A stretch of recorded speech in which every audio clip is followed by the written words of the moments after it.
Hi, welcome back guys. This is your friend, Cabbage Head Fanfics. Back with amazing fanfiction. This is the series of What If Wolf Deku Was Saved by Mirko. Now before starting, please give this video a like and subscribe to the channel if you want more videos like this. Now let's get into the fanfic. Izuku's quirk, Pact Leader, allows him to use the quirks of his friends to their fullest potential, provided the friendship is mutual. However, his abilities are limited by his own physical capabilities. Unfortunately, his parents disowned him because of this quirk, leaving him to survive on the streets for 2 years. During this time, he sustained an injury that left him partially blind in one eye. Izuku considers several people as family or close friends. Rumi Usajiyama, also known as Miruko, found Izuku during a patrol with Ryukyu. By hero laws, she took him under her care. At 18, she was new to being a pro-hero and unsure about parenting, but with Ryukyu's help, she accepted the responsibility. Their relationship is unique. They often engage in playful fights, with Miruko sometimes holding Izuku until he yields, or Izuku playfully sitting on her, both laughing. Izuku is generally the more responsible one, but Miruko supports him where she can. Tatsuma Ryuko, or Ryukyu, acts like a calm aunt to Izuku, providing a peaceful presence. She has helped him with his trust issues stemming from his past. Toimitsu Taishu, known as Fatgum, became involved in Izuku's life as a male role model, thanks to Ryukyu's suggestion. He is like a joyful uncle, teaching Izuku to be strong and caring. Although Izuku has his quirk, his lack of body fat limits its effectiveness. Izuku met Nijiire Heido and Tamaki Amajiki through Ryukyu and Fatgum. They learned of his past and felt compassion for him. Izuku sees them as older siblings, with his feelings for Nijiire growing beyond that. Nijiire views Izuku as an adorable little brother, while Tamaki sees him as a beacon of hope. Both are very protective of Izuku. Izuku also has a friend from Class B, someone he grew up with. They enjoy their privacy and don't mind being somewhat isolated at school. This friend could be Ibara Shizuki, Yui Kodai, or Kinoko Komori. Additionally, Ochako Uraraka is part of Izuku's circle of friends. Miruko had been a pro-hero for a few months, having established her own agency after graduating from UA. Most of her classmates had become sidekicks before transitioning to full-fledged pros. Today, her friend Ryuko invited her to patrol the city of Mustafar together. As they walked through the city, Miruko expressed her boredom, wishing for some action to break the monotony. Ryuko reminded her that a calm patrol indicated low crime rates, which was a good sign. While they continued their patrol, Miruko's enhanced hearing picked up a faint whimper. Curious, she followed the sound to an alley, hoping for some excitement. In the alley, she discovered a young child, no older than 5, crying with something unusual covering his right eye. Concerned, Miruko approached the child, trying to comfort him. Ryuko joined her, cautioning Miruko to be gentle. Realizing the child needed medical attention, Miruko quickly wrapped a towel around the affected area and rushed him to the nearest hospital. At the hospital, she urgently explained the situation to the medical staff, who immediately took the child in for treatment. Miruko, now stained with the child's blood, felt a deep sense of responsibility and worry. In the waiting room, Miruko berated herself for not being more careful. Ryuko reassured her, emphasizing that she couldn't have known the severity of the situation. They sat together, anxiously waiting for news about the child's condition. Hours later, a doctor approached them with an update. The child, identified as Izuku Midoriya, was in a critical condition but receiving treatment. The doctor explained the infection's severity and the potential consequences if it didn't improve. Miruko and Ryuko were relieved to hear that the boy was being cared for but remained concerned about his future. The doctor also revealed that Izuku was suffering from malnutrition and dehydration, making Miruko and Ryuko grateful they found him in time. They decided to visit Izuku's parents to understand how he ended up in such a dire situation. At the Midoriya residence, they were greeted by a man with green hair. Introducing themselves, Ryuko and Miruko prepared to discuss Izuku's condition and learn more about his circumstances. Earlier today, we found a young boy in an alleyway with a severe infection that required medical attention. We approached his supposed father to understand how it had gotten so bad without professional care. The man, however, denied having a son and attempted to dismiss us. Realizing we weren't leaving, he reluctantly let us in. Inside, we encountered a woman with striking green hair and eyes. We explained the situation, emphasizing the boy's need for urgent medical treatment due to an infected cut. The woman seemed indifferent, revealing that they had abandoned the boy 2 years ago because of his quirk, which they deemed useless. This revelation infuriated me. They had discarded their child because his abilities didn't meet their expectations, showing no concern for his well-being. I confronted the mother, questioning how they could treat their child so callously. Her dismissive response only fueled my anger. I warned them that if the boy didn't recover, there would be consequences. As we left, Ryuko expressed concern about my reaction, but I was more troubled by the boy's plight. Ryuko mentioned that he would likely end up in foster care unless someone adopted him soon, though the chances were slim. 2 weeks later, I regularly visited the hospital to check on the boy's progress. Thankfully, he was improving, though the doctor mentioned he might face challenges due to his injury. Today, I brought him a meal that Ryuko had prepared, hoping to lift his spirits. When I entered his room, he looked at me with apprehension. I introduced myself as Miruko, the hero who found him, and offered him the food. Despite his initial hesitation, hunger won over, and he began eating. As he ate, I tried to engage him in conversation. I learned his name was Izuku, and he was only 6 years old. When I asked where he lived, he sadly admitted he had nowhere to go. His parents had abandoned him because they believed his quirk was worthless. Hearing this broke my heart, and I reassured him that his quirk was unique and powerful in its own way. I shared my own experiences of being teased for my quirk and how I overcame it to become a pro hero. Curious about his injury, I gently inquired how he got the cut on his eye. Izuku explained that while searching for food, someone had attacked him with a broken bottle. His resilience and courage in the face of such adversity were remarkable. As we talked, I realized how much this young boy had endured and how important it was to ensure he had a brighter future. The food wasn't very tasty, but it was enough to satisfy my hunger. I was impressed by how far this kid had gone to survive for 2 years. He looked at me with concern and asked, "What's going to happen to me now?" I explained, "You have 2 options. The first is going to an orphanage. I can't say what will happen after that, but it has to be better than living on the streets." He started to cry a little. "Or we can go with the second option. It's a tough decision and I can't guarantee it's better." He stared at me uneasily. "Option 2 is that I take you in. By law, I'd be your legal guardian. I don't know how to be a parent yet, so I can't promise I'll be a good one. But I will try, and I can promise you that I'll make mistakes." He cried again, looking at me. "You'll take care of me? You won't kick me out, will you?" My head. "No, I won't. I may make mistakes, but I will never do that. I promise you." He reached to hug me, crying into my chest. "Please, please let me live with you." This act made me tear up a little. Knowing he wanted to live with me, despite my inevitable mistakes, made me happy. I hugged him back, and suddenly we both glowed white. When he let go, I noticed he had rabbit ears and a small green tail. "What just happened?" "I have ears and a tail like you." I smiled and said, "Must be your quirk. This just proves I want to help you." He smiled warmly at me. "Thank you, Mama." Hearing this felt like an arrow to my heart. That's going to take some getting used to. As the weeks went by, I was able to legalize everything with Izuku and introduce him to Ryuko, who agreed to help as his aunt. A similar light surrounded her, and Izuku transformed into a 10-foot dragon. We were a bit spooked by this, but we quickly learned to accept it. Once he was released from the hospital, I brought him to my home, where he looked around to familiarize himself. The bathroom is the first door on the left, my room is the next one down, and yours is across from mine. I showed him the rooms, and he hugged me as soon as he saw his room. That night, we ordered some takeout, and I gave him the medicine prescribed by the hospital for any lingering infection and his lack of nutrients.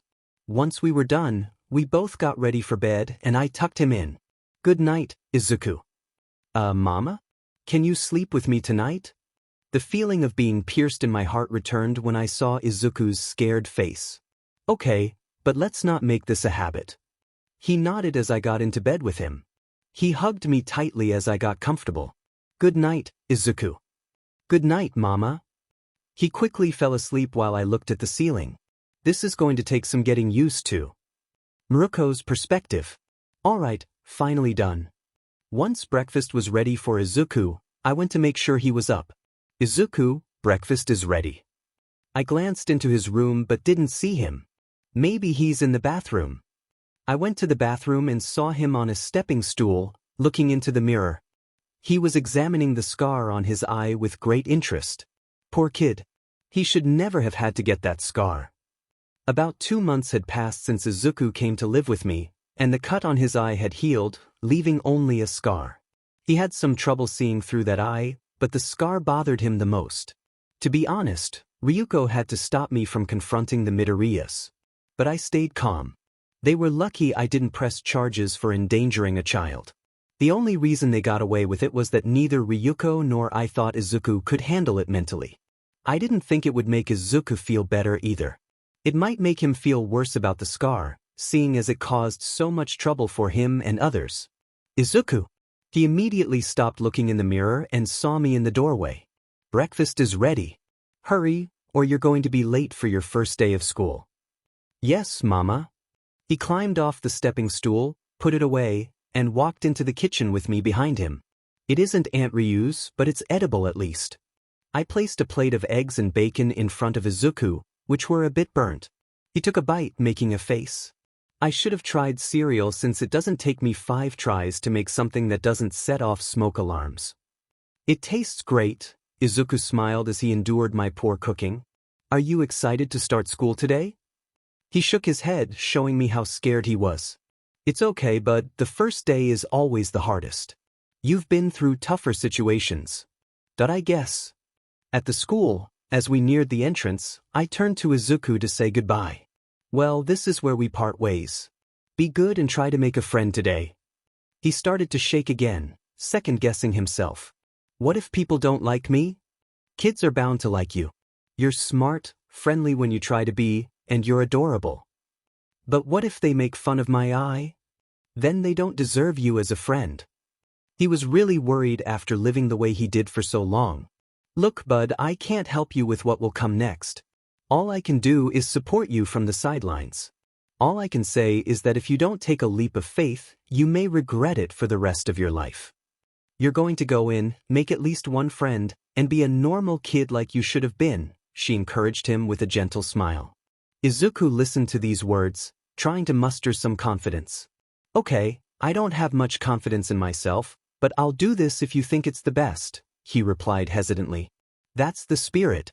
Now give your mom a hug and kiss goodbye before you enjoy your day. He did so and walked into the school, glancing back nervously as she gave him an encouraging smile. Once he was inside, skirted by a teacher, she let out a deep breath. The ball's in your court, physic. Make a friend and be a normal little kid for once, she thought, turning towards her agency, still worried about him. Inside the classroom, the teacher introduced him. All right, everyone, settle down. We have a new student joining us today. Please give a warm welcome to Izuku Usajiyama. Standing in front of the class, Izuku felt the weight of their stares. The teacher noticed his discomfort and allowed him to take a seat. He chose a spot in the corner, away from others. Whispers surrounded him, making him feel uneasy. I should have stayed home. I don't like it here. People are talking about me, he thought, feeling tears well up as class began. Please let this be the hardest part of the day. Later, Miruko sat on a bench, looking at the sky, her thoughts on Izuku. Ryuko joined her, offering a homemade lunch. Thanks, Miruko said, accepting it. How was Izuku this morning? Ryuko asked. He was scared, but he went to school, Miruko replied, feeling a pang of guilt for sending him off alone. We didn't push him too fast, did we? She wondered aloud. Rumi, he needs friends his own age. We can't always be there for him. He's smart, but he's also fragile, Ryuko reassured her. He'll be okay. Izuku is tougher than we give him credit for. He just needs confidence, and that comes from facing challenges. The sooner he gets back to normal life, the better for him, Ryuko continued. Miruko nodded, hoping he would manage through the day. At recess, Izuku stayed by the sandbox, away from the other kids. He wanted to talk to them but felt too scared. Suddenly, two girls approached him. "Hi," one said. She had brown hair and a friendly demeanor. "I'm Kinoko, but everyone calls me Kino. This is Yui.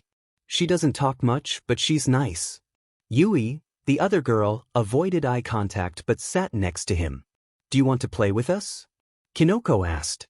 Overwhelmed with happiness, Izuku nodded, tears in his eyes. "Don't cry. You look happier when you smile," Kinoko said kindly. "What do you want to play?" she asked. "Let's make sandcastles," she suggested, and they began building together. As they were finishing, some other kids approached, stepping on their sandcastles. "If it isn't the quiet girl and the mushroom girl. Hanging out with the new kid because you can't make better friends?" one of the bigger kids taunted. Yui hid behind Izuku, frightened. "That was mean. Apologize to Yui right now," Kinoko demanded. "And what are you gonna do about it, Pipsqueak?" the kid sneered, pushing Kinoko into the sandbox. "You know something, the weird new kid belongs with you three."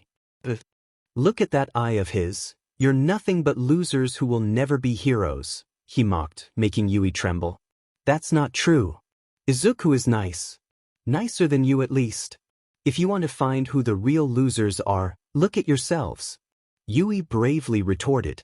Silence fell over the group. "You're done for, quiet girl," the bigger kid threatened, his hands changing ominously. Izuku couldn't stand it any longer. He stood up, his determination clear. "You stepping out of the way, new kid?" "Smart move," the bully taunted. But Izuku surprised him with a punch, causing the bully to stagger. "What the? Bad move, new guy. Get him," the bully ordered. Izuku remembered his mother's quirk and felt his ears change, giving him an advantage. As the bullies came after him, he used his agility to evade them, standing his ground with newfound courage. I was knocked to the ground by the boy with rock-like hands. "Is that the best you got, new kid?" My cheek hurt, and I could taste something unpleasant. I wasn't happy with this reminder of past events. I got up, determined, and leaped at the boy with lizard-like skin, mimicking a move I had seen before. He stopped fighting after that, leaving only the big kid. He swung at me, but I dodged each punch. "Is running all you can do? Fight me." When he tried to tackle me, I moved aside and kicked him into the dirt. He didn't move after that, and I was left breathing heavily. "Kino, are you okay?" I ran over to Kinoko to check on her. "Oi!" He made me scrape my knee. I noticed a small cut on her knee. A teacher arrived to see the three bullies on the ground and Kinoko in tears. "What just happened?" The bullies quickly blamed me, claiming they were innocent. "That didn't happen," Yui tried to explain, but the bullies made faces behind the teacher's back. "I don't care what happened. All of you are coming with me, and your parents will be called." The teacher didn't believe the bullies and let us all inside. The rest of the day was spent waiting for our parents. A few hours later, Mama arrived, looking concerned. "Care to explain why you're picking fights on your first day?" she asked, with Aunt Ryu standing nearby. "It wasn't my fault, Mama. The mean kids were trying to hurt Kino and Yui." Mama turned to the teacher, who seemed unsure. "You only told me it was a fight. You didn't mention it was in defense of someone else." "I didn't know," the teacher replied. "Did you ask?" Aunt Ryu interjected, visibly upset. "If this is how you handle DSPLN, you need to reconsider your approach. We will make sure Izuku understands his part in this." Mama looked at me, then gently tapped my head. "Next time, find a teacher. You hurt 3 kids today, even if it was in defense. Think things through better next time." "Sorry, Mama," I said, holding my head. She hugged me. "But I'm proud you stood up for others. Let's go home." As we left, Kino and Yui thanked me. "Thank you for helping us, Izuku," they said. I smiled and nodded. It's what a hero would do. They hugged me and I felt happy. "See you tomorrow," Kino shouted as Yui waved goodbye. Before they left, I felt a strange sensation, and mushrooms began to grow on my head, while pebbles turned into rocks nearby. Wow. What happened? I think someone made 2 friends today, Mama said, smiling. Alright, that 80's an 85 now. Let's go, we have someone waiting at home for you to meet. Mama lifted me onto her shoulders, and we headed home. Once there, a large man was waiting outside. How have you 2 been? He asked. Why is he here?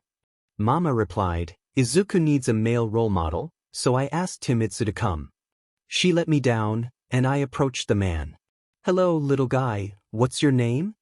Izuku Usajiyama. He wiped his hand before extending it. Nice to meet you. I'm the BGMI hero Fatgum, but you can call me Taishiro. I shook his hand and smiled. So you're a pro hero like Mama and Aunt Ryu? That's right, he said, smiling back. Ryuko thought you'd be a great role model for Izuku. Rumi invited us inside, where I explained Izuku's situation to Toimitsu. He listened and then knelt in front of Izuku. So, Izuku, how about I hang out with you and teach you a bit about being a hero? Izuku beamed and nodded. Can you really teach me to be a hero like Mama and Aunt Ryu? Of course, Toimitsu replied, smiling. Izuku began to glow a tan yellow. So that's how his quirk works? Pretty much. He'll be able to use your quirk now, Rumi explained. Izuku hugged Toimitsu, warming our hearts. He truly deserves this. Today began like any other day in the home I share with my mom. I was preparing breakfast when she playfully attempted to surprise me. I quickly caught her and reminded her that the kitchen wasn't the best place for such antics. She laughed it off, saying she was just testing my reflexes. After serving breakfast, we sat down to eat. You're quite the cook, Izuku, Mom complimented. I reminded her of the time she almost set the kitchen on fire, which made her pout. I chuckled, grateful for the cooking lessons from Aunt Ryu, which had saved us from many culinary disasters. As I finished my meal, I received a text from Kino saying she and Yui would be arriving soon. I quickly gathered my things, including my guitar, and got ready to leave. Still playing the guitar? Mom asked with a smile. I nodded, explaining how it helped with my anxiety. She hugged me and teased about asking Kino or Yui to be my girlfriend, which made me panic and rush out the door, calling back a quick goodbye. As I stepped outside, Kino and Yui greeted me warmly. Kino hugged me, and Yui noticed my guitar. I suggested we play some music after school, and they eagerly agreed. As we walked together, I reflected on how much my life had changed since Mom found me 8 years ago. Kino and Yui had become my closest friends, and we shared everything. Mom also trained us for our goal of getting into UA and becoming heroes. She even offered me a recommendation, but I wanted to earn my place on my own. So, when do we train with Nijire again? Kino asked. I explained that Nijire and Tamaki were busy with their hero internships. Yui admired their dedication, and I mentioned how Aunt Ryu and Uncle Fat had introduced me to them. They had been incredibly supportive, helping me with my quirk training and encouraging my guitar playing. At school, our teacher handed out career applications, joking that we all wanted to be heroes. The class erupted in excitement, displaying their quirks, except for Kino, Yui, and me. The teacher noted our UA applications, which drew some teasing from classmates. I glanced at Kino and Yui, who seemed unfazed and gave me reassuring smiles. After school, Yui and Kino led me to our usual hangout spot, ready for some music and relaxation. So, what would you like to hear today? I asked as we settled into our usual corner at the cafe. Kino and Yui had always enjoyed my guitar playing, and I was happy to oblige. The manager greeted us warmly, acknowledging our regular spot. Once seated, I tuned my guitar, ready to perform. I plan to play 2 songs today. One is an acoustic piece that Yui will love, and the other is a parody for Kino. As I strummed the acoustic tune, Yui's smile reminded me of our training sessions together, where I supported her through challenges. These memories filled me with a sense of purpose, knowing I made a difference in someone's life. The cafe patrons began clapping along, and when I finished, applause filled the room. Yui beamed at me and I turned to Kino. Ready for your song? I asked. Kino nodded eagerly. I launched into the parody, and Kino recognized it immediately, grinning widely. Though I was still honing my skills, I gave it my all. When I finished, the cafe erupted in applause once more. The manager brought us our usual orders, thanking me for the entertainment. I enjoyed playing there, as it was a chance to share music while enjoying their excellent tea. After relaxing and settling the bill, we headed home. On the way, Yui and Kino stopped me. "Izuku, can we ask you something?" Yui inquired, blushing slightly. "Sure," I replied. They hesitated before Yui spoke again. "What do you think of me and Kinoko in terms of a relationship?" I paused, considering my response. "I really like you both," I admitted. They looked at me expectantly, and I realized they meant a romantic relationship. "I can't choose between you two," I confessed. "You're both very special to me." Months had passed since the incident with the sludge villain, and we were training hard for UA. Today, my mom decided we should train against her in a 3-on-1 match.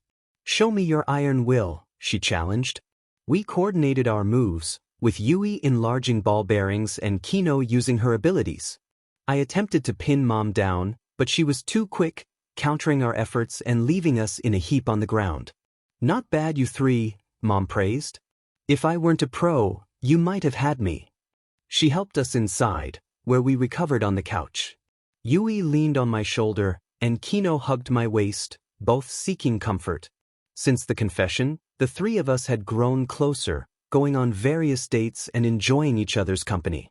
One of our recent outings was to a beach from my childhood, now sadly turned into a dumping site. Determined to restore its beauty, we worked tirelessly to clean it up. My dragon form helped with the heavy lifting, and soon the beach became a popular spot for families and couples. We often visited, proud of our efforts.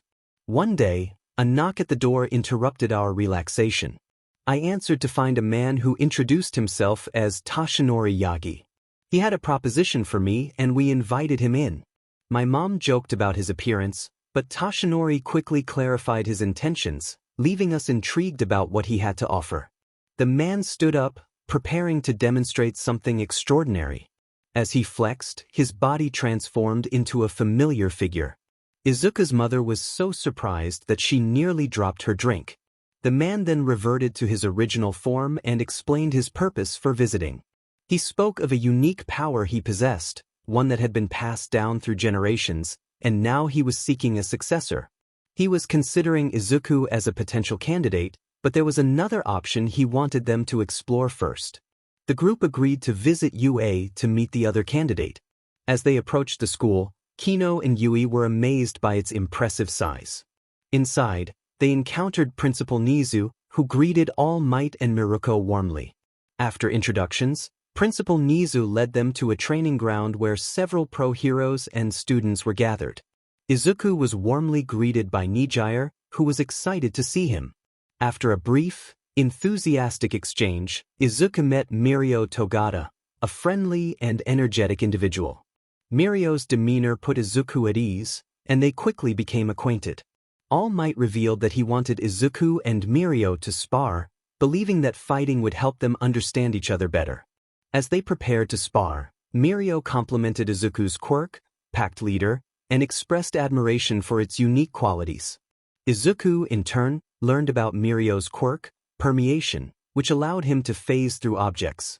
The sparring match began, and Izuku quickly realized the challenge of facing someone with Mirio's abilities. Despite the difficulty, Izuku remained determined to find a way to counter Mirio's quirk. I lifted my shirt to reveal the clam shell design on it.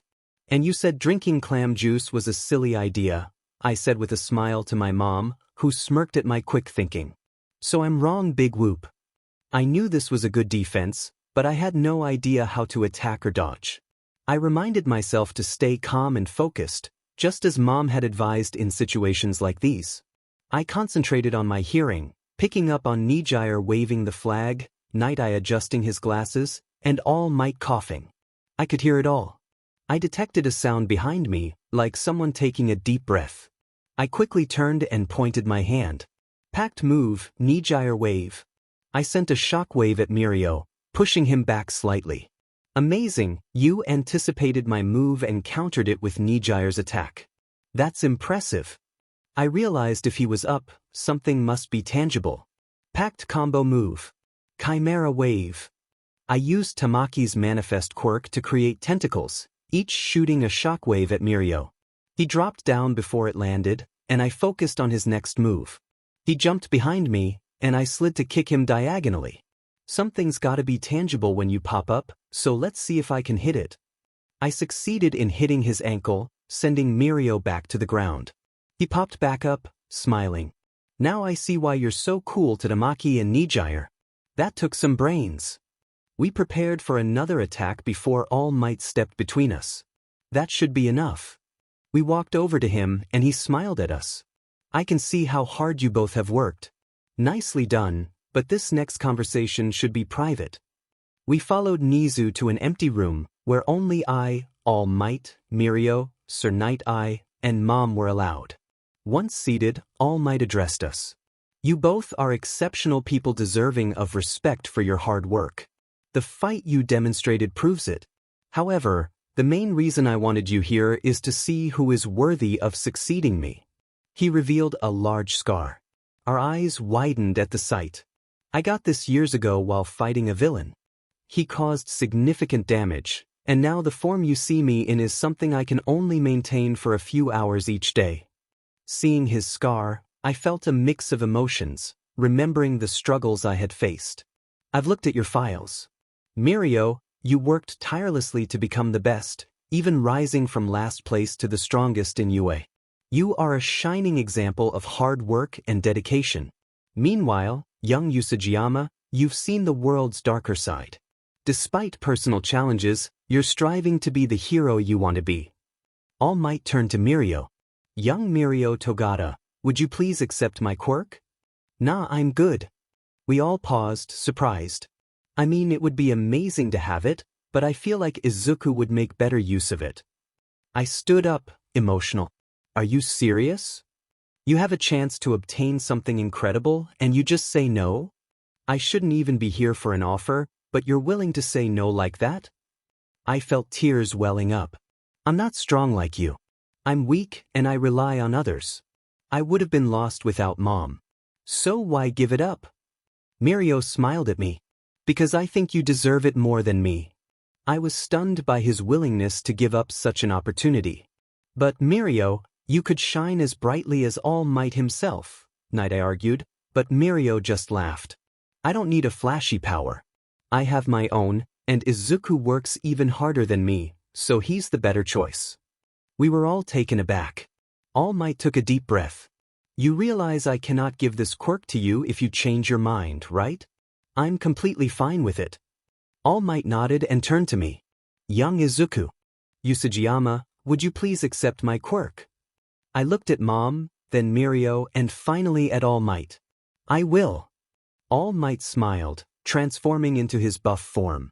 He pulled a hair from his head and held it out to me. Now eat this. I hesitated, but knowing what was at stake, I accepted. Months passed after the meeting with All Might and obtaining his quirk. In that time, I had also gained Mirko's quirk when he expressed his respect and support for me. Knowing he was there for me, along with Nijire and Tamaki, made me feel truly happy. Not long after this speech, I found myself in an awkward situation, but managed to recover with some help from All Might, who assisted me with training. After some intense thinking, I could maintain 7% of my power throughout my body. After months of rigorous training, Kino, Yui, and I stood in front of the UA building. Today's the day, I said nervously. Agreed, Kino replied. As we walked in, I almost stumbled, but was saved by a friendly face. Good to see you three again, said a familiar voice. We turned to see the two from the sludge villain incident. Thanks for the save, I said, smiling. Kino stepped forward to introduce us. Nice to meet you again. I'm Kinoko Komori, this is Yui Kodai, and our friend Izuku Usajiyama. They looked at us curiously. It's nice to meet you. I'm Ochako Uraraka, and this is my friend Tsuyu Azui. Call me Tsu, she added with a smile. It's nice to meet you both. We should get inside. Best of luck to you too, I said, and we hurried in, with Kino and Yui smirking at me. In the examination room, present mix voice boomed, "What's up, folks? Today is your entrance exams for you. Can I get a yeah?" The room was silent. "Wow, tough crowd. All right, here's how things are going to be." He explained the point system for the fake villains. That's funny. He's talking about 3 robots, but the pamphlet says 4, I thought. A blue-haired guy with glasses stood up, questioning the discrepancy. His intense gaze made me uneasy. Confrontation with words really isn't my strong suit, I thought, trying to avoid attention. At the training ground, I felt out of place and began to panic. Oh snap. A lot of people. I remembered my mom's advice about confidence. Stay confident, Izuku. Only the weak-hearted lack courage. I tried to calm myself, but the pressure was overwhelming. "Hey, Usajiyama," Uraraka called out, running over. "Oh, hello. I guess we're in the same testing site." Her cheerful demeanor lifted my spirits. "Were you nervous? I saw you with your head on the wall." "Why, yeah, I just don't handle large crowds well," I admitted. "I get it. I'm a little nervous too, but it helps knowing a friend is here." "Why you think of me as a friend?" I asked, feeling happy. As we talked, I started to glow pink, revealing my quirk. "What was that?" she asked. "It's my quirk. It works with me using other quirks of people who are my friends." "That's so cool," she exclaimed. As the door opened, Present Mike shouted, "In you go." I used my power to run quickly inside. There's no warning in real life. Follow that kid.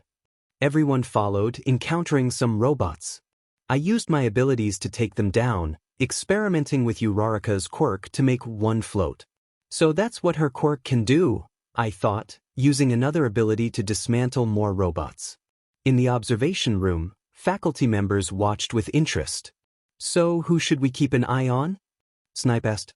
"Either the boy with the explosion quirk or the one with multiple quirks," Ectoplasm replied. Everyone focused on me as I used various quirks to defeat the robots. "Just what is this kid?" they wondered. Tamaki explained my quirk. His quirk is called Pact Leader. He can use any quirk as long as the person whose quirk he's using thinks of him as a friend. Mirio smiled, impressed by my performance. "He's truly unique. Let's see how he handles a real challenge," a small creature commented, pressing a button. Nijire watched with concern. "You're going to be okay, right, Izuku?" On the field, I had taken out a horde of robots, bringing my total score to Izuku assessed the situation, realizing that he had done enough to pass the test. Suddenly, the ground trembled as a giant robot emerged. It was the zero-pointer that had been mentioned earlier. Izuku gazed up at its immense size, feeling a mix of awe and apprehension. He considered retreating but was halted by a cry for help. Scanning the area, he spotted Ochako trapped beneath some debris, struggling to free herself. The robot loomed above her, poised to strike. Without hesitation, Izuku sprang into action, determined to rescue her and confront the threat. Izuku combined his abilities to leap swiftly over the debris trapping Ochako. With a powerful kick, he shattered the obstacle and then launched himself towards the giant mecha monster. "Combo packed move, Manchester Luna Wave," he declared, using his combined powers to deliver a devastating blow that sliced the robot in half before it exploded. Emerging from the blast, Izuku was injured and exhausted, but he raised his fist in victory, leaving onlookers amazed. Despite his triumph, Izuku struggled with the pain in his leg and the exhaustion from overusing his powers. Ochako floated over to him, concerned. "Are you okay, Usajiyama?" "That looked painful," she said. Izuku explained the drawbacks of his abilities, noting that overuse could lead to injury and fatigue. "Ouch," Ochako replied sympathetically. Izuku lay on the ground, too worn out to move, but relieved that Ochako was safe. Nijire arrived with an elderly woman, worried about Izuku's condition. "Izuku," she called, kneeling beside him. "Are you okay? Speak to me." Izuku asked her to adjust his head, and she complied. The elderly woman, known as Recovery Girl, assessed his injuries.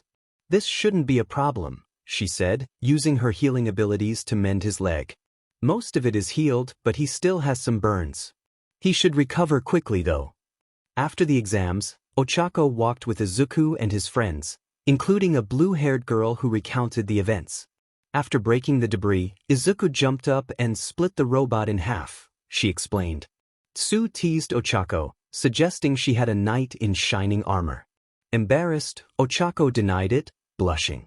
Komori and Yui, two of Izuku's friends, playfully suggested they wouldn't mind if Izuku wanted to date Ochako. Nijire introduced herself, revealing her connection to Izuku and her feelings for him. As Izuku regained consciousness, he thanked Nijire and expressed a longing to take her on a date. Delirious from exhaustion, he also asked Ochako and Tsu if he could call them by their first names, to which they agreed. As they continued walking, they discussed Izuku's abilities and exchanged contact information, wondering if he would remember the conversation. A few weeks later, Izuku reflected on the events after the exams. His friends frequently visited, and they all grew closer. As the entrance exam results approached, Izuku was anxious. When the letter finally arrived, he opened it with his mother by his side. A hologram of All Might appeared, announcing that he would be joining the UA staff and revealing Izuku's test results. Izuku had achieved a perfect score on the written test and earned high marks on the physical exam, along with additional points for his heroic actions. Overjoyed, Izuku learned he was accepted into UA and would be the first-year class representative. His mother beamed with pride as they celebrated his success. I began to cry and hugged my mom. She reassured me, "Didn't I tell you there was nothing to worry about? You've done amazing, and now you're the representative for your year." I smiled, remembering where I started from. Memories of my past surfaced, but I pushed them aside, focusing on how far I'd come. "Mom, thank you." I hugged her tighter, and she smiled at me. "I didn't do anything, Izuku. It's all you." I shook my head. "It's not just about the exam, it's about everything else." She understood and rested her head on mine. "You're a good kid, Izuku. Don't forget who you are. I love you." I smiled at her words. "I love you too, Mom." The first day at UA finally arrived, and I was on edge. "Izuku, did you remember your tie?"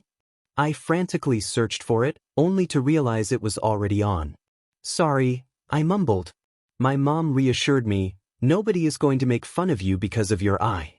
You're going to UA today, make lots of friends, and enjoy your day.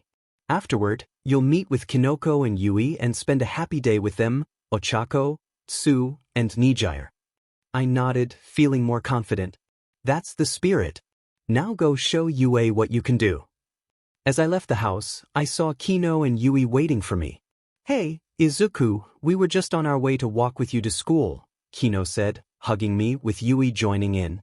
We headed to the station together. On the train, we met Tsu and Ochako, and we chatted about what the day might hold. When we reached our stop, we decided to race to UA, with Kino playfully jumping on my back. Once we arrived, Yui and Kino went to Class 1B, while Ochako, Tsu, and I headed to Class 1A. The door to the classroom was enormous.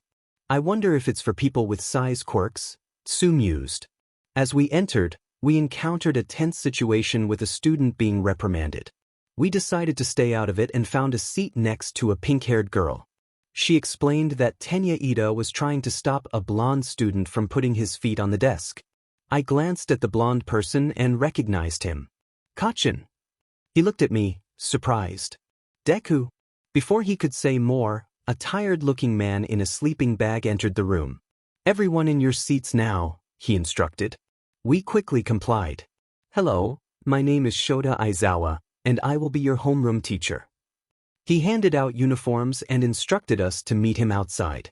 In the changing room, Kachin's gaze made me feel awkward, but I focused on getting ready. I was one of the first on the field, where Mr. Aizawa approached me. "You're Miruko's kid, aren't you?" I nodded. "You'll be in my demonstration when everyone arrives." He asked about my background, but I wasn't ready to talk about it. Once everyone gathered, Mr. Aizawa explained the tests we would be doing. He handed me a ball and asked how far I could throw it in middle school. "About 80 meters, I replied. "Try it now with your quirk," he instructed. Using zero gravity, I threw the ball as hard as I could. The result was impressive, and my classmates were amazed. After the tests, Thanks to the support and training from Nijire, my mom, All Might, and Tamaki, I performed well in almost everything. The only events I didn't win were the ball throw, where I tied with Ochako, and the sidestep, which Mineta won. Mr. Aizawa showed us the overall scores, and I was pleased to see I ranked first. You're expelled. The words echoed, and in a frantic attempt to avoid leaving, he accidentally knocked me down. In the chaos, I fell onto a girl named Jiro. Realizing what had happened, I quickly apologized and helped her up. It's cool, man, it was an accident, she reassured me with a smile, and we all headed back to the school to change. Afterward, Ochako, Tsu, and I met up with Kino, Nijire, and Yui. Hey, how was the first day for you all? I asked. Awesome, Shroom. Kino replied enthusiastically. It was okay, but why weren't you and your classmates at the orientation? Tsu inquired. Our teacher took us out for a Quirk apprehension test. He even expelled someone during it, I explained. Scary, Nijire commented. Sounds like Aizawa. He does that, Yui added. We continued walking until a voice called out to me. Deku! I turned to see Kachin approaching. Hey Kachin, how have you been? I greeted him. How have you been me? What happened to you? He demanded, grabbing my shirt collar. Kino tried to intervene but stopped when she noticed tears in his eyes. What happened to you? Why didn't you say anything? Do you know how long my family and I looked for you? Kachin's voice was filled with emotion as he recounted the past. About 10 years ago, Katsuki remembered visiting Aunt Inko and Uncle Hisashi's home with his mom. They wanted to check on me since I hadn't been in school for a few days. Aunt Inko greeted them and let them in, while Uncle Hisashi was busy with something. As they sat in the living room, Katsuki's mom asked about my whereabouts. Uncle Hisashi praised Katsuki's potential as a hero, but the conversation took a dark turn when they inquired about me. Why do you care for a failure? Uncle Hisashi's words shocked them. What do you mean by that? Katsuki's mom demanded. Uncle Hisashi expressed his disdain, revealing that they had abandoned me because of my perceived weakness. Katsuki's mom was horrified and confronted them, realizing the gravity of the situation. She took Katsuki's hand and left, vowing to find me. Back in the present, I hugged Kachin, apologizing for not reaching out sooner. I'm sorry, Kachin. I should have told you I was okay, but I didn't know how you'd react. Please forgive me, I pleaded.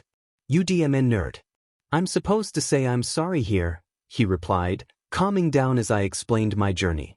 I told him about being adopted by the rabbit hero and how I had grown and developed my abilities.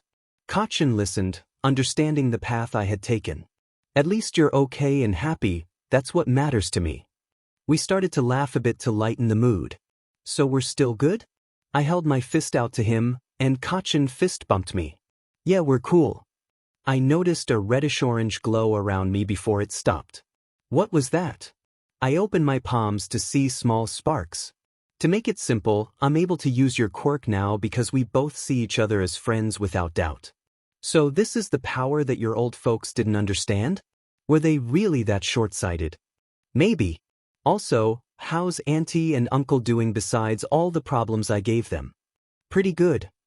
We started walking away with Kino jumping on my shoulders, Yui and Ochako holding my side, and Tsu and Nijire following behind us. After getting home, Katsuki noticed his mom in the living room folding laundry. What took you so long to get here? Normally he'd yell, but today was different. I met an old friend. Someone that I'm happy is okay after all these years. She didn't ask further, but watched him go into his room. As he sat there, Katsuki felt a great weight lifted off him knowing Deku was okay. So he was able to survive. The part of his story about how he got the scar on his right eye worried him. Deku had to endure a lot before things improved. I'm sorry that you had to grow up like that, Izuku, but I promise I'm gonna be by your side. It's the least I can do. Katsuki, dinner's ready. Get down here. I'm coming. Izuku was practicing using Kachin's quirk. One more time, he said, concentrating hard. Aya boom. Since obtaining the quirk, he had been working hard to MSTR it. Alright, take a shower and get ready for school. Thanks, Mom. He ran. in to clean up before getting dressed. As he walked out of the bathroom, he found Yui, Kino, Tsu, Ochako, and Nijire waiting for him. He was only in a towel, feeling embarrassed. Kino was flustered, Yui was red, Nijire looked surprised, Tsu froze, and Ochako almost fainted. What are you all doing here? His mom laughed at the scene. Mom, please don't embarrass me like this. Trust me, Izuku, there's nothing to be embarrassed about. Izuku quickly ran to his room, still flustered. During lunch, Izuku noticed that classes at UA weren't much different from other schools, except for heroics in the afternoon. He was eating lunch with friends, waiting for Kino and Yui. They introduced him to a friend with orange hair and green eyes. You must be Usajiyama. My name's Itsuka Kendo. She offered her hand, and Izuku shook it. Nice to meet you. Just call me Izuku. She seemed nice, and he offered her a seat. So you're both dating Izuku? Impressive, Kendo remarked. Nijire added, he's also dating me, Ochako and Tsu. Wow, you all have an interesting relationship. They all smiled proudly. Izuku smiled before someone playfully elbowed him. A blonde guy was laughing. I'm sorry, I must have missed that big head of yours. Izuku tried to smile back. No problem, friend. Nobody's hurt. But the guy continued, what a pathetic person you are. I thought that scar would give you more backbone. Is Class A inferior to Class B? Ah. Izuku felt hurt and started to withdraw. I hate my scar. The laughter continued until Yui and Kino stood up. What gives you the right to do that, Monoma? I agree, Izuku has enough problems without you doing this. Oh, so the timid scar boy needs protection from my own class? Silence followed before Kendo spoke. Something tells me I'm gonna have to do this often. She crouched down to look at Izuku. You okay? She reassured him, it's not that bad. Have a little more confidence in yourself. I think it makes you look kinda cute. She spoke kindly, touching the scar gently. Thanks. I have some trouble seeing out of it sometimes. Izuku shared his feelings about being teased, and Kino reassured him, with Yui nodding in agreement. Feeling encouraged, Izuku stood up, grateful for their support. Kendo reminded him that everyone has insecurities and not to let words affect him. Izuku smiled, appreciating the encouragement. As Izuku's body began to glow, his hand unexpectedly grew larger, surprising Kendo.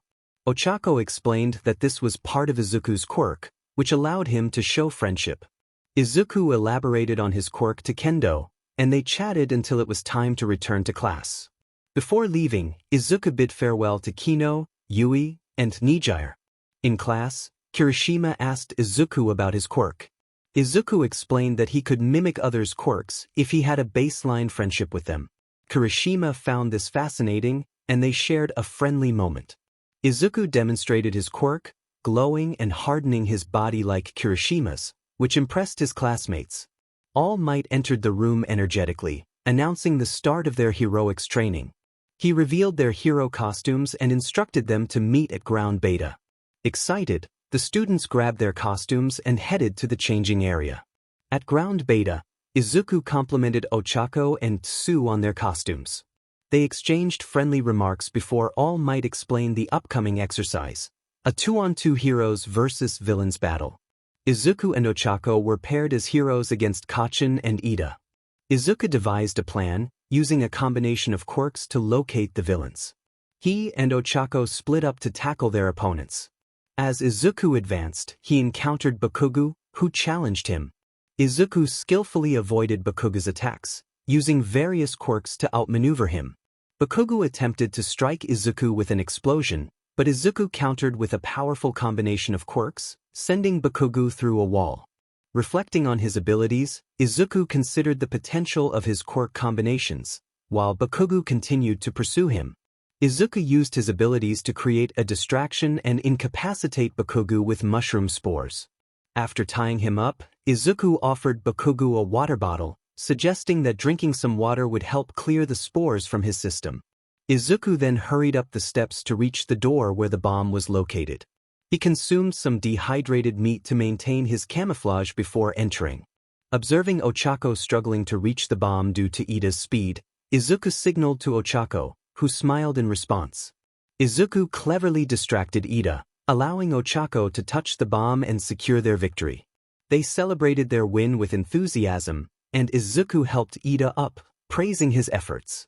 In the monitor room, Bakugo, still pulling mushrooms off himself, smirked at Izuku, acknowledging the temporary defeat.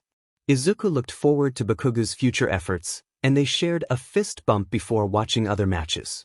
Izuku noted Todoroki's impressive performance and took notes on everyone's quirks to offer helpful suggestions, earning him the nickname Student Teacher. At the end of the day, Izuku and his friends discussed plans for the weekend. Izuku considered asking Nijire out for a movie and lunch, and they planned a training session for Sunday. Kirishima, Bakugo, and Ishido expressed interest in joining, and Izuku welcomed them. While heading to the station, Izuku received a call from his mom, proposing a small party for the first-year Hero Corps students at their house. Izuku agreed to ask his friends and classmates, and they all seemed enthusiastic about the idea. They organized the party details and shared them in a group chat. Izuku asked Kino and Yui to exclude a certain classmate from the invitation, and they agreed. Ochako and Tsu offered to join Izuku in training with the Rabbit Hero, and Kirishima was eager to participate as well. They headed to the station before parting ways. The next chapter promised a party with all of Class A and B invited, except for one student. Izuku was preparing for the challenge of hosting 38 people at his house. The following morning, Izuku engaged in an intense sparring match with his mom, testing new combinations of his quirks. He experimented with Kendo's Big Fist and Bakugo's Explosion, aiming to enhance his abilities. Despite a minor mishap, Izuku's mom praised his improving reflexes and inquired about his progress with OFA, to which Izuku responded positively. At the moment, I think I'm at about 8% for how much I can use without overexerting myself. I pondered the idea of mixing it with other quirks, but it didn't work. Maybe it's because the quirk isn't truly mine, and I'm just tapping into everyone else's abilities. As I thought about it, I began to float off the ground. Izuku, you're floating, my mother pointed out. Lost in my thoughts, I had unintentionally used Ochako's quirk to make myself weightless, causing my mom to hold onto my shirt while I was upside down. So I am, I replied, releasing myself and falling to the ground. Ow, that wasn't fun. My mom laughed as I got up. You might want to start moving some furniture to make room. Your party's tonight, so I suggest you get some food set up and maybe go to the store for supplies. I blushed at her suggestion and she laughed. Then again, you're probably too shy to make a move on anyone. Haha. It's not like I wouldn't want to. I just want the G-girls to be happy with me. That stuff comes later. She patted my back before tossing a box at me. Trust me, you'd better be prepared if anything happens. I looked at the box, blushing, knowing my own mother was thinking ahead. Oh, and by the way, Nijire said she was coming tonight. Something about wanting to see you become a man or something like that. She said what? As evening approached, I checked over the house one last time to ensure everything was ready. All right, chips check, drinks check, music check, embarrassing kid photo albums in a locked drawer check, my room locked for now check. As I went through the list, a large group of people arrived. I assumed most were from Class B since I could only recognize Kendo, Yui, and Kino among them. Soon after, Nijire and everyone from Class A arrived, some bringing food to add to the selection. All right, let's get this party started. Ishido exclaimed, turning up the music loudly as everyone began to enjoy themselves. I felt a bit out of place until Yui and Kino hugged me. So, what do we do at these things? I asked with an awkward laugh as they explained the typical activities at parties. Well, there's spin the bottle, where people spin a bottle in a circle, and the person it lands on has to kiss the person who spun it. There's also truth or dare, where people ask others a truthful question or dare them to do something. I noticed Ishido with a deck of cards and wondered what she was up to.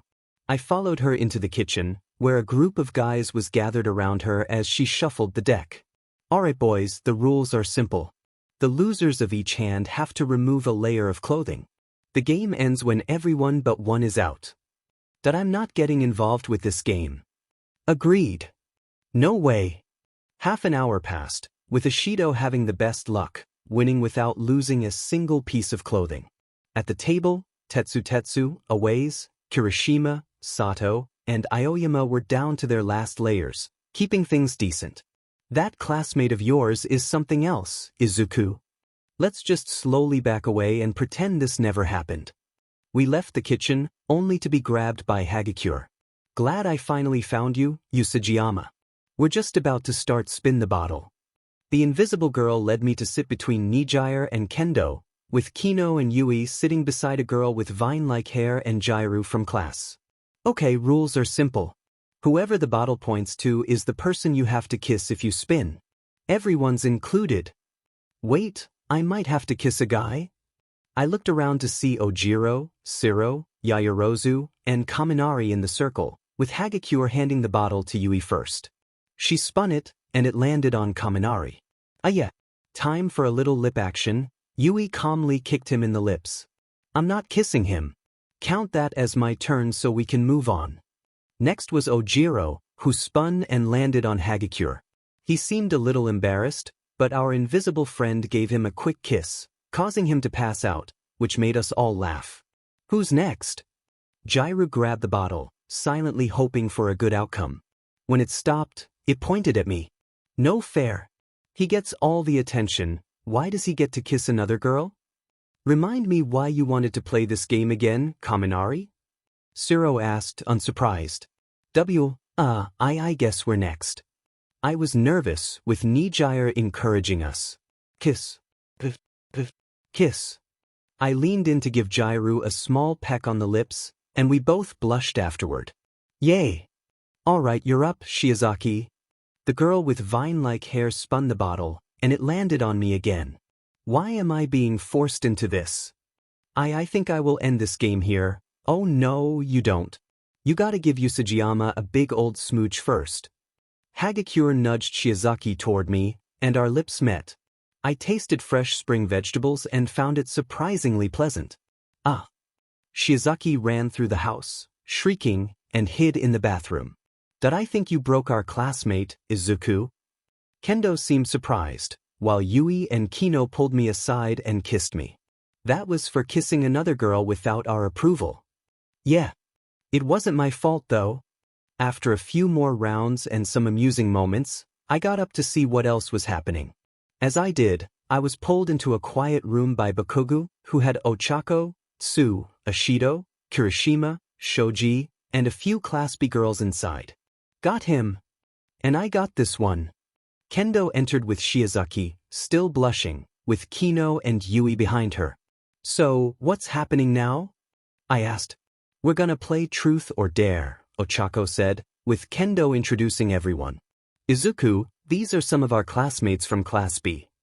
The blonde girl introduced herself as Pony Tsunatori, the black-haired girl as Setsuna Tokage, and the silver-haired girl as Reiko Yanagi. I greeted them, and they responded with friendly hellos. We decided to start a game, and Ochako was the first to choose. Truth, she said, and the question was if she had ever had a crush on Usajiyama. Her blush was enough of an answer, causing everyone to laugh. Next, Ochako turned to Bakugo. Truth or dare? She asked. Dare, he replied confidently. She dared him to dance outside in his boxers, which he did without hesitation, much to everyone's amusement. Bakugo then asked Setsuna, Truth or dare? She chose dare, and he challenged her to pinch someone in the room. With a mischievous grin, she accepted and used her quirk to playfully pinch Bakugo, causing laughter all around. The game continued with Pony choosing a dare. Tokage dared her to sit on my lap, which she did with a bit of embarrassment. We shared a light-hearted moment, and the game moved on. Shiozaki was asked who she thought was the cutest guy in the room. Her shy confession about liking Izuku, whom she called Mr. Cottontail, brought a blush to his face and giggles from the group. Ishido was dared to kiss the person she found cutest. She approached me with a playful grin, and we shared a brief, unexpected moment that left everyone cheering. As the evening went on, we enjoyed music together. I played the piano while Jairu accompanied me on the guitar. The room was filled with the sound of our impromptu performance, and someone even recorded it to share online. The applause and cheers from our friends were heartwarming. Afterward, we gathered around, chatting and laughing. Mina found an old photo album of mine, sharing childhood pictures with everyone. Though a bit embarrassed, I appreciated the warmth and camaraderie of the group. It was a night filled with laughter, music, and friendship. Everyone I meet who sees it gives me a look that says it's noticeable. Jairu offered a reassuring smile, suggesting I take pride in the scar, knowing it's not as bad as it appears in the photo. I stood up, still a bit self-conscious about my eye. I had a little problem that got worse before I could get to a hospital. I couldn't see out of my eye for a while, I explained. What happened? Someone asked. I sighed. People aren't always kind. I was on the streets until my mom found me and adopted me. The infection was bad, but I'm grateful it wasn't worse, just some slight blindness. I closed the photo album as Kirishima and Tetsu expressed their sympathy. Mina approached to apologize, and I reassured her, "You didn't know, so I don't blame you." We returned to the party, enjoying ourselves until we started to drift off to sleep. The next morning, I woke up to my mom gently waking me. "Enjoying your blankets?" she teased, pointing to Mina, Tsu, Ochako, Nijire, Yui, Kino, Shiozaki, and Kyoka, who were all using me as a pillow. "Can you help me get up?" I asked, and she helped me out without disturbing anyone. We stepped outside to watch the sunrise. "So, the party went well?" she asked. "Yeah, I made some friends," I replied, listing off the names and quirks of my new friends. Mom chuckled, showing me a video on her phone. "You became an internet sensation overnight." I was surprised and a bit embarrassed, realizing it was a video of me playing the piano. The weekend flew by, and soon it was Monday. I pondered possible combinations of my friends' quirks, thinking about how to enhance them. "I guess your muttering never left," Kachin remarked, bringing me back to reality. "Sorry," I said, a bit embarrassed. "It's fine," he replied, smiling. Siro teased him, and Kachin responded with his usual fiery attitude. Kachin noticed my notebook filled with ideas. "You really think of everything," he commented. I explained my thought process, sharing ideas for combining quirks to improve them. Kachin was impressed, and we discussed potential combinations. Mr. Aizawa entered the classroom, greeting us. "Good morning, class." He reviewed our battle training reports and then announced, "We need a class rep and vice rep." Everyone sighed in relief, realizing it was just normal school business, and eagerly volunteered for the positions. "I think Ida and Yayorozu should be the class rep and vice rep," I suggested. Everyone paused to consider my reasoning as I explained. Ida is committed to doing the right thing and has the intelligence to support it. Yayorozu, who got in on recommendation, is incredibly smart and talented. Out of everyone here, they are probably the best candidates. After some thought, the class agreed with me, and we decided on Ida as the rep and Yayorozu as the vice. All right then, time for first PRD. During lunch, Ida approached our table to discuss my suggestion. "Usajiyama, why did you recommend me for class rep? With your quirk, you'd be a better fit to lead us." I smiled and replied, "Maybe, but I need to develop more confidence before taking on a leadership role. We all have our own battles, and mine is learning to stand my ground." Ida smiled back. "I think you do a great job at that.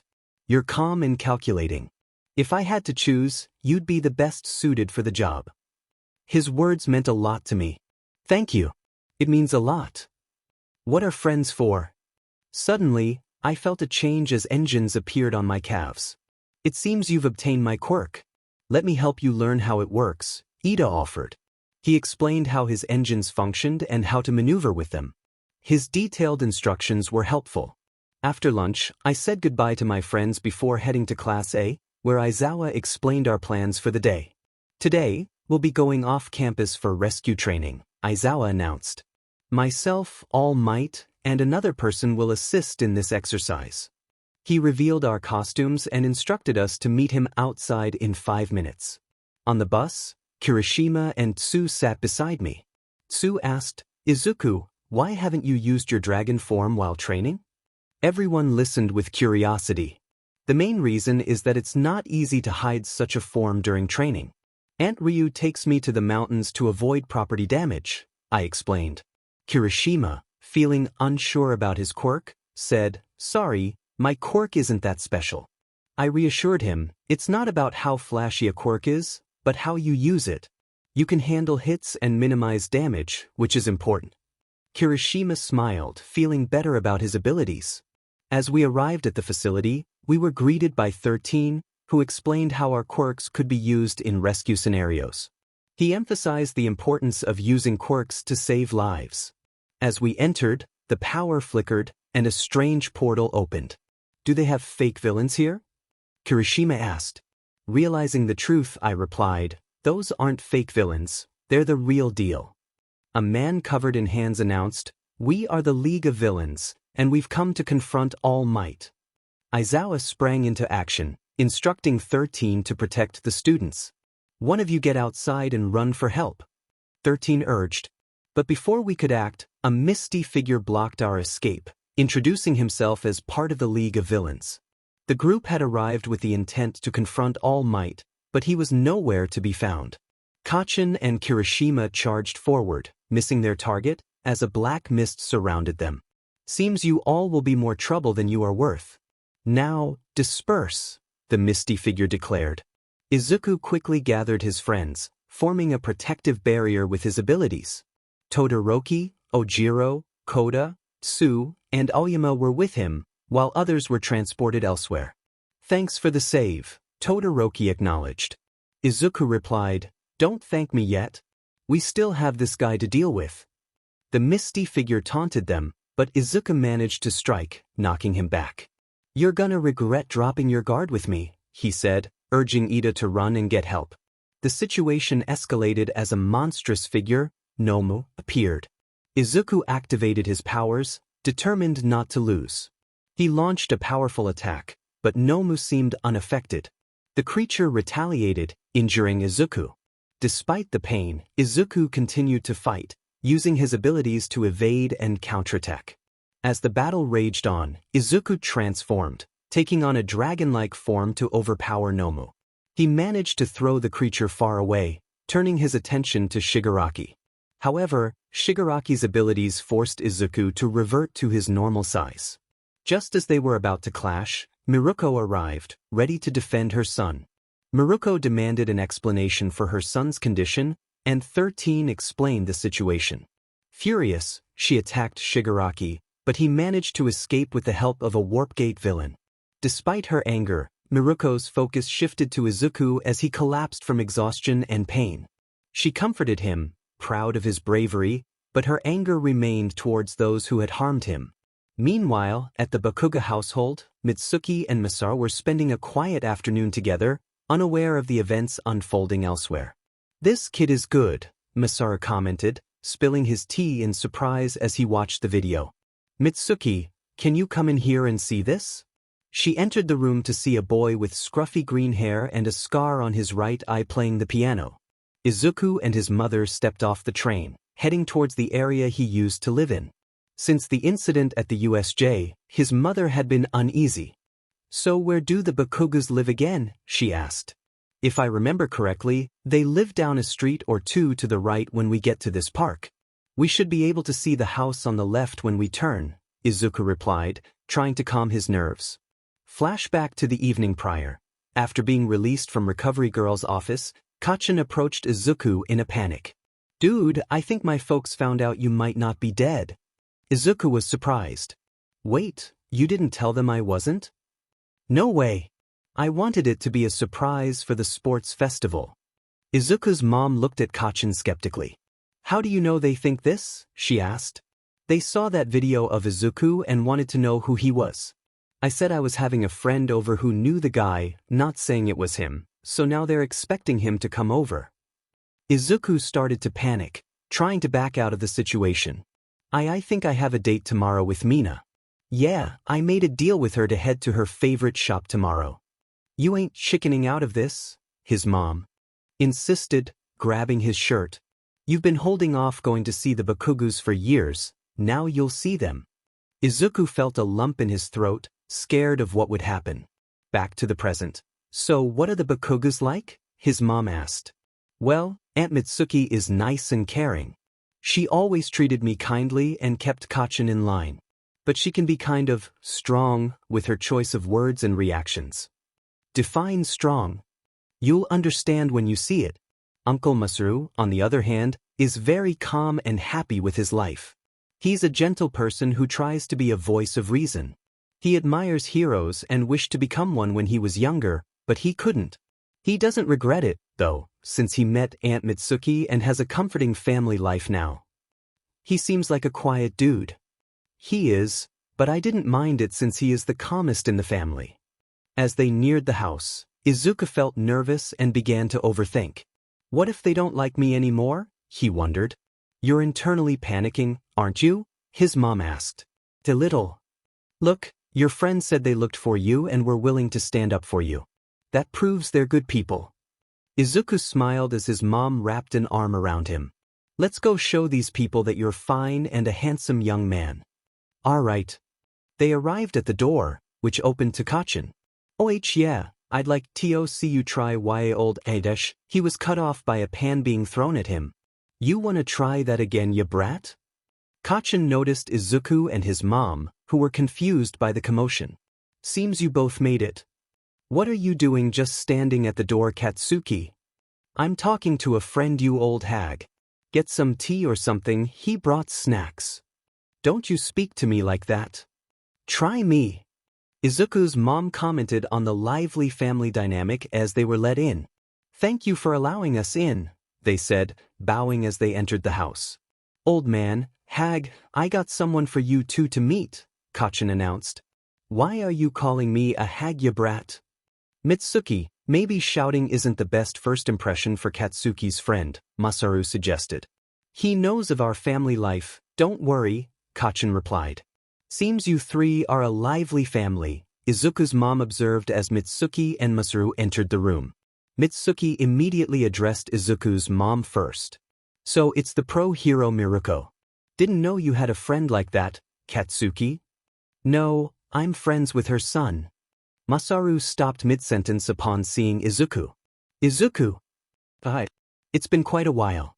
It's nice to see you both again. Both looked at him, stunned.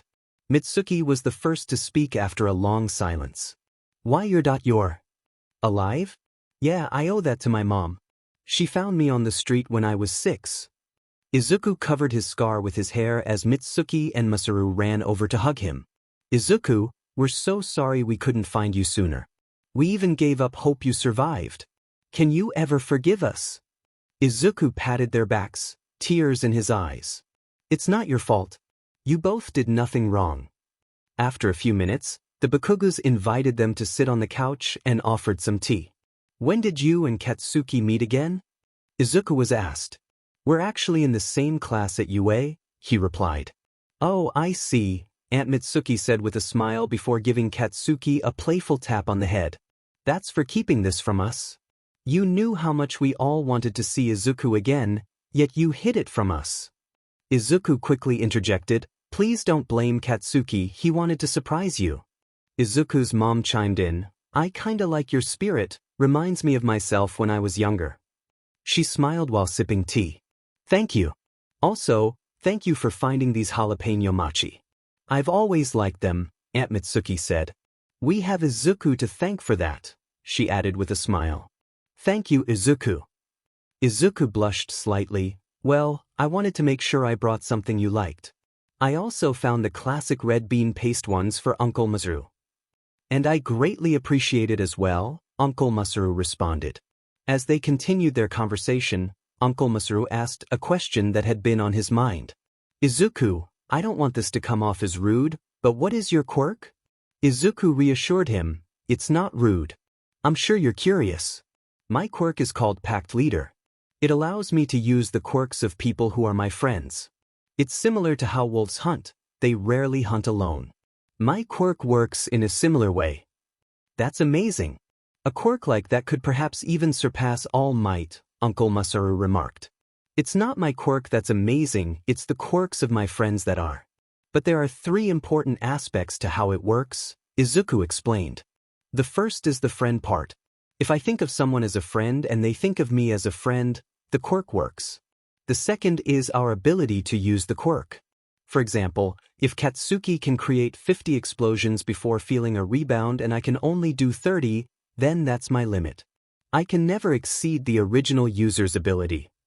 What's the third aspect? Uncle Masaru asked. The third is that my quirk doesn't alter my body unless it's an aspect of the quirk. For instance, Katsuki's quirk allows him to sweat nitroglycerin to make explosions. My sweat glands would change to produce that type of sweat, but I wouldn't gain his natural immunity to the explosions. I could develop it over time, but not immediately. So your quirk allows you to use a friend's, family member's, or partner's abilities to the best of their ability or yours if you can't. It's still an amazing quirk, Uncle Masaru concluded. Aunt Mitsuki noticed a small case Izuku had. What's in there? She asked. Oh well, don't laugh, okay? I learned how to play guitar and some other instruments to help with my anxiety, Izuku admitted. Can you play something for us? Aunt Mitsuki asked eagerly. Well, I guess I can, Izuku agreed, taking out the guitar and tuning it. As Izuku played, Aunt Mitsuki and Uncle Masaru enjoyed it immensely, clapping along with the rhythm. They were surprised when Izuku started singing, and Katsuki recorded the performance. Once he finished, they were visibly impressed. Wow, I'm really impressed, Uncle Masaru said. That was amazing. Aunt Mitsuki added. Izuku blushed. Thanks, but it's really not that amazing. Katsuki showed Izuku a HeroTube account with the songs uploaded. I just put this video up a minute ago, and it already has over 1,000 likes, he said. Izuku looked at the phone, surprised by the comments. When did you guys dash? Izuku started to ask. I asked the idiot to send them to me so I could share them with your friends, Katsuki explained. Why didn't you just give him their numbers? Izuku asked. Like I'd give him your friends' numbers. Would you? Katsuki replied. Izuku thought for a moment. You have a point there. As the visit came to an end, Izuku's mom stood up. Well, it's been fun, but I have a shift tonight, so I need to get going. Aunt Mitsuki walked them out, giving Izuku a final hug. If you need anything, tell us. We're here for you, Izuku. We want to help if we can, even if it's just from the sidelines. Izuku smiled, feeling grateful for their support. As they left, he noticed a change in himself and realized he might have gained a new aspect of his quirk. I guess I might have gotten your quirk, Aunt Mitsuki, he said with a laugh. That's cool, Uncle Masaru remarked. Well, we gotta go. It was a nice visit, Izuku's mom said as they departed. As we walked, I pulled out my notebook to jot down notes about Aunt Mitsuki's and Uncle Masaru's quirks, planning to analyze how I could combine them with others later. They seem like nice people, though they do yell a lot, I remarked. They haven't changed a bit. When I used to visit, they were always shouting at each other. It might sound bad, but it's just their way of interacting, my mom replied. As we continued walking, I texted my friends to see if they wanted to come over for a movie and dinner. They quickly agreed and my mom patted my head. You've got good friends, Izuku. Bakugo may be rough, but he's loyal. That's something special. I nodded, appreciating her words. A few days later, as classes resumed, I focused on the quirks I'd learned from Aunt Mitsuki and Uncle Masaru. I had an idea that might help some of my classmates. Todoroki, I've got something for you, I said, handing them small bottles of a clear liquid. It's a moisturizer I made by combining quirks. I thought it might help with your scars, especially on dry days. Kirishima smiled and thanked me, while Todoroki gave a quiet nod of appreciation. Sue approached, curious about the mixture. Did you use my quirk for this? She asked. I nodded, and she seemed a bit uneasy. Ochako also looked a bit unsure. I understood their reactions but hoped they'd see the benefit. As we settled in for class, Mr. Aizawa entered, still recovering from his injuries. Are you sure you should be up and about? Sue asked with concern. My health isn't important right now. You all have something bigger to focus on, he replied. We all held our breath, fearing another battle, but he continued, the UA Sports Festival is coming up. Excitement replaced our worries. Mr. Aizawa explained that the festival was a chance to make a name for ourselves, with increased security due to recent events. Use the next 2 weeks wisely, he advised before leaving. At lunchtime, we found the hallway crowded with students from other courses. What's going on? Kirishima wondered. They're checking out the competition, Bakugo replied dismissively. A student with purple hair approached, unimpressed by Bakugo's attitude. You're not the only ones who wanted to be in the hero course, he said. Others can still join if they prove themselves at the festival. This revelation worried me, knowing that our spots weren't guaranteed. Yo class, Tetsu called out, climbing over the crowd. Class B declares war on you all. Nothing personal, but that's just how this is gonna go. I started to worry even more, knowing everyone is working to do their best. Subconsciously, I started to pull my hair over my scar, scared of what's going to happen. This is getting unsettling. Apparently, this didn't go unnoticed by Kachin, who started to get upset. All right, which one of you messed with him? Fess up now. Everyone started holding Kachin back as the crowd began to disperse. Just remember, we're not going to hold back our punches, Class A. The purple-haired guy left with this said. Everyone's going for the top. What's worse is that we can be pulled from the hero course if we don't stand out enough. This is very unsettling. We started heading to lunch, grabbing our food and sitting down. A lot of worry was in me, knowing of the declaration of competition from every course and class to us, with some of the girls noticing. Izuku, are you okay? I glanced up to see Yui and Kino looking at me with concern. Yeah, you look really nervous. Well, it's just about the whole declaration thing from everyone. It's got me a little on edge. Don't worry about such things, Mr. Cottontail. We all immediately stopped what we were doing to glance over to Shiozaki. I have faith in you that everything shall be okay. Believe in that faith, and you shall be unmatched. This shocked all of us with the girl being rather straightforward instead of her refined self. You okay there, Shiozaki? Itsuka asked this, her face immediately going red. I mean I do not believe you should be worried. That is all I mean. I smiled at this before speaking. Thank you, Shiozaki. I appreciate it greatly. She immediately went red before bowing. It is the least I can do for a friend. I could see the red on her face when what she said finally registered with me. She thinks I'm a friend? My body immediately began glowing green before vines started to show up at the edge of the hair on the back of my neck. Hey Izuku, you've got some kind of green vines thing coming out of the back of your neck. I pulled whatever it was over to realize it was a vine. So this is your quirk, Shiozaki. Amazing. On instinct, I immediately pulled my notebook out to write down what it was and a detailed image of Shiozaki as well. So your quirk allows you to make vines grow out of your head. Can you also control them and detach them? If they get cut off, can you regrow them as well? Is there any alterations with them, like how you can negate certain things as well? She looked at me confused as I realized what I was doing. Sorry. I got a little carried away. It's quite all right. I can control them and detach them, but I can't control them while the vines are detached at the moment. They can also grow back if I am given enough sunlight and water as any normal plant. My vines are also able to be used as an insulator for electricity. I started writing this down along with a few possible combinations I could use with it. As I did this, we also went over possible training we could do for the next 2 weeks for the sports festival. 2 weeks later, the day had finally come with all of us prepared for what would happen the best we could. Since the events weren't told to us until the day of, we had to prepare for whatever.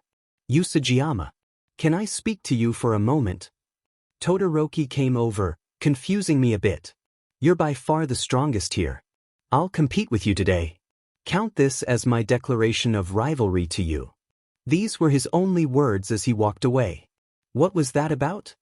I'm with Ochako on this one. Did you upset him or something? Kyoka stated this, confusing me even more.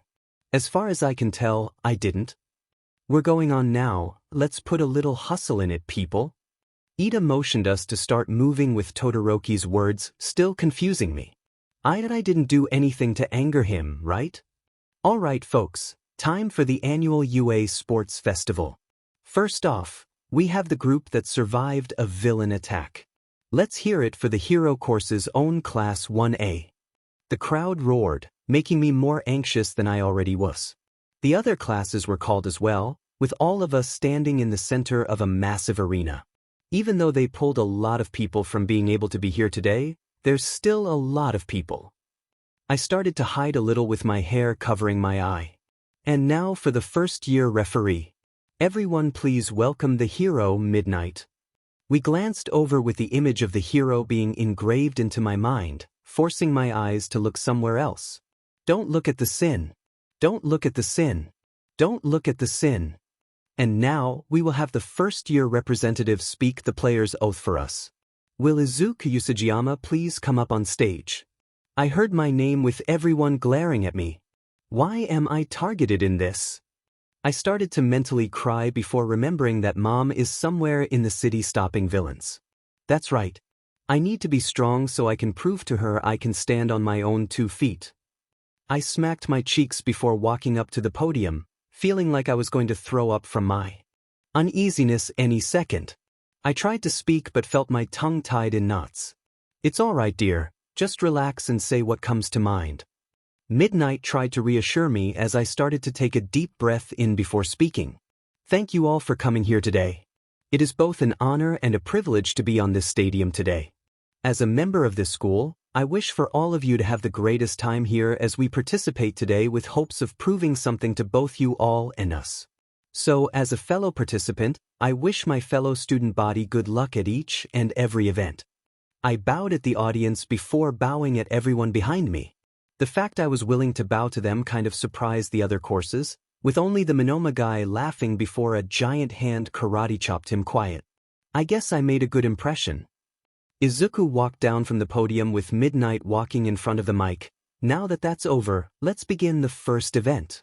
A giant roulette spun with a bit of enthusiasm in the hero's voice. The announcement echoed across the stadium, and the first event shall be Obstacle Course. The students were informed about the upcoming challenge. Participants will race around the stadium, avoiding obstacles we've set up. They can use their quirks as long as they stay on the path. The first 42 to return will advance to the next round. The students lined up at the entrance, with Izuku strategizing his approach. The group ahead is definitely going to be a challenge. I need to find a way to get in front, or I'll be stuck behind. Observing the walls, Izuku prepared himself by activating Rabbit and a touch of OFA. As the signal to start was given, everyone dashed forward. Izuku leaped onto the wall, skillfully bypassing the first obstacle. I almost forgot how we got in here. Exiting the walkway, he noticed the floor was frozen, courtesy of Todoroki, who was ahead, facing a line of frozen robots. Piece of cake. Izuku created small metal rods and threw them at the still-moving zero-pointers. What did you do, Usajiyama? Todoroki asked. Just wait, Izuku replied, using size to enlarge the rods, dismantling the robots. Unbelievable, folks. Usajiyama and Todoroki have just taken out several zero-pointers with ease. Izuku explained, I used Yaoyorozu's creation quirk to make metal pieces and then enlarged them with Yui's size quirk. By using them one at a time, I avoided doubling the output, but I had to deactivate 2 other quirks. Izuku continued running, reactivating Rabbit, to break through obstacles with sheer strength. Approaching the second event, he hopped across bits of land, trying not to fall, but lost the lead to Bakugo and Todoroki. Unbelievable, ladies and gents. Usajiyama has just lost first to Todoroki and Bakugo as they near the final event. The last challenge was a minefield, with Todoroki and Bakugo competing fiercely. If I use Kachan's quirk to propel myself, they'll attack me. I need a plan. Izuku smirked, thinking of his options. He used Bakugo's explosion to propel himself above them, then activated Shiozaki's vines to trigger explosions that sent the 2 back. Back to explosion. He propelled himself out of the minefield and sprinted to the finish line. The crowd erupted in cheers. And we have our first place winner here, folks. Class 1, this is Usajiyama has claimed first above all in the first event. Izuku smiled at the crowd, raising his arm triumphantly. I'm going to win and prove I can become a hero. Meanwhile, in an apartment, two people watched the sports festival on TV, recognizing the boy who had just won. Is that? Can't be Inko. Who'd be friends with him to give him their quirks? They watched, a thought lingering that this boy might be the son they had parted with years ago. Elsewhere, Miruko was on patrol, feeling bored due to the lack of action. Passing by a TV store, she saw the sports festival broadcast, with Izuku standing victorious. Hell yeah! That's my boy, she exclaimed. A familiar figure approached her. Seems you're in a good mood, he remarked. What do you want, you annoying bird? She replied. I heard your son got first place. I was wondering if I should put in a request for him after all this. Over my dead body, Miruko retorted, recalling a previous encounter. Anyway, I'll see you around. I hope to catch Izuku in the third round. I have faith he'll make it, she affirmed. Back at the stadium, after the last participant crossed the finish line, the next event began almost immediately. And now, time for the second event. The announcement echoed as the reel spun, stopping on the next challenge. The next event shall be the Cavalry Battle. Players will form teams of 2 to 4, each team having a headband with a point value based on their position in the last event. The headbands will reflect the combined points of all team members. Here are the points. The screen displayed the point values, with the last place worth 5 points, increasing by increments of 5 until it reached second place. Wait, how much am I worth? They showed everyone else's points, but not mine. As for first place, they will be worth 10 million points. The moment I heard that, everyone turned to me, eager to claim my headband. Oh snap! I felt nervous, covering my eyes. You have 5 minutes to form a team, so get going. In a panic, I searched for teammates, but most avoided me, knowing I'd be a target. Izuku. I turned to see Kino, Yui, and Ochako smiling. Let's team up. I started to cry, thinking it was a cruel joke. Are you three sure? They'll be after us because of my 10 million points. We've been through worse. Besides, we'd rather join you. Their kindness touched my heart. I can't believe I have such supportive friends. Okay, if that's the case, I think I have a plan. They listened as I explained it. It seemed like a good idea, so they agreed. Since Kino was smaller, putting her anywhere but the top would hinder us. With my combat abilities and resistance to her mushroom spores, I took the front, while Ochako and Yui formed the sides of our team. 5 minutes passed, and everyone formed groups. Everyone ready? Ready! Let's show them what we've got. Ooh, I'm the queen of the world. Kino cheered from her perch on my shoulders. Sometimes I think she enjoys being small so she can sit on my shoulders and feel taller. Begin! We launched forward at impressive speeds, surprising some Class B students who tried to attack us. This'll be easy, Monoma boasted, overconfident. Can you throw that metal piece I gave you? She used her quirk to create a metal waveboard. Alright, time for the next part. We shifted positions, with Yui and Ochako holding Kino on my shoulders as I used my quirk to propel us forward. How are you holding up, Ochako? She gave a thumbs up, using her zero-gravity quirk on us to lighten our load, leaving only Kino's weight to manage. Iceberg.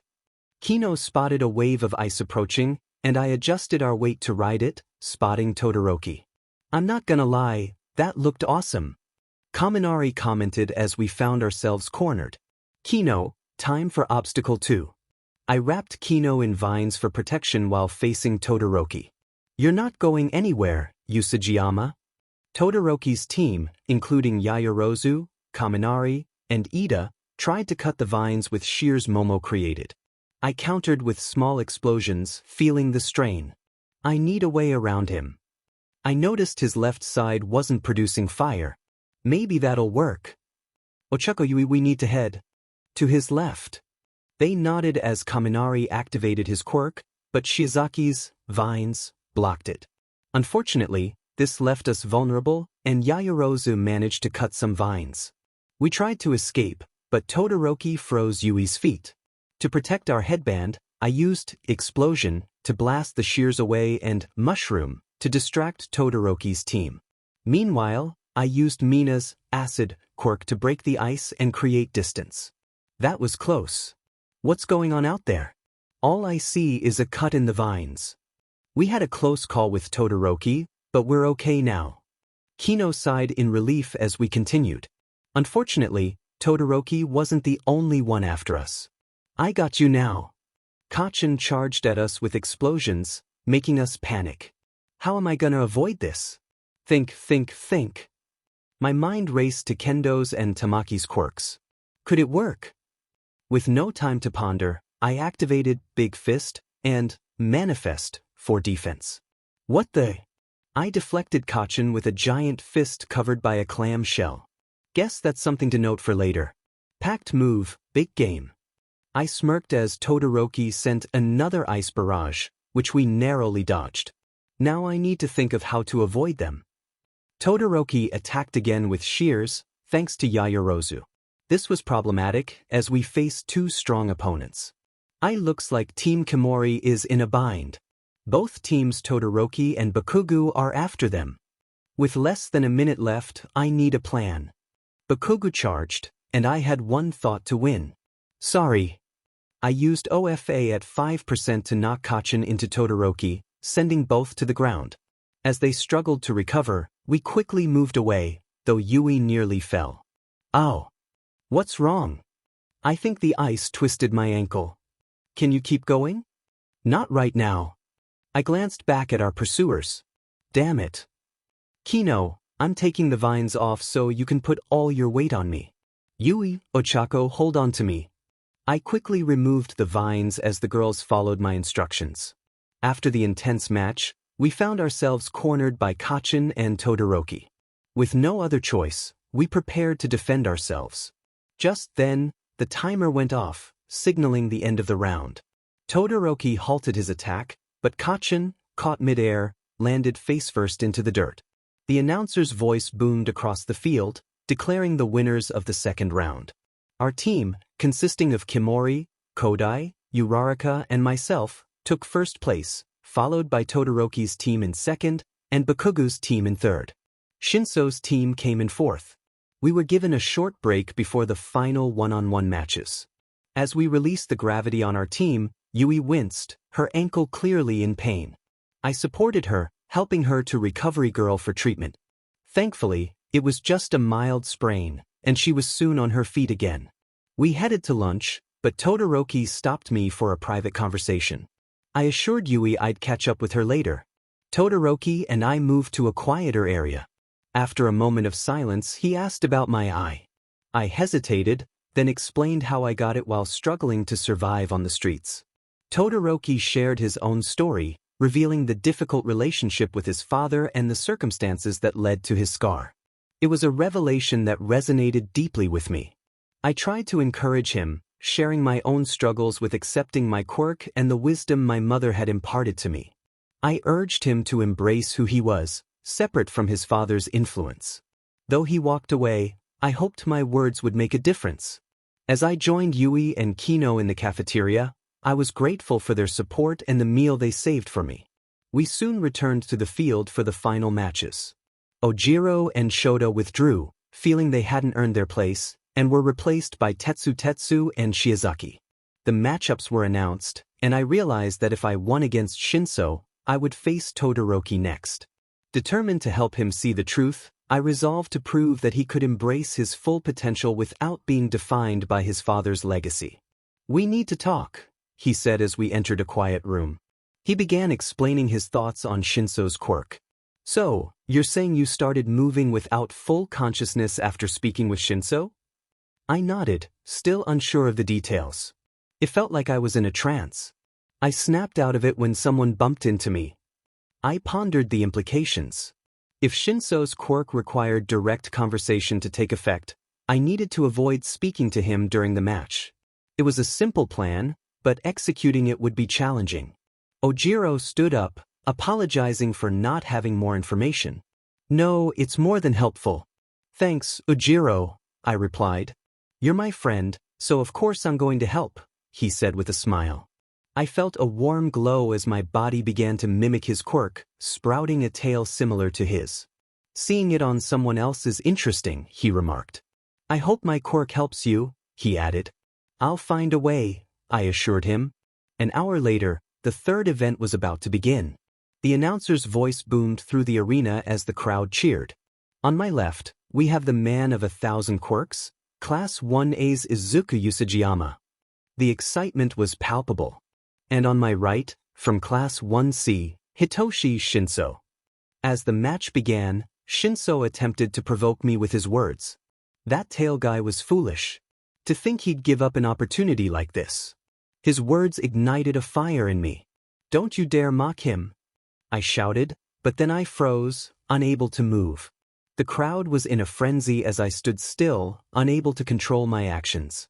I was internally screaming to stop as I neared the edge of the ring. Suddenly, a surge of energy coursed through me, breaking Shinso's hold. I flicked my fingers against the ground, snapping out of the trance just in time. No way, folks. Usajiyama stopped right before stepping out of the ring, the announcer exclaimed. Shinso was shocked.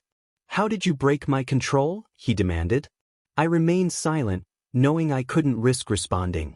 Instead, I charged at him, determined to push him out of the ring. Shinso shouted, trying to provoke a response, but I focused on my goal. With a final effort, I lifted him and threw him out of bounds. Shinso is out of bounds, Usajiyama wins. The crowd erupted in cheers as I helped Shinso to his feet. You almost had me, I said with a smile. Shinso walked away, a mix of frustration and hope on his face. Later, I visited Recovery Girl to heal my injuries. My mom and All Might joined me, concern etched on their faces. You scared me, my mom said, her voice a mix of relief and reprimand. Sorry, but I couldn't let someone insult a friend, I replied. And I helped Shinso learn something too. All Might nodded in agreement. What was that surge of power? My mom asked. I hesitated before explaining the vision I had of 8 shadows, one resembling All Might. All Might listened thoughtfully. A similar thing happened to my MSTR. It's harmless, he reassured us. Think of them as just something you saw in a moment. Izuku thanked him and then hugged his mom before joining everyone else. Miruko was concerned as Izuku left the room. She turned to All Might, seeking answers. Is it really harmless? I doubt Izuku could use that quirk without consciously choosing to activate it. All Might remained silent, prompting her to ask another question. Is there more to this quirk than you're letting my son know about? If there is, I need to know. All Might hesitated before replying. If I knew exactly what it was, I'd tell him. But it truly isn't dangerous. At least, that's what my M's are new. Miruko pressed further. And where is she? All Might and Recovery Girl looked down. At the moment, I'm the only holder that's lived past the age of every other OFA user had died after being found by our arch-nemesis. Miruko was shocked and grabbed All Might by the collar. And you chose now to say it? Not before my son accepted it? All Might tried to defend himself. To be honest, I thought I finished him off when I battled him some years back. Miruko was furious. You thought? So whoever this is might still be around? Recovery Girl intervened. Miruko, please put him down. Miruko released All Might and sat down. Right now, we're going to discuss everything you've neglected to tell my son. Relevant or not, I need to know just what he's up against for his safety. And if I think you're choosing to keep something out, I'm kicking you in the skull. She cracked her knuckles, prompting All Might to begin. I guess this should start about when quirks started to appear. Izuku arrived just in time to see Todoroki win his match. It was a decisive victory, with Zero frozen in solid ice along with half the stadium. The power displayed was enough to impress everyone. After being announced the winner, Todoroki thawed Zero out, looking pained. Izuku wondered if something had happened. There was a short break to clear the ice before Kaminari and Shiozaki's match. Mina asked Izuku who he thought would win. Izuku explained, Kaminari can be very powerful, but his limits are going to be an issue since he doesn't let himself cool down between attacks. Meanwhile, Shiozaki's vines are able to tolerate electricity as well as detach. On a sunny day like this, she's probably at her best. I don't think Kaminari will win this one. As predicted, Kaminari exhausted himself and was sent out of the ring by Shiozaki. Sadly, I'm not surprised. This was just a bad matchup for Kaminari. The next match was Kino and Ida. Kino prepared to head to the waiting area. "Wish me luck," she said, receiving a good luck kiss from Izuku. He thought, if I think about this logically, Kino could win if her spores go in the perfect spots to keep Ida from seeing or using his engines. This one is Izuku's faster match. He sat down, waiting for the match to start. The announcer introduced the fourth match of the first round. On my left, we've got the little magic mushroom girl herself, Class B's Kinoko Komori. The crowd cheered as Kinoko prepared her spores. And on my right, we've got the younger brother of Ingenium, Class A's Tenya Ida. Ida got into a running stance, ready to end the match quickly. "Begin!" Ida sprinted towards Kinoko, who dodged and released spores. Ida ran into them, trying to pick up Kinoko to throw her out of the ring. She evaded, slipping out of her jacket thanks to the mushrooms growing inside. More spores covered Ida, stopping him in his tracks. "Oh no, folks, Ida has stopped. Is this some kind of trick of Komori's?" Kinoko pushed Ida, but he was too strong to move. Eventually, Ida surrendered, unable to fight with the mushrooms covering him. Ida has surrendered, Komori wins. The crowd cheered as Kinoko helped Ida to the medical area. "If we soak your body in water and have you drink some, that should get rid of the spores," she suggested. "Thank you," Ida replied. Izuku felt conflicted, both feeling bad for Ida and happy for Kino. Next up was Mina facing off against a girl from General Studies named Himiko Toga. Since none of them knew her quirk, they assumed it might be a difficult one for her to be in the hero course. "Alright boys and girls, next match is a tricky one. On my left, we've got the woman of acid herself, Class A's Mina Ishido. And on my right, we've got Class C's Himiko Toga."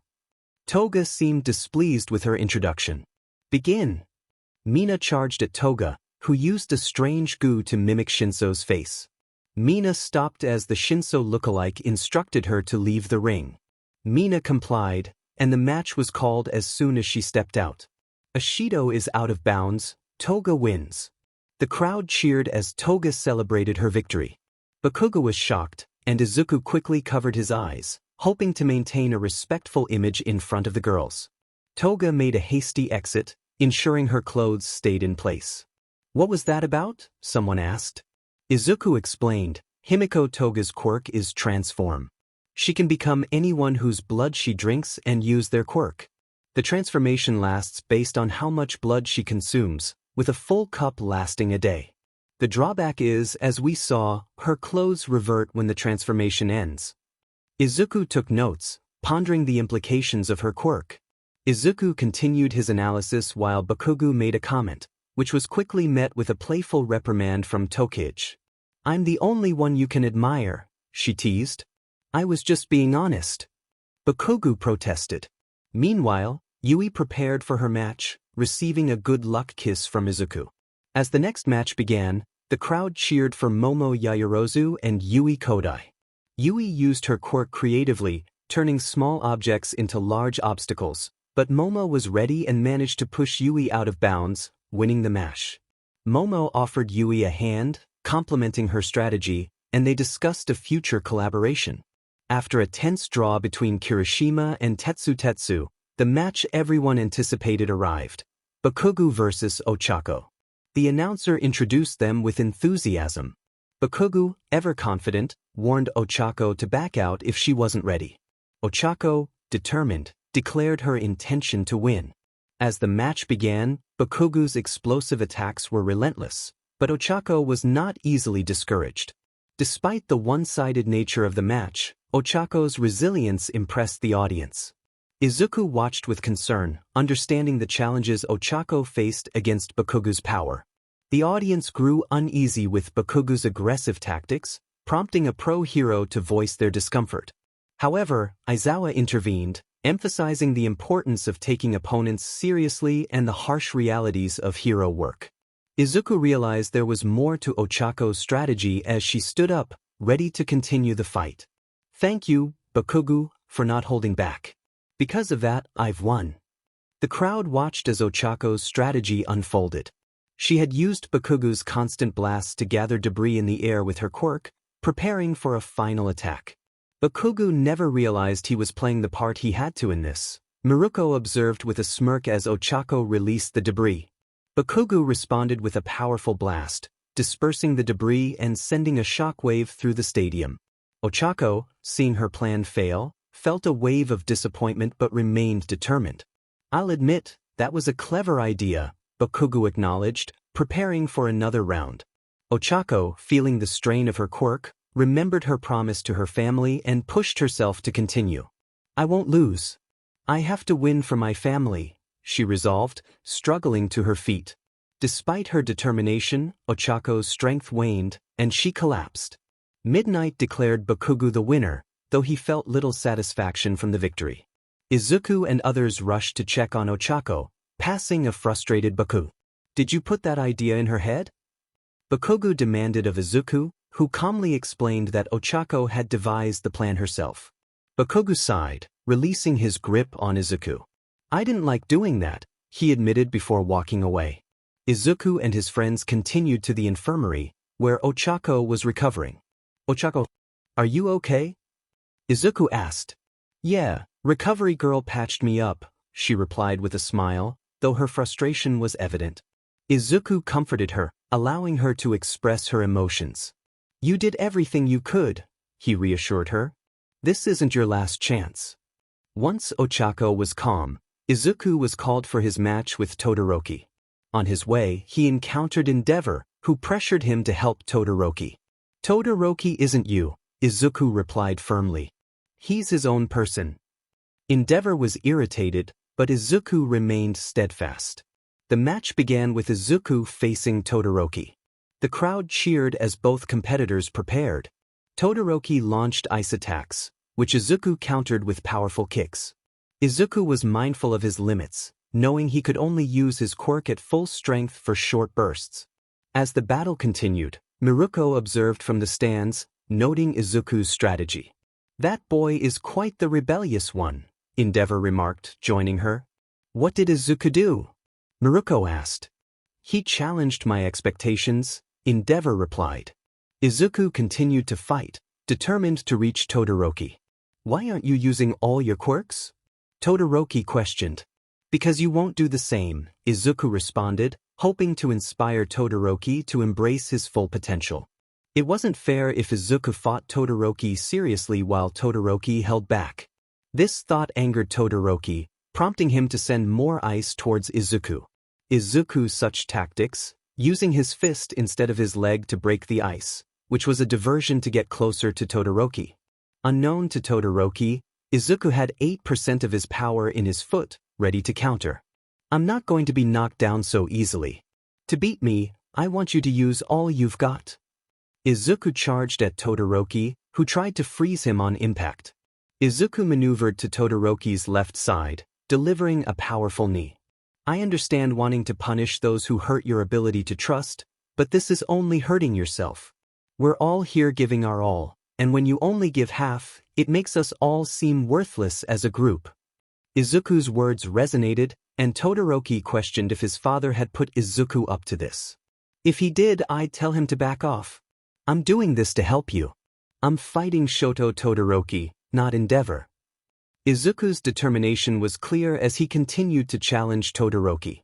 The spectators were puzzled by Izuku's approach, with some questioning why he wasn't using his full power. Bakugo speculated that Izuku was trying to force Todoroki to use his fire abilities, which Todoroki had personal issues with. As the fight continued, Todoroki began to slow down due to the frost affecting him. Izuku kept pushing, determined to make Todoroki realize his potential. "It's yours. Your quirk, not his. We all have dreams, and I'm going to win against you." Todoroki remembered a conversation with his mother and, in that moment, his left side ignited in flames. The stadium watched as Todoroki's flames erupted, with Endeavor expressing satisfaction. Izuku smiled, unfazed by the situation. "You must be crazy, smiling like that now. Don't blame me for what comes next." Todoroki's mother's words echoed in his mind, and he decided to take Izuku seriously. Izuku activated his abilities for one final move, Pact Move, Luna Stampede. He propelled himself forward, while Todoroki unleashed a barrage of ice. Cementos and Midnight tried to stop the match, but it was too late. Both attacks collided in a massive explosion. As the smoke cleared, it was evident that Todoroki was out of bounds, and Izuku had won. Despite his injuries, Izuku was content, knowing he had helped his friend overcome a mental hurdle. Later, Todoroki awoke in the recovery room, confused but relieved. He saw Miruko and Ryukyu there, with Miruko expressing her concern for Izuku's reckless actions. "You could have gotten hurt," she scolded. Izuku reassured Todoroki, apologizing if he had pushed too hard, but he wanted Todoroki to understand he wasn't trapped in a sea-seal.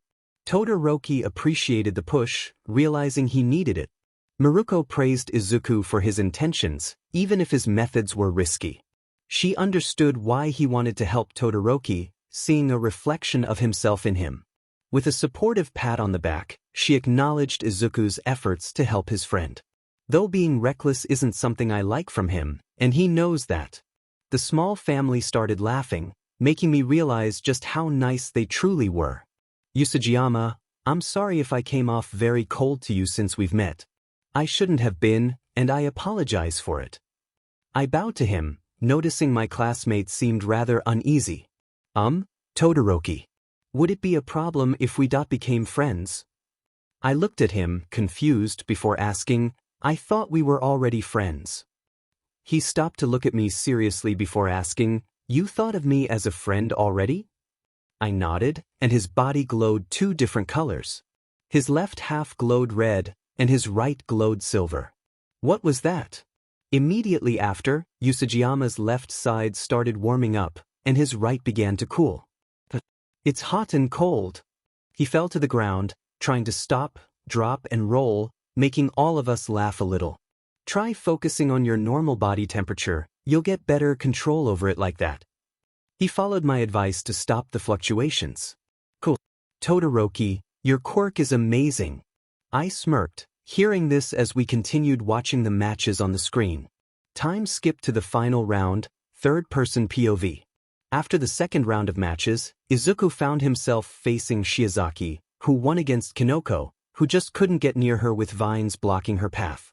"Alright folks, time for the first semi-final match. On my left, we've got the boy who believes in the power of friendship. Class A's Izuku Usajiyama." The crowd cheered for Izuku as he activated Rabbit, showing off his ears to Shiozaki. And on my right, the woman of the holy vine herself, Class B's Ibara Shiozaki. She got into the ring with Izuku, not feeling so comfortable facing her. "Just letting you know, I'd rather not fight you." Shiozaki started praying and speaking to herself as the sound to start the fight rang. "Begin." Izuku saw the vines on her hair go down into the ground to force Izuku to glide through the air with wave motion, before activating half hot, half cold, to freeze the ground below him and Shiozaki. Her feet couldn't move, and her only defense was the vines on her head. Seems Usajiyama has the ability of his former opponent Todoroki. Is this the end of the line for Shiozaki? "Give up, and we can let this end without an issue. I really don't want to hurt you." Shiozaki refused and started attacking Izuku with the vines she had left. They were quickly stopped by Izuku producing some rope from Yaoyorozu's creation ability before tying Shiozaki up and making her unable to fight anymore. Shiozaki is unable to continue. Usajiyama wins.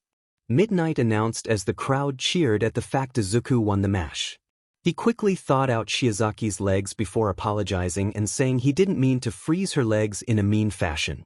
She accepted this on the condition that she'd be able to go on a date with him when the sports festival finished.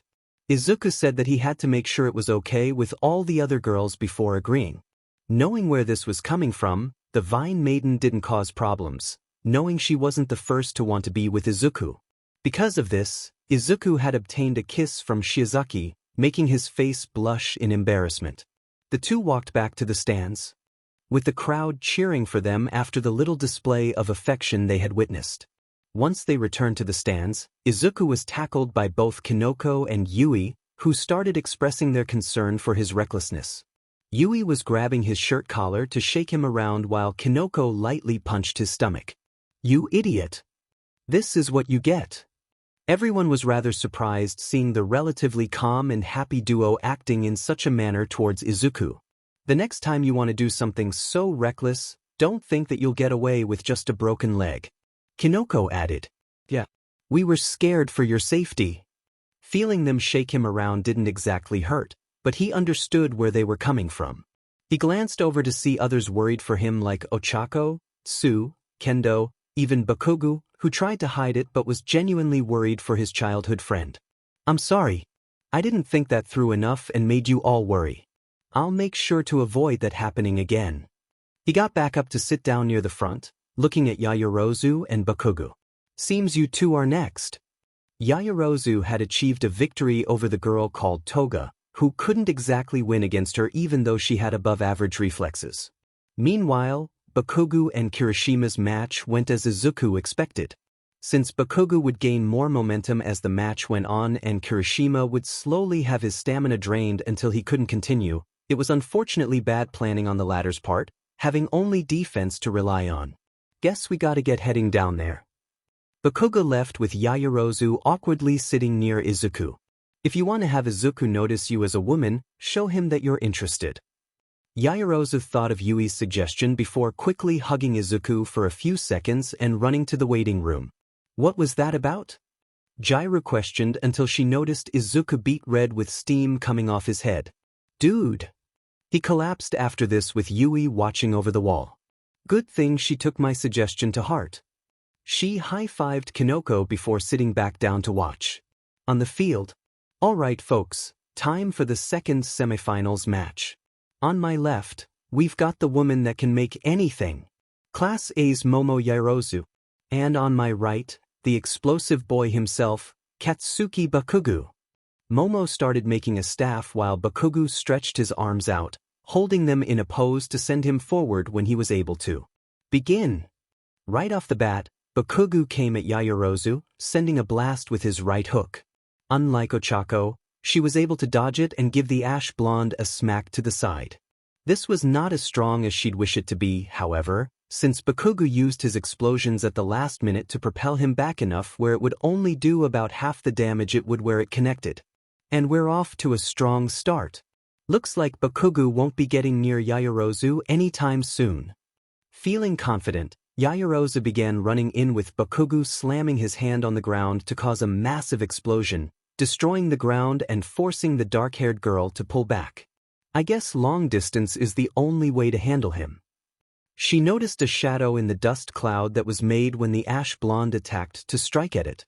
After the intense match, Yaoyorozu found herself out of bounds, conceding victory to Bakugo. She felt a mix of frustration and admiration, realizing she had fallen for a clever diversion. Bakugo, despite his brash demeanor, acknowledged her skills, which brought a smile to her face. "That's the best compliment I can get from you, isn't it?" she mused. Bakugo, still a bit irritated, offered her a hand to help her up, and she laughed, understanding that beneath his tough exterior, he wasn't a bad person. Meanwhile, Izuku prepared for his upcoming match against Bakugo. His mother was there to offer encouragement, reminding him to give it his all. Miruko also expressed her support, reassuring him that he was already a winner in her eyes. As Izuku entered the stadium, the excitement was palpable. The announcer introduced both competitors, highlighting Izuku's unique style and Bakugo's explosive reputation. The match began with Izuku showcasing his agility, keeping Bakugo on edge. The two engaged in a fierce battle, each trying to outmaneuver the other. The crowd was captivated by the intense exchange, with both fighters demonstrating their skills and determination. Bakugo managed to land a solid hit, exploiting a weakness from Izuku's previous match, but Izuku quickly recovered, ready to continue the fight. As the match reached its climax, both fighters prepared to unleash their ultimate moves. Izuku combined several quirks to enhance his strength and resilience, while Bakugo created a whirlwind of smoke and explosions. The collision of their powers resulted in a massive explosion, leaving the arena shrouded in smoke. As the dust settled, Izuku stood victorious, with Bakugo unconscious on the ground. The crowd erupted in cheers as Izuku was declared the winner of the sports festival. Later, Izuku's parents watched the awards ceremony from afar. Hisashi was pleased to see his son's success, while Inko felt a deep sense of regret for past decisions. She reflected on the consequences of their actions and hoped for a chance to reconcile with Izuku. The following day, Izuku was invited by Yui and some friends to hang out, marking the beginning of a new chapter in his life. I asked Yui if Shiozaki could join us, and she agreed since Nijire was coming too. I was glad because I hadn't had a chance to talk to Nijire much before the sports festival. "I'm heading out, Mom," I called to my mom, who was training in our indoor gym. "Great. What are your plans for today?" she asked. Shiozaki likes bookstores and bakeries, so I thought we'd try the new bread shop and then head to the library. After that, maybe the tea shop Yui and Nijire like, and see where the day takes us, I replied. Mom gave the punching bag a final hit and smirked at me. "Look at you, making plans for your group outing." I blushed as she laughed. Anyway, later. I left the house and headed to the train station, where I met Yui and two of our classmates dressed nicely. Yayorozu? Kendo? I noticed Yayorozu wearing a nice dress shirt and black briefs, while Kendo had on a white dress and a biker jacket. "Hey Usajiyama. Nice job at the sports festival," Kendo said. "It's nice to see you too, Usajiyama," Yayorozu added. I couldn't help but notice how their outfits highlighted their features, and I turned beet red. "Is it weird what I'm wearing?" Kendo asked. "No, you both look very pretty," I replied, trying to avert my eyes. Yui was in a yellow top and red shorts, which made me blush even more. "Seems Izuku likes our attire. Let's go get Nijire and Shiozaki," Yui said as the train arrived. After Izuku left and I finished my workout, I decided to grab some food. I got a call from Hawks. "I'm not interested in dating you," I told him.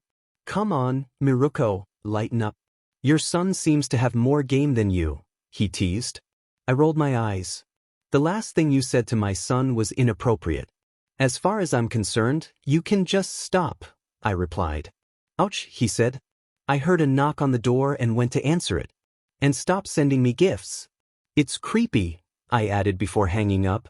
I opened the door to see two faces I never wanted to see again. "Hello there, Miruko. Is Izuku around?" they asked. "Midoriya's," I said, watching them closely. "What do you want?" I asked. "Just want to see our son," they replied. "Well, he's out right now," I informed them. They lingered by the door. "You haven't seen him for years. Why do you care now?" I asked. "We want to make amends," they said. I sighed.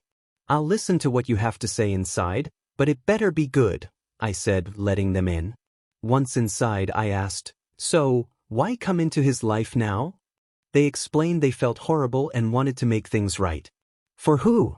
I asked. "We want to help and take care of him," they said. "The same child you abandoned?" I asked. "Things will be different now," they insisted. "How?" I challenged. "He's our son. We should decide what's best for him," they argued. "You lost that privilege when you abandoned him." I shouted, unable to contain my anger.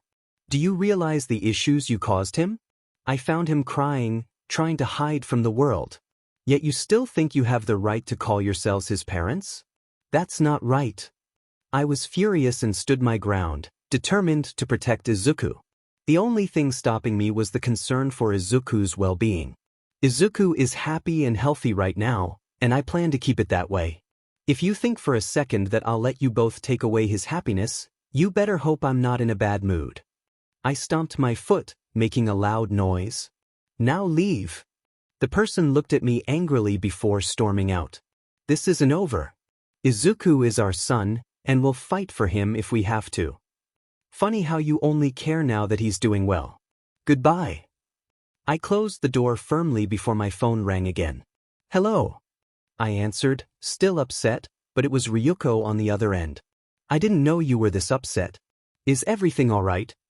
"Why, sorry, Ryuko. What's up?" "I was going to ask if you wanted to grab lunch, but if it's too much of an issue, I won't push it." Remembering Izuku's plans, I agreed. I don't see why not. I want to make sure everything's okay. I thought to myself, I'm not letting anyone mess with Izuku's peace of mind. Izuku's perspective. After meeting up with Shiozaki and Nijire, we headed into town to visit a bookstore with a great selection. Inside, Shiozaki and Yaoyorozu found some books they liked, and since we were on a date, I paid for them and carried the books. Our next stop was a motorcycle expo that Kendo enjoyed. She explained that she had always liked them and was teased for being a bit tomboyish. I found this aspect of her interesting and inspiring. Despite being judged, Kendo never let others bring her down. Afterward, we checked the movie listings but found that none of the good ones were starting until later. So, we decided to visit a tea shop I knew Nijire and Yui would like. As we entered, the cashier recognized us and smiled. Nice to see you three again. Where's your smaller friend? Yui explained, she had a family thing today and couldn't join us. We were led to our table, and a waitress brought us menus. They have a nice selection of tea here, Nijire commented with her usual bubbly attitude. When the waitress returned, we placed our orders. I'll take a black coffee. Jasmine tea for me. Some Earl Grey would be lovely. I'll get a sweet tea. I'll have green tea. Can I get a green tea as well? The waitress noted our orders and mentioned a special offer. You can get a small set of mochi or a muffin with your tea for a little extra. We all agreed to try it. Once she left, Yaoyorozu asked, Midoriya, could you play something for us? I was pleased and took out my guitar. What do you want to hear? Maybe something from the West, suggested Nijire. I think I have something, I replied, tuning my guitar and starting to play. As I played, Kendo and Yaoyorozu watched with wide eyes, and people around us tapped their feet to the rhythm. When I sang, I glanced at Yui and Nijire, almost inviting them to join in. The song ended with applause from everyone in the shop. That was awesome. Do the shop owners let you do this? Sort of. They want people to enjoy their time here and let me play. Yaoyorozu, with stars in her eyes, asked for another song. Something unique? She suggested. I remembered a song I found online. This one's a bit embarrassing, but I'll try. As I sang, I felt a bit uncomfortable with the lyrics but continued. When I finished, the girls seemed a little flustered. Sorry, that one was stuck in my head. I apologized before noticing some familiar faces entering the shop. Oh no, I thought, starting to feel uneasy. Izuku, are you okay? Yui asked, concerned. Do you mind if I sing something personal? The girls nodded and I began to play. As I played, memories of my past surfaced. My childhood wasn't bad, but the memory of being kicked out after my Quirk diagnosis was painful. Tears fell as I sang about those difficult times. I remembered the harshness of life on the streets, the struggle to find help, and the moments of despair. But through it all, I found strength and resilience, which I poured into my music. When I stopped strumming, everyone looked at me with amazement. Nijire approached me with concern in her eyes, asking if I was all right. I assured her and myself that I was fine, attributing my mood to a bad memory. Kendo remarked on the depth of my playing, and I nodded, surprised by my own emotions. Yui and Shiozaki wrapped their arms around me, offering their support and a listening ear if I ever wanted to talk. As I tried to maintain my composure, one of the last people I wanted to see approached our table with a smile. Well, if it isn't Izuku. How have you been, son? I looked up and gave a weak smile. Hey dad. Long time no see. Yui and Nijire exchanged glances, realizing the source of my discomfort. I wished for a peaceful day with friends, but now I faced an unexpected and unwelcome encounter. Meanwhile, Miruko and Ryuko finally found the tea shop where Izuku and his friends were. They entered to hear him playing a somber tune, immediately sensing something was wrong. Miruko noticed the tension and decided it was best to wait and see how things unfolded. Izuku's father continued, What? Not gonna give your old man a hug? I was taken aback, struggling to find words. Sorry. It's just a little. I mean, why are you here? His expression shifted to one of regret. I'll be honest, Izuku. Your mom and I are sorry for what we did and want you back. Please come back, son. My hands trembled as I tried to process his words, unsure of his sincerity. I don't know. It's a lot to take in. Overwhelmed, I excused myself, paid for my drink, and left the shop with my guitar. Before I got far, my father caught up to me, pleading for us to be a family again. On the verge of tears, I broke into a run, needing to escape. After witnessing Izuku's distress, Nijire confronted Mr. Midoriya, expressing her anger at his intrusion into Izuku's life. Yui joined in, voicing her frustration at the situation. Their friends, Shiozaki, Kendo, and Yaoyorozu, gathered around, trying to understand the commotion. They quickly realized who Izuku's father was and why his presence was so upsetting.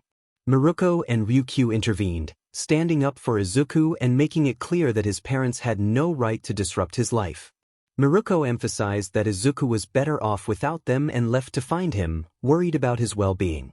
Ryukyu apologized for the situation and asked for help in locating Izuku. The group agreed to search for him, splitting into teams to cover more ground.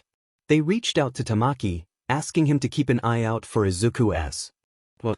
Meanwhile, I found myself running aimlessly until I reached a quiet pond.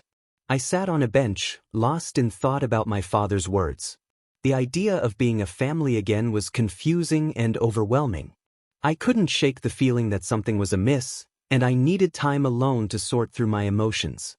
I was feeling conflicted, torn between staying with my mom and considering the possibility of reconnecting with my biological parents. My mind was a mess. As I sat on the bench, curled up in thought, Tamaki approached and placed a comforting hand on my head. "How are you doing, little man?" he asked gently. "Hey, Tenki," I replied, looking down. He had heard about the situation from Nijire and wanted to know how I was holding up. I didn't need to say much, he understood the turmoil I was in. "It's tough, isn't it?" he acknowledged. I finally voiced the question that had been bothering me. Should I try to reconcile with my BRH parents? They did kick me out, and I can't forgive them for that, but they're still my biological family. If I refuse them, it's like I'm refusing a part of myself. Tamaki listened and then shared a story to help me see things clearly. "Remember when Miruko was upset with you for nearly causing a fire?" he asked. I nodded, recalling the incident. "She was more scared for your safety than anything else. She cares about you deeply." I thought about all the times my mom had guided me, both when I made mistakes and when I succeeded. "Who's been there for you since you were 6? Tamaki asked. "Mom," I replied. "Who cares about your well-being?" "Mom," I repeated. "And who truly supports you?" "Mom." Tamaki hugged me, and I hugged him back, feeling grateful for his support. "Miruko thinks of you as her own and wants the best for you," he said. I felt comforted by his words. He then mentioned that my biological parents had visited earlier. "They came to your house today?" he said. "Nijire found out from your mom, who was trying to handle the situation." Tamaki looked me in the eyes and said, "I can't make the decision for you, but we're all here for you, no matter what you choose." I wiped away my tears and managed a smile. "Thank you, Tamaki," I said. He ruffled my hair and I laughed, feeling a bit lighter. Later, at the park, we gathered with friends to discuss our search efforts. As hope began to wane, we heard the sound of a guitar. We followed the music and found Izuku playing, with Tamaki by his side. The melody expressed Izuku's inner conflict, his longing to believe in his parents while fearing they might hurt him again. As the song ended, a woman approached, and I recognized her as Izuku's biological mother. Izuku greeted her hesitantly, "Hey, Mom." She corrected him, acknowledging she might not deserve that title anymore. "Are you happy with your life, Izuku?" she asked. Izuku thought for a moment and replied, "Yeah, I have people who care about me and I care for them too." His words seemed to weigh heavily on her. She expressed regret for her past actions, admitting she had been blinded by selfish desires. "I was a horrible mother," she confessed. "I don't deserve to be one anymore."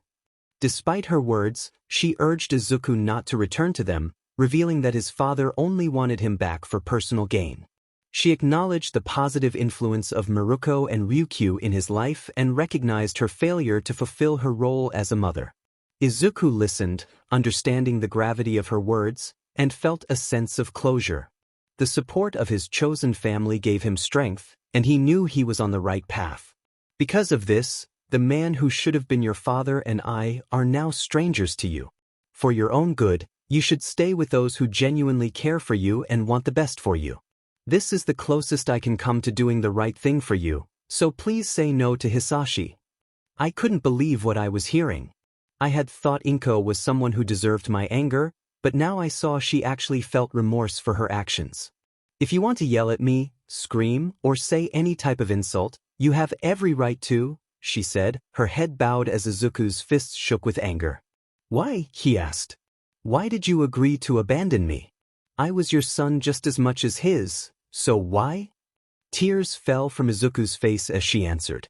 I have no excuse for what I did. I honestly don't know why I gave in to my own greed instead of caring for my own son. But this is where we stand, and now we've come to this crossroad. I couldn't believe how angry Izuku was.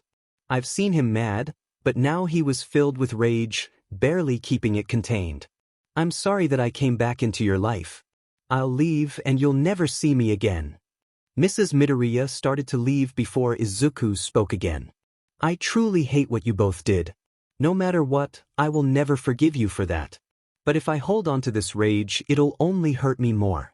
If I gave you a chance, would you be willing to try to have some kind of relationship where I can trust you again? I don't deserve it.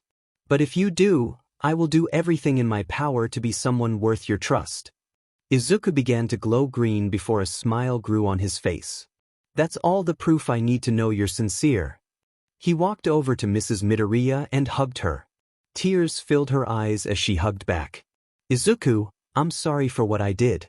I'm so sorry. She couldn't stop crying as they embraced. So she really does feel bad for what she did, Kendo observed, leaning on a tree. I guess even people we think don't deserve a second chance sometimes do. After hugging his former mother, Izuku's mom and Aunt Ryu found them. Izuku, you okay? They seemed a little tired, with the man they would rather not see behind them. There you are, son. Did you think it over enough? He asked with a smile. Yes, and I can't go back with you, Izuku replied. What? You and Mom hurt me too much for us to have a normal family again. But I will give you one chance to become someone worthy of being in my life again. I don't know if you are or aren't yet, but I want to know if you'd be willing to try to have some kind of relationship where I can trust you again. He was silent before answering. Yeah, sure. There was a silence in the air. I know that's a lie. Excuse me? I gave a similar question to Mrs. Midoriya before, with my quirk activating after. I genuinely wanted to give you both chances to at least remain in my life. She wanted to at least be something to me, while you don't. The only way I know is my quirk needs mutual friendship. If you don't longing even something minimal like that, it doesn't work. He became angry before shouting. I don't need some quirk telling me what you should and shouldn't do. You are my son, and you're coming with me. Izuku's mom immediately intervened. That was for making my son upset today. Mrs. Midoriya walked over to help her husband away, apologizing. I'm sorry if he caused any issues. We'll be on our way now. She started to walk away before Izuku's mom spoke up. Hey! Mrs. Midoriya turned around to see a smile on her face. If you want to see Izuku again, feel free to come over on Saturdays. She smiled and thanked them, walking away with a semi-conscious Hisashi. You did good, Izuku, his mom said, patting his head. I'm sorry you had to deal with that. I tried to keep you out of this, but it backfired. Izuku shook his head and smiled. It's not your fault. I had to do this eventually. She smiled at him before he was hugged by his friends, who were happy he was able to come out of this without issues. One thing he knew for sure was that he was happy with how his life had turned out. After the days off, school started back up for Izuku and everyone. Wish it didn't rain the first day back, Yui commented. Yeah, it's so dreary out, Kino agreed. Izuku's mind was elsewhere. Please pick up the pace, you three. We are UA students, so being early is our objective. Ida called out as he ran past them. He's fast, Kino noted. Yeah, like a car, Yui added, and they laughed. Izuku remembered something troubling. He had learned that Ida was Ingenium's younger brother and that the turbo hero was not in the best condition. Izuku. Yui's voice pulled him out of his thoughts. Huh. He realized they were at school. You okay? I'm fine, Yui. I was just lost in thought for a few minutes. You seem to be doing that a lot lately, she observed. Izuku smiled and laughed it off. I guess my mind has been a bit preoccupied lately. Let's go before we're late. They walked into the building to get to their lockers and changed their shoes for class. Once in the classroom, Ida seemed a bit off, not his usual self. Izuku decided to check on him. Ida, you okay? He asked, noticing his friend's forced smile. I apologize if I may have seemed a tad strange, he said, though I sensed he wasn't being entirely truthful. Not wanting to press the issue, I replied, if you need to talk, know I'm here for you. He nodded. I appreciate the offer, Usajiyama. I returned to my desk just as Mr. Aizawa entered the classroom. Good morning, class. We all greeted him in unison. Noticing his lack of bandages, we felt a sense of relief. It's good to see you without any bandages, sir, one student remarked. Mr. Aizawa explained, yeah, the old lady did a lot during the break. Not proud of being out cold for so long. He gestured to a scar near his eye. Anyway, we have a special class for hero informatics. Everyone held their breath, fearing a pop quiz, but Mr. Aizawa announced, you all need to think of hero names. The tension turned to excitement. These hero names will be important for a work study you'll be doing next week. You'll be learning in the field with a pro. He pointed to a board with names and numbers. These are the students who have caught the interest of agencies. I was pleased to see my name among them. The picks are usually more diverse, but our top 3 took most of them, Mr. Aizawa continued. Regardless of how many offers you got, you'll all be participating in the work study. An agency can give or retract an offer during your time here. I smiled, knowing everyone had a chance. For those without offers, you'll choose from a list of 40 respected agencies. Now, we have a guest to help with hero names. Midnight entered the room. Hero names can be lifelong, so choose wisely, she advised. Midnight distributed dry erase boards and markers for us to brainstorm names. After 15 minutes, we began presenting our ideas. Aoyama went first with a flamboyant suggestion, which Midnight helped refine. Mina followed with the Alien Queen, but Midnight rejected it. Other students presented names tied to their quirks or personal inspirations. Todoroki chose his own name, reflecting his ongoing personal journey. Finally, it was Kachin's turn. King Explosion Murder, he declared. Midnight shook her head. That's too intense. Fine. Lord Explosion Murder, he insisted. Still too intense. Midnight replied. Kachin struggled to find a suitable name, and I was having similar difficulties. I considered Copycat, but it didn't quite fit. As I pondered, Ochako presented the Gravity Hero, Uravity, which was accepted. Ida used his first name, and it was approved. Feeling the pressure, I remembered a name my mother had suggested. I wrote it down and approached the podium. Why that one? Someone asked. The way wolves hunt is never alone. Each wolf has the backing of the entire pack. My power comes from those who support me, so I chose a name reflecting this. The friendship hero, Okamura. Midnight gave a thumbs up and I felt relieved. Later that evening, I sat on the couch, organizing my offers and contemplating my work-study options. If I think about this rationally, I have skills in combat, support, and ground control. My ideal choice would allow me to explore all 3, but such opportunities are rare. Deep in thought, I didn't notice the door open until my mom playfully tackled me. Look out, she exclaimed, putting me in a playful hold. You give, she teased. I give. I give. I laughed, catching my breath as she released me. Can't you just say hello like a normal person? One of them exclaimed. Not my fault you're so caught up in your stuff that you can't see an obvious attack coming, the other replied with a grin. They both laughed and got up to recompose themselves. So, what are you up to? One asked. I'm trying to think of a good offer for a work study I'm doing. I was considering one where I can train in all 3 positions of heroics, but not many specify like that. After that, I was thinking of someone who could maybe think outside the box for fighting, so I can help get into that area of thinking more. But again, that's a bit of a shot in the dark. The mother looked through the offers and smirked. You have a lot of offers here. Not bad. Doesn't make going through them any easier, the young one sighed, prompting the mother to notice. What's wrong? It's nothing. Izuku, don't lie to me. I know when you lie. Izuku glanced away, and his mother playfully grabbed him. What's the problem? Okay, I'll tell you, just let me breathe. She let go, and he pointed out his concern. You remember what happened to Ingenium, right? He got attacked by the hero killer. What about it? Ida might be thinking of going after Stain. His mother stayed quiet before speaking again. You realize I may have to report this now that you said someone is willing to act on vigilante acts, right?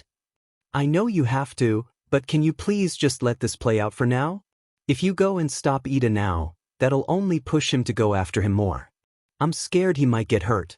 If he does and I could have stopped it, I don't think I can live with myself. Unfortunately, I can't jump right into this issue since his brother meant the world to Ida. So you're saying that you want to help, but don't want to get involved in something bad? Izuku nodded, and his mother thought about it. Then why don't you try and go with an agency near Hosu that's on the case? Great idea, except for one problem. Who's on the case? She went through her phone on the Pro Hero page and wrote a couple of names on a piece of paper. Most were big names that everyone knew. These guys are the ones on the hero killer case going into Hosu. If you want to help your friend, going with one of these is your best bet. Izuku glanced at the names to find any that offered him an opportunity and circled about 10.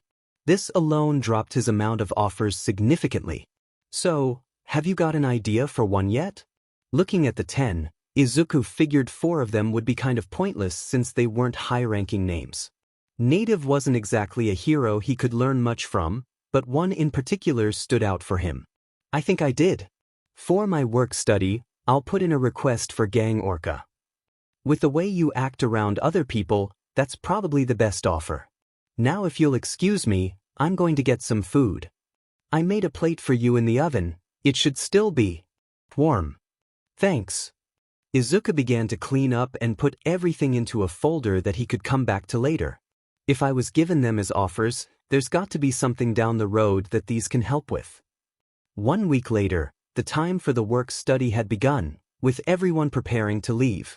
Make sure to be on your best behavior for the pros you're doing this with. Also, you do not have authority to wear your costumes unless you're told it's all right.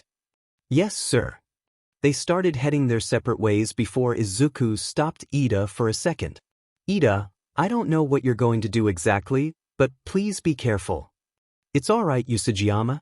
I'll be fine. Ida walked away, leaving Izuku with an uneasy feeling. Guess I have to trust him. He got on his train and noticed Gyro on it as well. Hey! What's up, man? Izuku sat by her as they talked a bit. So, where are you doing your work study? Death Arms. I figured learning a bit of combat from a pro like him could work well. Yourself? Gang Orca. He's pretty dependable and exudes an aura of leadership. If I can gain some form of motivation like that, I can be pretty strong on my feet. I think you're strong on your feet already though. You're really cool and awesome with how you handle things. Izuku smiled a bit at this before overhearing someone speak about him. He immediately regressed, hiding his discomfort. And just like that, your confidence drops. Not surprised, though. They continued talking a bit until Izuku's stop came, and he said goodbye. Gyra gave him a fist bump before he went off to walk towards Gang Orca's agency. Once outside, he started to feel a bit nervous. Just relax, Izuku. He's not a villain. He opened the door to see a receptionist. Excuse me, but my name is Izuku Usajiyama, and I had spoken to Gang Orca about a work study with him.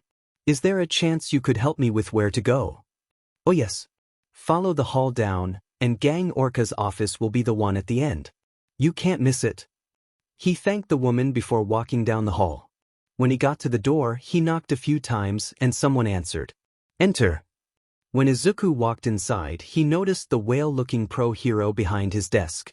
So, you're my work-study student for the week. Why yes, sir.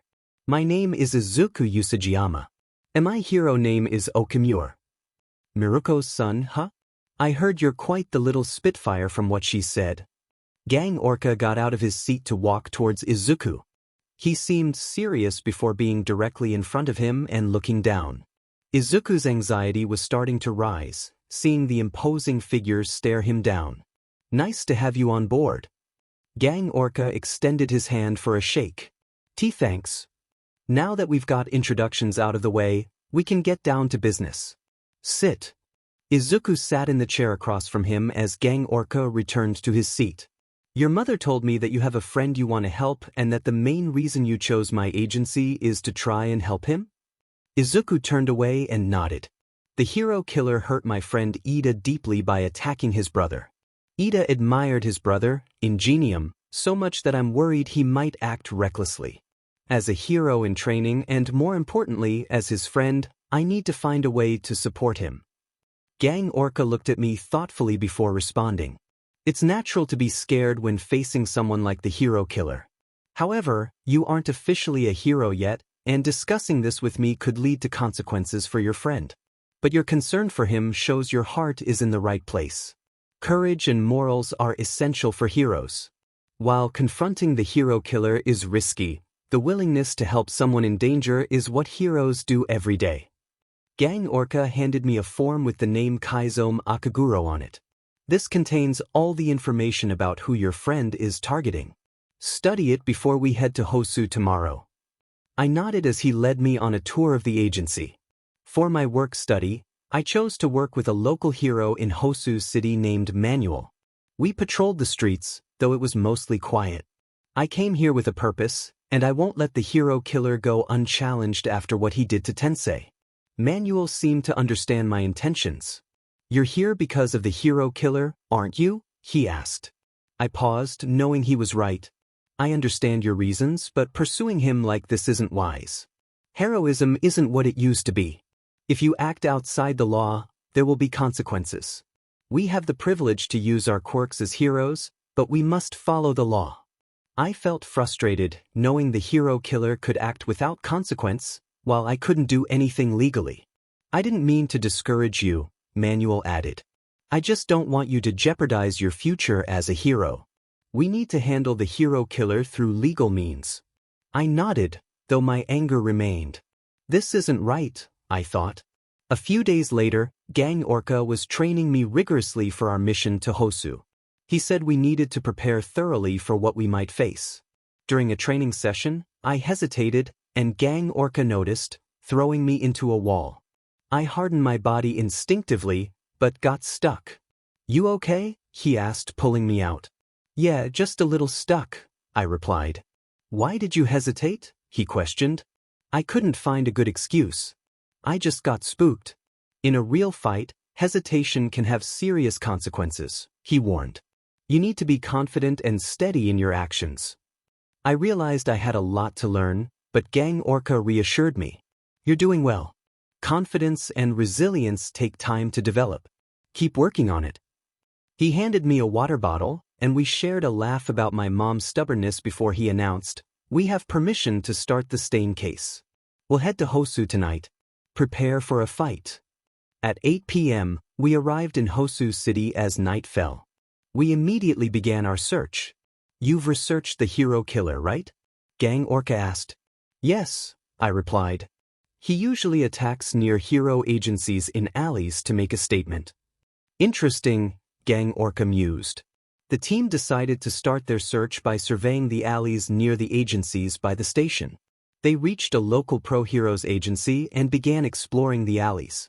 One of them used their quirk to listen through the walls. What are you doing? Someone asked. It's my friend's quirk. It can be used to listen to sound waves and such, came the reply. Smart. Even if he's on a roof, we should be able to find him. Despite their efforts, they had no luck in the first few alleys. However, by the 5th or 6th alley, they heard explosions and noticed smoke. What is that? One of them wondered. Don't know, but let's check it out, the other suggested. They ran towards the commotion and saw creatures resembling those from the USJ incident. Wait, is that the thing they called Nomu? One asked. You know these things? The other inquired. Not exactly. This thing called Nomu attacked us at the USJ. I thought it was taken in, came the response. Maybe they're related or something, the other speculated. The creatures began attacking the city's heroes, prompting Gang Orca to intervene. We can discuss this later. Okamura, find your friend now. Gang Orca instructed. But sir, how am I gonna? If he's going after the hero killer, he'll think the same as you. Use your judgment right now. If things go bad, I trust you. Gang Orca encouraged before being knocked into a building. Sir. Okamura shouted. Get moving. Gang Orca ordered.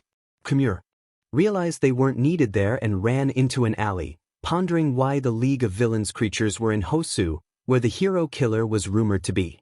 Determined, Okamura sprinted to find both Ida and Stain before it was too late. In a dark alley, Ida lay on the ground with the hero killer Stain standing over him, and a pro-hero named Native nearby. UBSTRD. I'll take you down for what you've done to my brother. Ida shouted, filled with rage.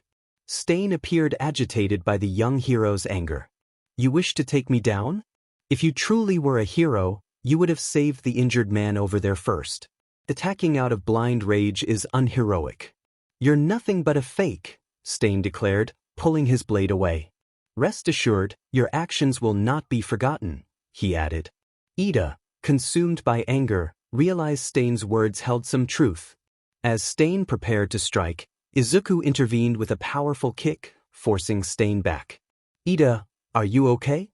Izuku asked, landing between Ida and Stain. Usajiyama, what are you doing here? Ida questioned. I knew you'd try something like this, so I got permission to help you. Good thing I did, or you could have been seriously hurt, Izuku replied. Izuku used his quirk to grow his hands and create wings, lifting Native and Ida to safety on a nearby roof. I won't let you go anywhere, Izuku declared as Stain attempted to attack again. Izuku's wing, now reinforced, deflected Stain's strike. Stain retreated momentarily, only to be pulled back by Izuku's quick thinking. You both should be safe here, Izuku assured Native and Ida before returning to confront Stain. He won't quit just from that. I'll need to stall him until help arrives, Izuku thought, sending a message for backup. As Stain charged, Izuku used his agility and quirks to keep him at bay, determined to protect his friends.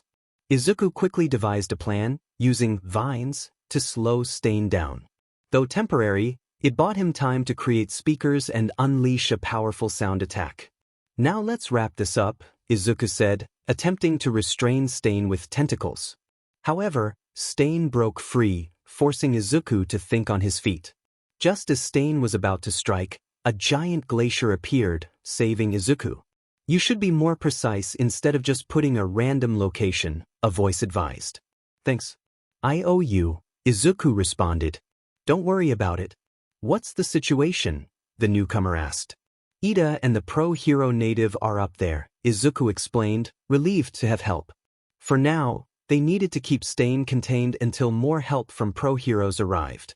Izuku nodded, activating his abilities to increase his speed and mobility. I will rid this world of false heroes. Now out of my way, boy, before I must harm you and your friend there. Stain threatened. I won't. Izuku responded, using his power to attack Stain, who blocked him with his blade. Izuku managed to turn his body and punch Stain, forcing the villain back. Stain retaliated, causing Izuku some pain. Izuku quickly moved to protect himself, asking Todoroki to help seal his wound. Won't that hurt? Todoroki asked. We need to keep him down here. Izuku insisted. Stain began moving back up to the rooftop, cutting through Todoroki's ice with ease. Todoroki helped Izuku, who then used his abilities to tackle Stain back towards the ground. I'm not letting you hurt anyone else, Izuku declared, pushing through the pain. Both were falling, with Stain trying to push Izuku off.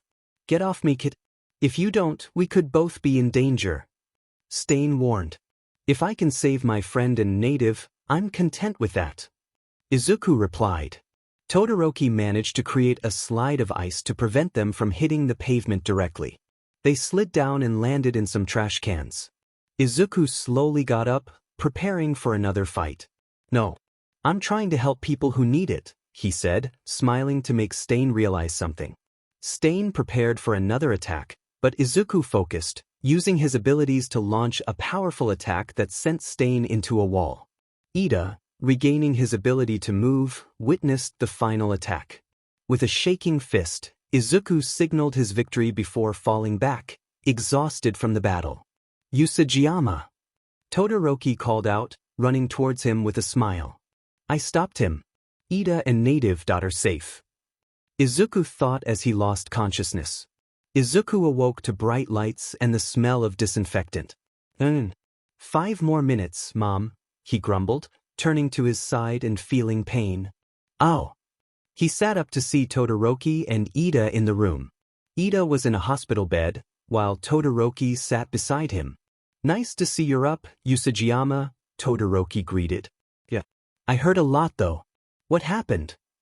Izuku asked. To make a long story short, you defeated the hero killer and ended up in the hospital for a few days. Thanks to the help of some pros, we avoided any significant casualties, but you got hurt the most, Gang Orca explained, entering the room. Izuku looked down at the bandages on his torso, remembering the battle. The doctors said you were lucky it wasn't more serious, Gang Orca added. Did my mom find out about this? Izuku asked. Suddenly, the sound of someone running down the hall was heard, followed by a shout. His mom entered the room, clearly upset. What have I told you about being careful? I get a call that you're in the hospital because you went against the hero killer, she exclaimed, expressing her worry. Sorry kid. She already gave me a piece of her mind when we met at the hospital, Gang Orca said, showing a swollen cheek.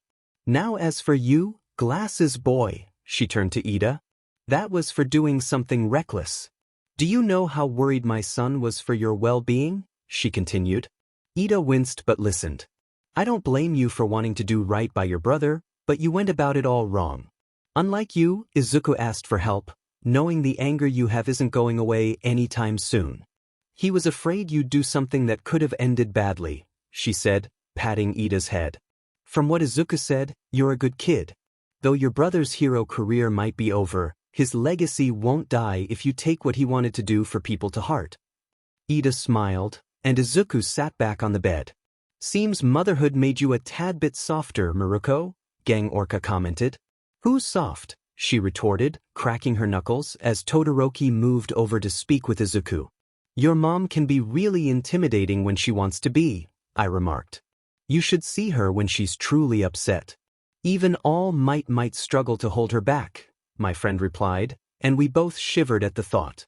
Well, you did a good job considering the circumstances, my mom said, patting my head with a smile. Oh, and brace yourself. Brace myself for wah. I was interrupted as Yui tackled me, expressing her worry. Are you trying to give us a heart attack? Do you realize how worried we were about you? She exclaimed. Normally calm, Yui's emotional outburst showed how deeply she cared. When we saw you lying there, we were so scared for you, she continued, tears in her eyes. You're someone we care about, Izuku. Please take better care of yourself, for us if not for you. Seeing them upset made me feel terrible. I hugged both Kino and Yui. I'm sorry. I didn't think clearly during the fight and got hurt. I'll try harder next time. They both laughed a bit, slowly calming down. My mom always said it was in my nature to want to make people happy when they're sad. The door slid open, and a man with a stern expression entered. Hello, it's nice to see you're up and about, he said. Thanks, Mr. Kenji Tsuragame, Chief of Police, he introduced himself. My apologies, sir, I replied, bowing. If it wouldn't be too much trouble, could those not involved in the Hosu incident leave the room? He requested. My mom, Kino, and Yui left, and once the door was shut, he continued. Congratulations on defeating the hero killer. However, doing so did break a law or two, he explained, making me go pale. As I explained to your classmates, what you did was technically illegal. Heroism without a license is no different than a villain using their quirk on a civilian, he said. Things weren't looking good for me. This is where my job is difficult. You should be arrested, as should your friends, if we used the exact story, he continued. But we can interpret Gang Orca's words to you in two ways. One way could lead to arrest, but the other allows for some leeway. Please don't blame them, I pleaded. Ida was trying to do right by his brother, and Todoroki helped because I asked him to. I understand what happened, he assured me. Now, here's what I suggest. We can say the hero killer attacked native, and in defense, you and Ida tried to stop him. Ida was injured, and you, having authorization, took on the hero killer alone. Backup arrived after the hero killer was defeated. This way, the secret stays between us, or you all face consequences. I understood the situation and the potential consequences. Personally, I'd rather not put any of you in jail. It would be a waste of heroes in training, he said, giving us a thumbs up before leaving. The records will say you acted legally unless you reveal otherwise. So keep it to yourselves. After he left, I turned to Ida and Todoroki. He told us what would happen when he first met us. We got lucky, Todoroki said. I agreed, lying back in my hospital bed, exhausted from everything. Usajiyama, I'm sorry for putting you through this. If I had been wiser, maybe you wouldn't have been hurt. Thank you for helping me, Ida said. I gave him a thumbs up. We're friends, so don't worry about it, I replied, noticing him smile before letting out a sigh. So, did anything else happen while I was out? I asked. Only your phone going off because of your message, came the reply. I glanced at the stand beside me, picked up my phone, and looked at the messages.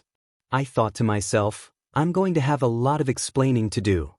A few hours later, after explaining everything that had happened and receiving a stern talking to from almost everyone, Todoroki, Ida, and I chatted briefly before Todoroki had to leave. Ida was able to leave the hospital after a final checkup, but I had to stay for a few more days with no company. I considered talking to Kachin or one of the girls but didn't want to bother them if they were busy. Well, might as well take a walk so I don't get lazy sitting around all day, I thought. As I moved my legs to the side, I accidentally hit something beside the bed. What the?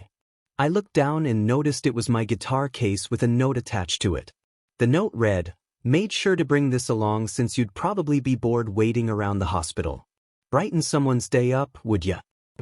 P.S. Next time you end up like this, you'll be in trouble with me." I smiled, knowing my mom cared enough to get mad at me for doing something reckless and thoughtful enough to give me something I loved. Now, where's the section with the kids? I'm sure they'd enjoy someone coming to play for them. Or maybe I'll go to where the elderly are since they usually enjoy someone to talk to. I walked down the hall and found the children's ward. I knocked on a room with several kids inside before opening the door. Hi, I said. Everyone looked at me, puzzled, before I spoke again. I was wondering if any of you would like to hear a song. I know staying in a hospital isn't fun, but maybe I could help make it a bit better. The kids looked at me, confused, before smiling. Well, I'll take the smiles as a yes. I grabbed a seat and tuned my guitar. This one is going to start out a little weird, but please bear with it. The kids watched curiously as I started to strum. As I got past the unusual beginning, they began to smile, enjoying the fast-paced rhythm. Those who hadn't been paying attention looked over, impressed. During the second verse, those who were really focused felt a connection with the song. I continued playing, adding a few more rhymes, which made them smile widely. When the song ended, I laughed a bit, embodying a playful confidence. The kids clapped and wanted me to play more. Okay, let's see. What else can I do? I noticed a small keyboard to the side. Can I use that if it belongs to someone here? The kids nodded eagerly, so I set up the keyboard in front of me. Alright, I think you'll all enjoy this one. As I began playing, those familiar with the song erupted in joy. By the end of the first half, everyone was dancing around. Some of the nurses were recording me as I played for the children, but I was focused on bringing happiness to the kids.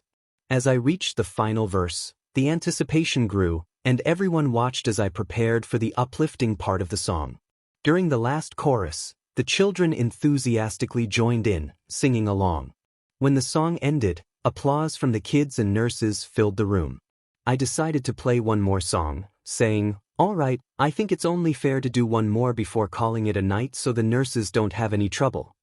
I pulled out my guitar and began to strum, bringing smiles to the faces of the kids and nurses who clapped along. As I played the first verse, everyone joined in singing the chorus, enhancing the joyful atmosphere. The kids circled around me, clapping along, and when the song ended, I stood up and bowed. They applauded as I packed up my guitar. A small girl with purple hair pleaded for one more song, but I gently patted her head. Sorry, sweetie, but I should head back to my room. I'll be back tomorrow if you all want.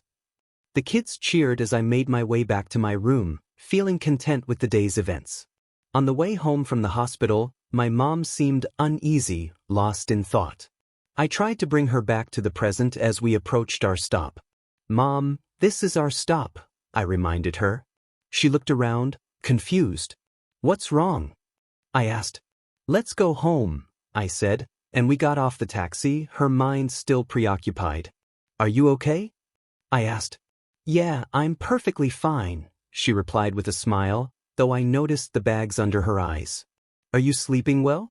You don't look so good, I continued.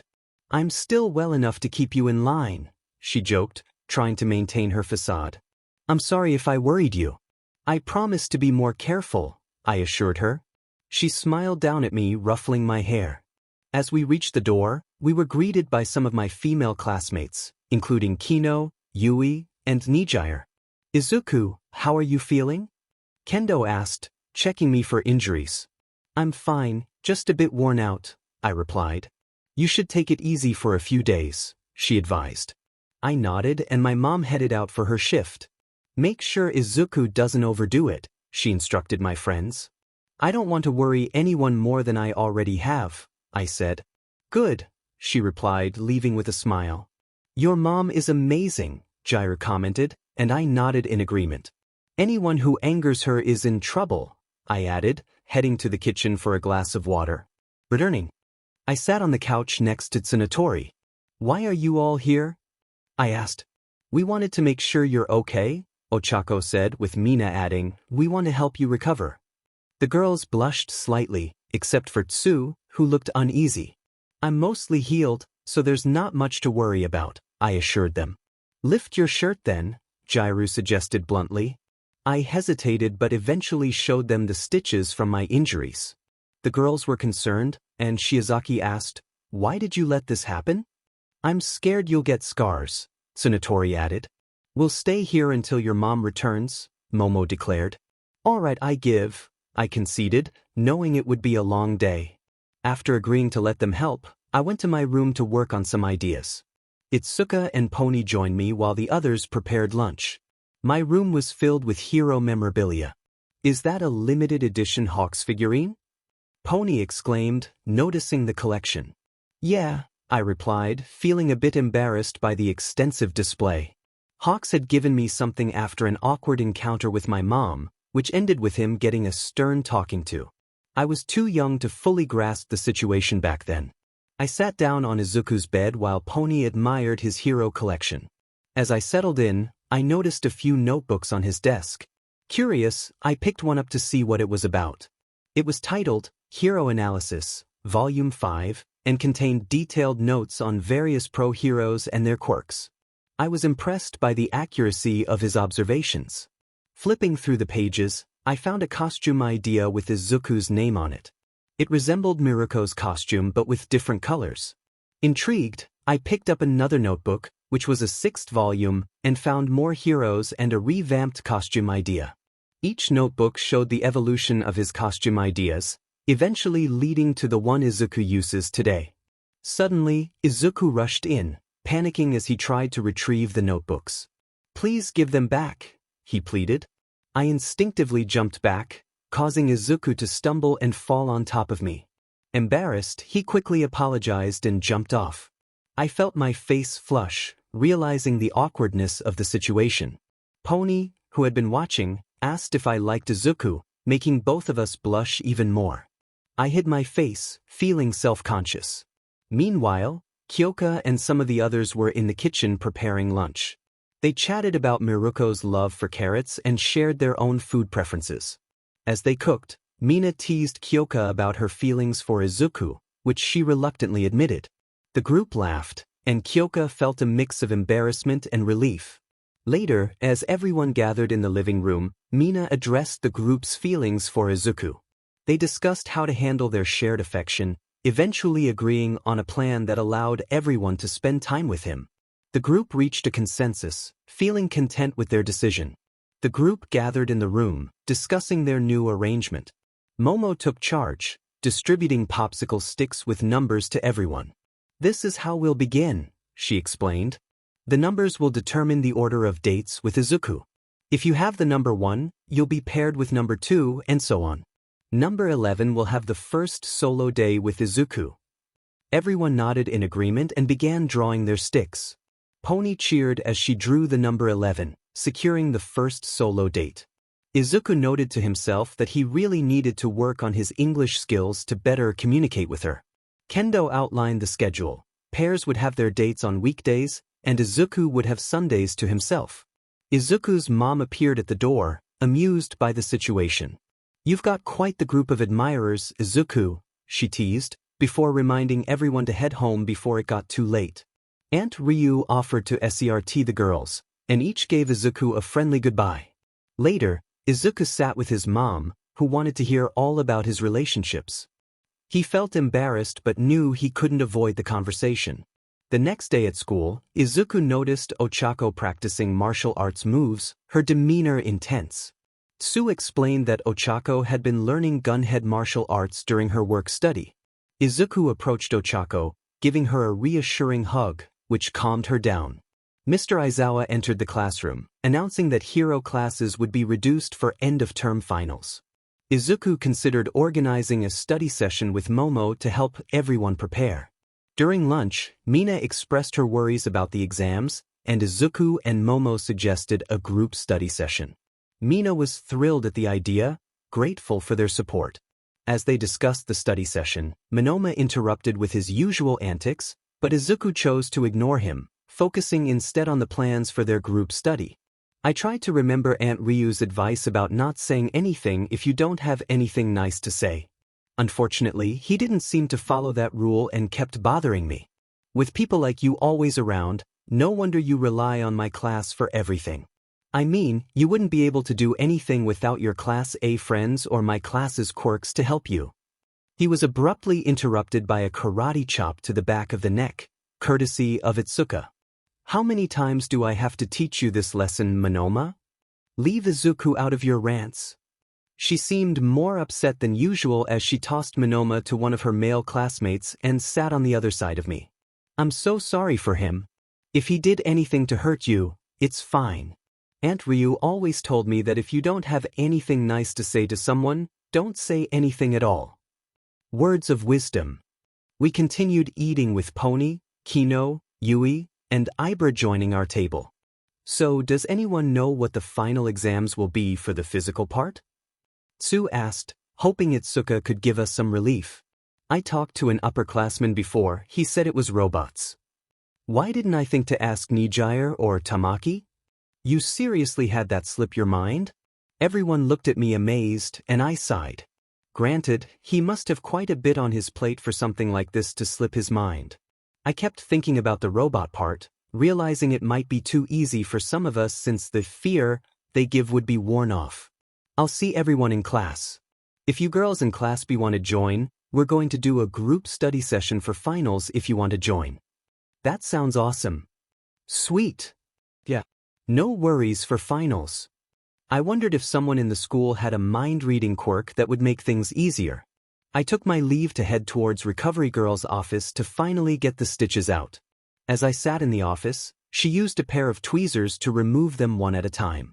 The feeling was awkward, but she finished and placed a gauze on my stomach. "Let that be a lesson to you and don't do something so reckless again." "Yes, ma'am. I'm sorry." I held my head down as she sighed. "I did hear that you helped a pro hero and protected one of your classmates. Your heart was in the right place, young man. That doesn't mean you did the smartest thing you could do. Then again, your mother is always the type to jump headfirst and ask questions later, so I shouldn't be surprised." I started putting my uniform's top half back on before Recovery Girl stopped me. One last thing. All Might is looking for you. He's in the faculty lounge. Thank you, ma'am. I bowed before heading out towards the faculty lounge to talk with one of my idols and teachers. All Might, sir, I heard you were looking for, Mom? I stopped when I noticed my mom in the faculty lounge, eating a carrot while talking to All Might. Sup, Izuku? Why are you here? 1. To make sure you didn't neglect going to Recovery Girl's office to take those stitches out. So did you? Yes. I just came from there.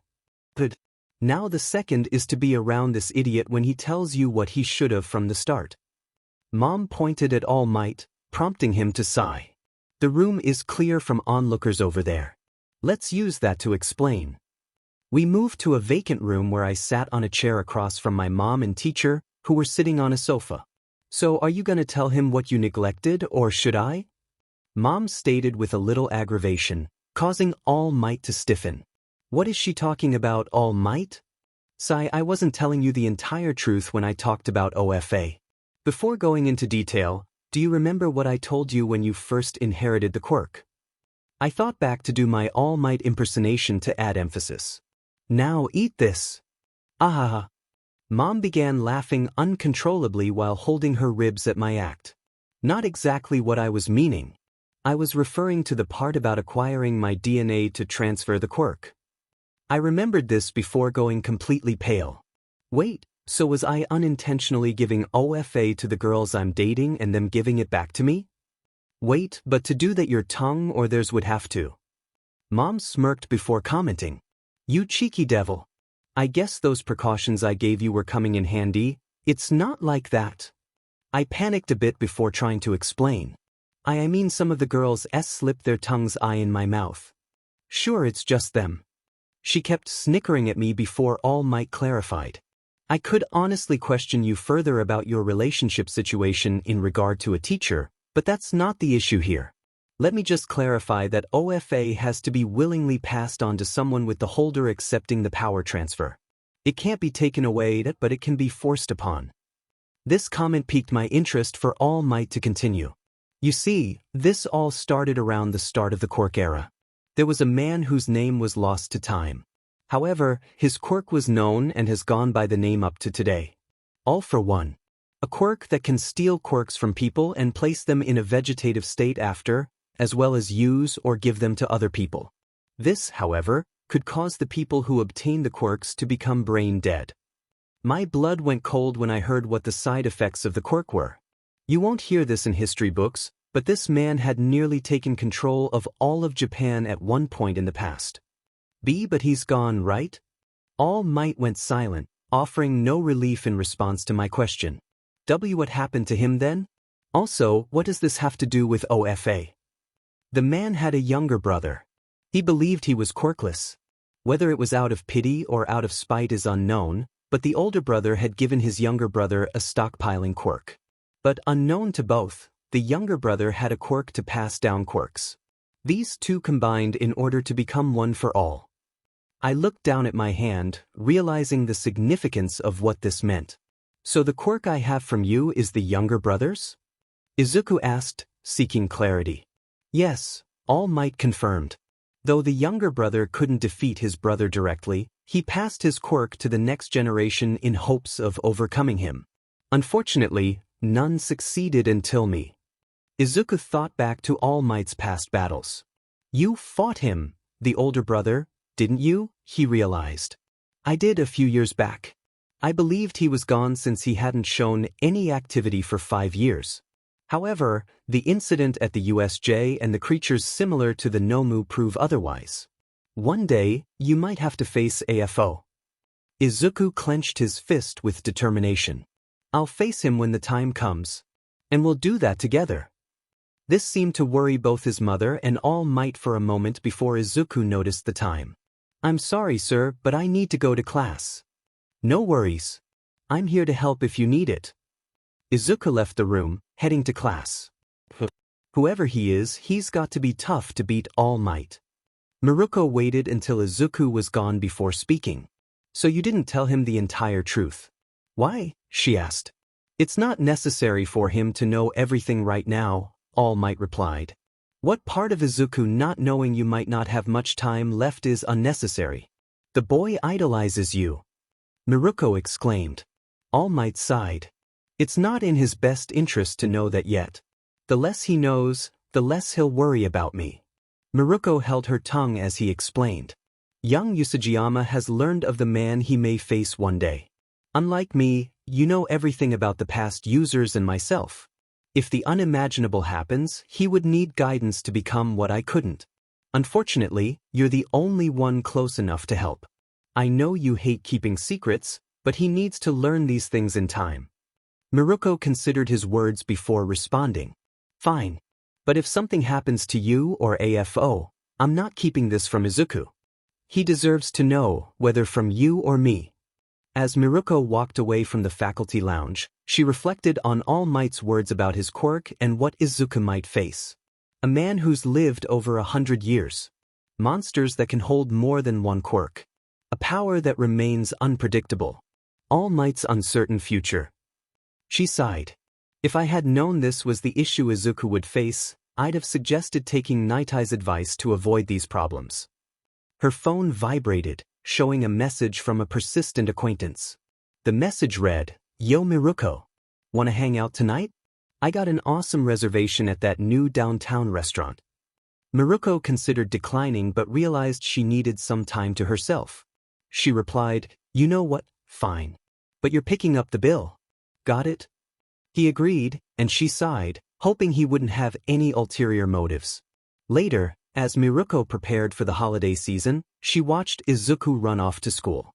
On the outside, she appeared calm, but inside, she was anxious about Christmas preparations. She called Ryuko for help. Hello.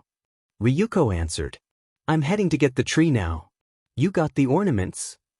Miruko asked. I do, but the tree stores don't have any good ones left, Ryuko replied. I'll head out of town to find one, Miruko decided, hanging up and heading to the woods. She searched for a suitable tree, ignoring Ryuko's concerns about her plan. This one looks nice, Miruko said, giving the tree a solid kick to bring it down. Timber! The tree fell and Ryuko glared at her. Are you serious? She asked.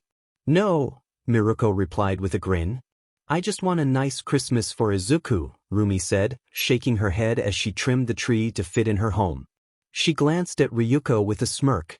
What? Ryuko asked. You honestly think I'm lugging this thing home myself? Rumi teased. Ryuko rolled her eyes and transformed into her dragon form. Rumi secured the tree and climbed onto Ryuko's neck. Now let's go, she said playfully. If you WHP me, I'm dropping both you and the tree, Ryuko warned with a sigh. The things I'll do for Izuku, she muttered. I know, right? I wonder what he's doing today for class. Rumi mused. Probably something like a small Christmas party with everyone, Ryuko replied as they flew out of the area. Rumi pondered about Christmas dinner and whether she should get cookies. Meanwhile, at school, Izuku was excited about the Christmas party. The teacher announced, Today we'll be having a Christmas party. For those who haven't finished their Christmas gifts, you can work on them while we celebrate. Everyone cheered as Izuku pulled out his gifts for his mom, Aunt Ryu, and Uncle Fat.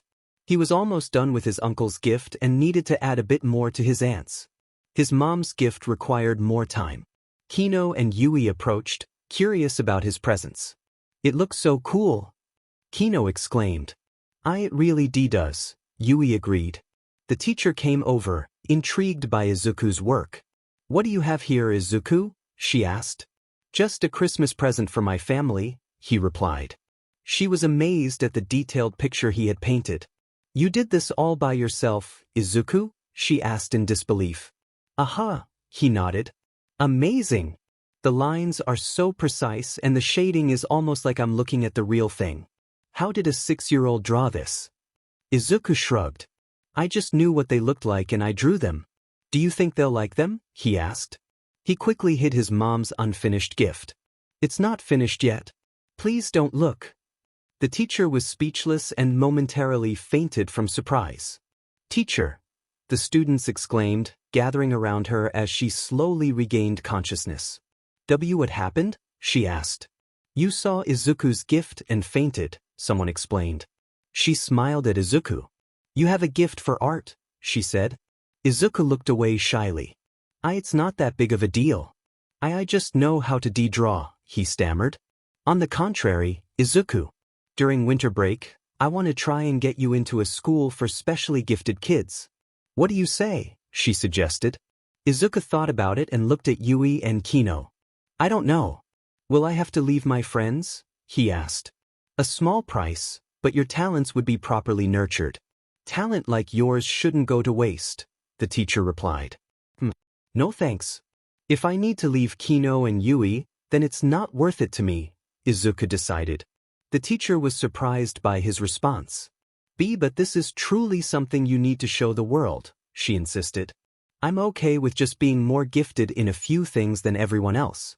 I'm not in it to show off, Izuku said with a smile. Well, if you don't mind, I'd like to at least discuss this with your mother, the teacher said. Okay, but I still don't want to do this, Izuku replied. Kino and Yui looked at him. Why didn't you want to stay here? You could do cool things, Kino said. Maybe, but I'd have to leave you both. I just don't want to do that. I like you both too much, Izuku explained, returning to his Christmas gift for his mom. Later, Rumi and Ryuko went shopping for Christmas. They picked up items that would make a good Christmas and things Izuku would like under the tree.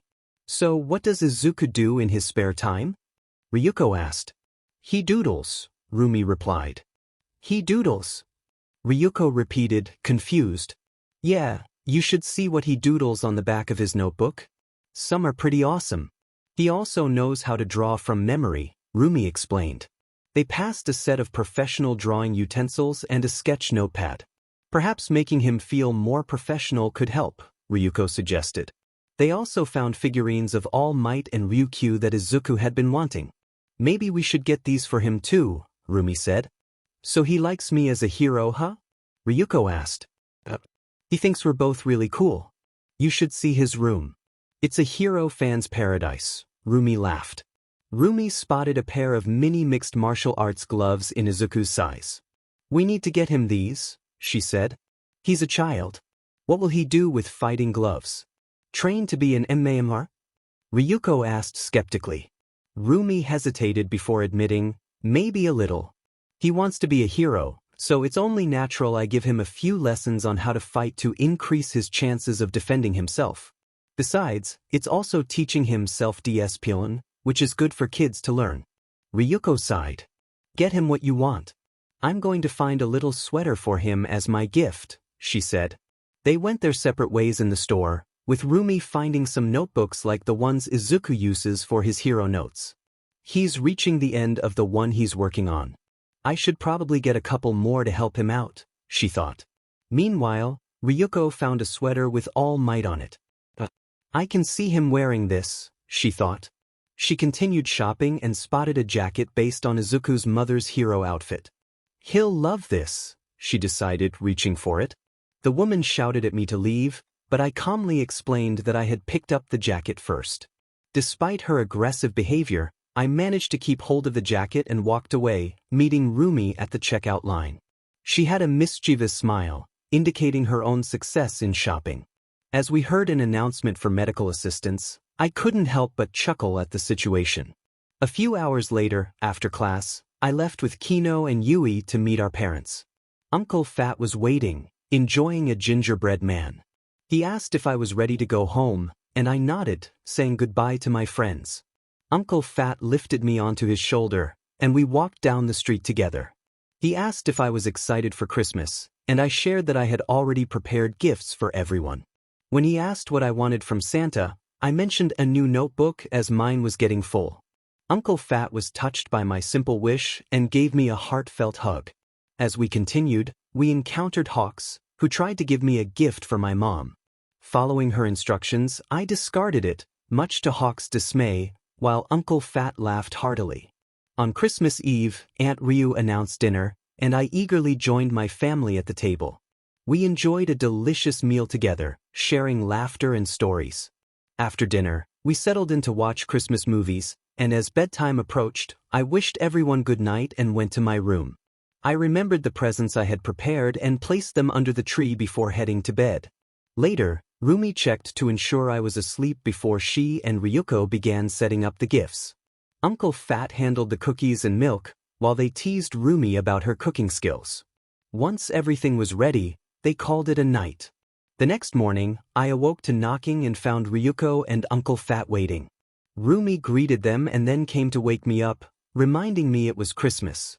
Excitedly, I got up and joined everyone in the living room, eager to share my gifts with them. The sight of the tree filled me with awe and joy. He then ran for the gifts he had before giving the ones he had for the three of us. Izuku sat down patiently for all of us to open ours, encouraging me to go ahead. When I did, I noticed it was a drawing. But it wasn't just any drawing, it was one of me in my hero costume. Izuku, this is amazing. Ryuko and Fatgum opened theirs to find the same thing but of them. Did someone make these for you, Izuku? Fatgum asked. I made them myself, Izuku replied. Ryuko looked at me with surprise while I explained, I told you he's pretty good. When you said good, I didn't expect this level of talent, Ryuko admitted. Do you not like it, Aunt Ryu? Izuku asked, looking worried. Actually, I like it very much, Ryuko assured him. It's impressive for your age, and you might want to consider doing something with it. No thanks, Izuku replied. My teacher asked me that too, but I don't want to leave Kino and Yui for a new school. She glanced at me for a response. He doesn't want to do it, he doesn't have to. It's his talent, his choice. Izuku began looking at his presents before picking one that had a figurine in it. When he opened it and realized what we got him, his face lit up with joy. The same reaction happened with all his gifts, and I couldn't help but feel proud that my gloves for him were a hit. When he finally got to his aunts and uncle's gifts, he smiled and hugged them before opening them. When he saw the sweater and jacket from Ryuko, he ran to her and hugged her, thanking her for them. Then it came to Fatgum's gift. He got Izuku a book of easy recipes for kids. I felt a bit annoyed, but Izuku was happy and gave him a hug as well. Eventually, Fatgum had to leave, and the rest of the day was spent with Izuku enjoying his gifts and trying out his new gloves on a small punching bag I have in the house. All I can say is that this Christmas is one he'll never forget. Rumi came out of her room wearing a dress that made her tail itch a bit due to the lack of a hole in the back. Izuku and the girls were there to see her. Looks nice, Izuku commented, giving his honest opinion. Rumi shrugged it off. If anyone tries anything, I'll handle it. The girls were impressed with how she looked, and Kinoko asked, why don't you wear something like this more often? The back doesn't have a tail hole. It feels uncomfortable, Rumi explained. I think I can help with that, Momo offered, coming over with a small pair of scissors and a sewing kit. She made a small hole for Rumi's tail. Now see if it's more comfortable. Rumi adjusted her tail and found it felt much better. Thank you. I kind of like this dress, she said. It's no trouble. I was just doing what I was taught, Momo replied. Rumi smirked at Izuku, pointing to Momo. Make sure to keep her happy. Izuku blushed, and Rumi laughed at his innocence. So what's on your agendas tonight? She asked. We're doing a group study session for the finals, Ochako said with a smile. Mina's grades aren't the greatest, and most of us aren't confident in some classes, so we're studying together, Izuku added. Not bad. I figured Nijire would be here, Rumi said. She has her own study group with Tamaki, Mirio, and others. But we promised we'd give her a day to herself, Izuku explained. Good boy, Izuku, Rumi said as the doorbell rang. Gotta run. My night's free meal is here. Rumi opened the door to see Hawks with a suit on and flowers. Looking good, Miruko, he said with a smirk. He held up a set of flowers. These are for you. Rumi took the flowers and handed them to Izuku. Can you put these in some water so they last longer? She asked. On it, Izuku replied, taking the flowers to put them in a vase. All right, let's go, Rumi said, and they walked out to a car Hawks owned. Rumi played with the automatic seat adjustments before they drove off. As Izuku watched them leave, he couldn't help but smirk. So, is your mom and Hawks like dating or something? Itsuka asked. Not exactly, Izuku replied. It's more like he tries to date my mom, but she keeps him in check. I would assume so if their interactions are anything to go by, Ibra added. That's just how they are, Izuku said. Everyone was amazed by the unusual way Hawks spoke during a few interviews. We returned to our studies, focusing on Japanese literature next. Pony asked Izuku for help with both Japanese and English, and he gladly assisted her, ensuring she and Mina stayed on track. Momo led a remedial lesson to help everyone understand better. Meanwhile, Rumi and Hawks arrived at a restaurant. The atmosphere was lively, filled with people who seemed to be actors or business professionals. They were seated and given menus. Rumi found the menu items confusing, wishing for simpler options like a burger and fries. Despite the fancy setting, she was proud of Izuku's accomplishments. As they dined, Rumi expressed her straightforward taste preferences, preferring simpler drinks over the fancy wine offered. Hawks noted her unique style, and they continued their meal, which Rumi found less satisfying compared to Izuku's cooking. Back with Izuku and his friends, they wrapped up their study session. Izuku prepared a meal for everyone, and they discussed how Rumi's date might be going. They speculated that she might feel out of place among the high-class crowd. After dinner, Rumi and Hawks looked at the dessert menu, but Rumi suggested trying a different place. They left the restaurant and headed to a small cake shop that Rumi and Izuku frequented. The shop owner greeted them warmly, and Rumi ordered their favorite cakes. Despite Hawks' offer to pay, Rumi insisted on covering the cost, appreciating Hawks' earlier gesture. They enjoyed their desserts in the car, with Rumi sharing the shop's history. The owner had opened the shop with his late wife and continued to run it in her memory, contributing to the community through fundraisers. Rumi admired the owner's dedication and shared the story with Hawks, who was impressed by the cakes and the shop's charm. When she passed away due to illness, he felt like he'd lose the last of his wife's memory if he let go of the store. He treated Izuku with kindness, even saying he saw the same kindness his wife had in Izuku. The two smiled, imagining how Izuku and the older man would get along, before noticing some suspicious guys entering the store. That's kinda sketchy, Hawks observed, prompting them to step out of the car and listen inside. Inside, they heard a tense situation unfolding. Look, you three don't have to do this. Why don't you put the weapons down and walk away with us all acting like it never happened? A loud noise was heard, followed by shouting. Just give us the cash, old man, one of the intruders yelled. Rumi kicked the door down and swiftly disarmed the guy who had fired the weapon. She turned to the others, clearly upset. Who else wants to pick on the old man? She demanded. Kill her, one of the other intruders shouted, but they were quickly subdued by Hawks' precise intervention. Sorry fellas, but this is still part of our job, Hawks said. Rumi jumped the counter to check on the older man. They didn't hurt you, did they?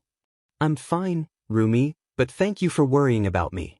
It means a lot to know there are still people who care about others' safety, the older man replied with a smile. I just called the cops. They'll be here to pick these guys up in a few minutes, Hawks added.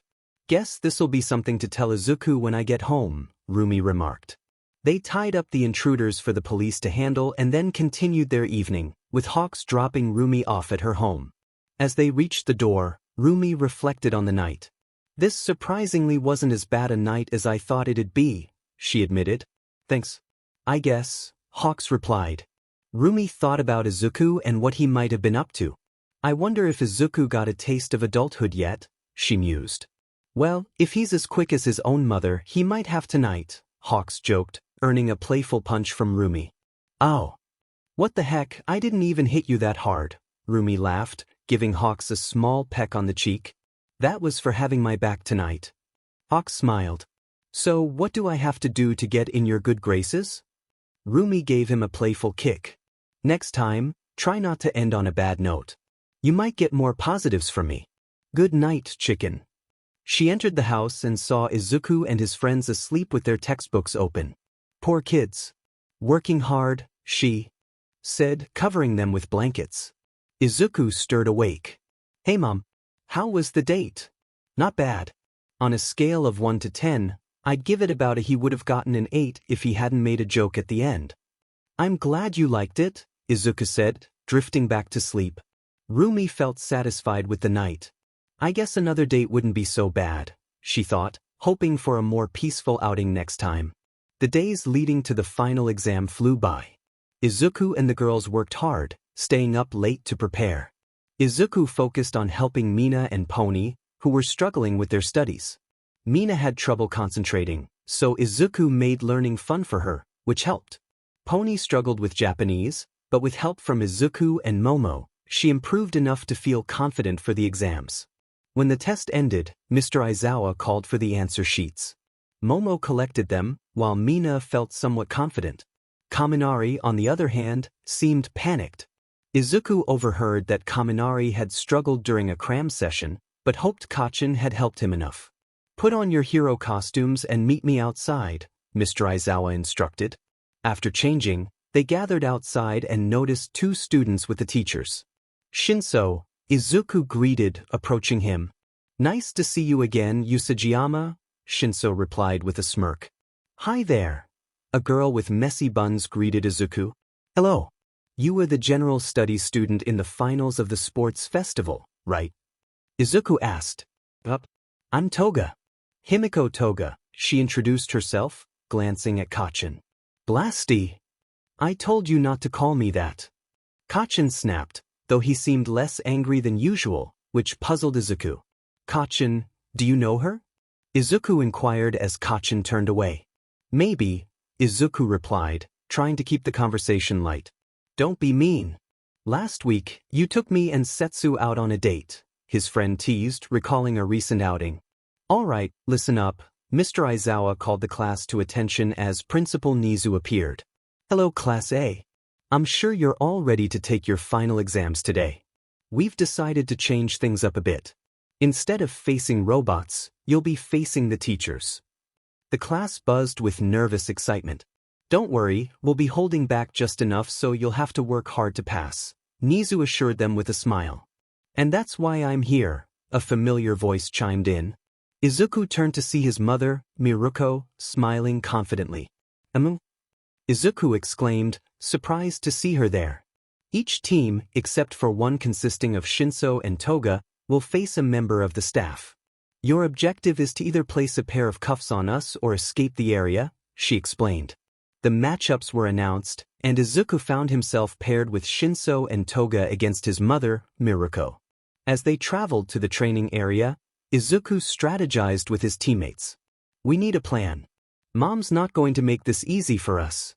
Shinso explained his quirk, which allowed him to control someone's mind if they responded to him. Toga described her ability to transform into someone if she had their blood. Izuku thought for a moment before outlining a plan that required trust and teamwork. As the exam began, Miruko waited at the entrance. Izuku charged forward, engaging her in a one-on-one fight. "Too easy," she said, throwing him over her shoulder. Shinso used a binding cloth to wrap her legs together. "I got her, Usajiyama." "What now?" he called out. Izuku recovered and charged at his mother with enhanced speed and strength. Miruko skillfully countered, wrapping him in the binding cloth and pulling Shinso forward. Both boys collided, momentarily disoriented. Miruko noticed Toga sneaking up behind her. "How did you?" she asked, impressed by Toga's stealth. "It's a special trick I know," Toga replied, trying to stay focused. Miruko smiled. "That's a really cool trick," she said before swiftly countering Toga's move, knocking her back. "Rule number 1 when fighting, don't underestimate your opponent," Miruko advised, demonstrating her skill and experience. Izuku and his teammates regrouped, determined to give their best effort against the formidable hero. Izuku and his friends, Shinso and Toga, were in the midst of a challenging exam. Izuku, using his combined quirks, launched a powerful attack called Luna Meteor to create a shockwave that pushed their opponents, Toga and Shinso, back.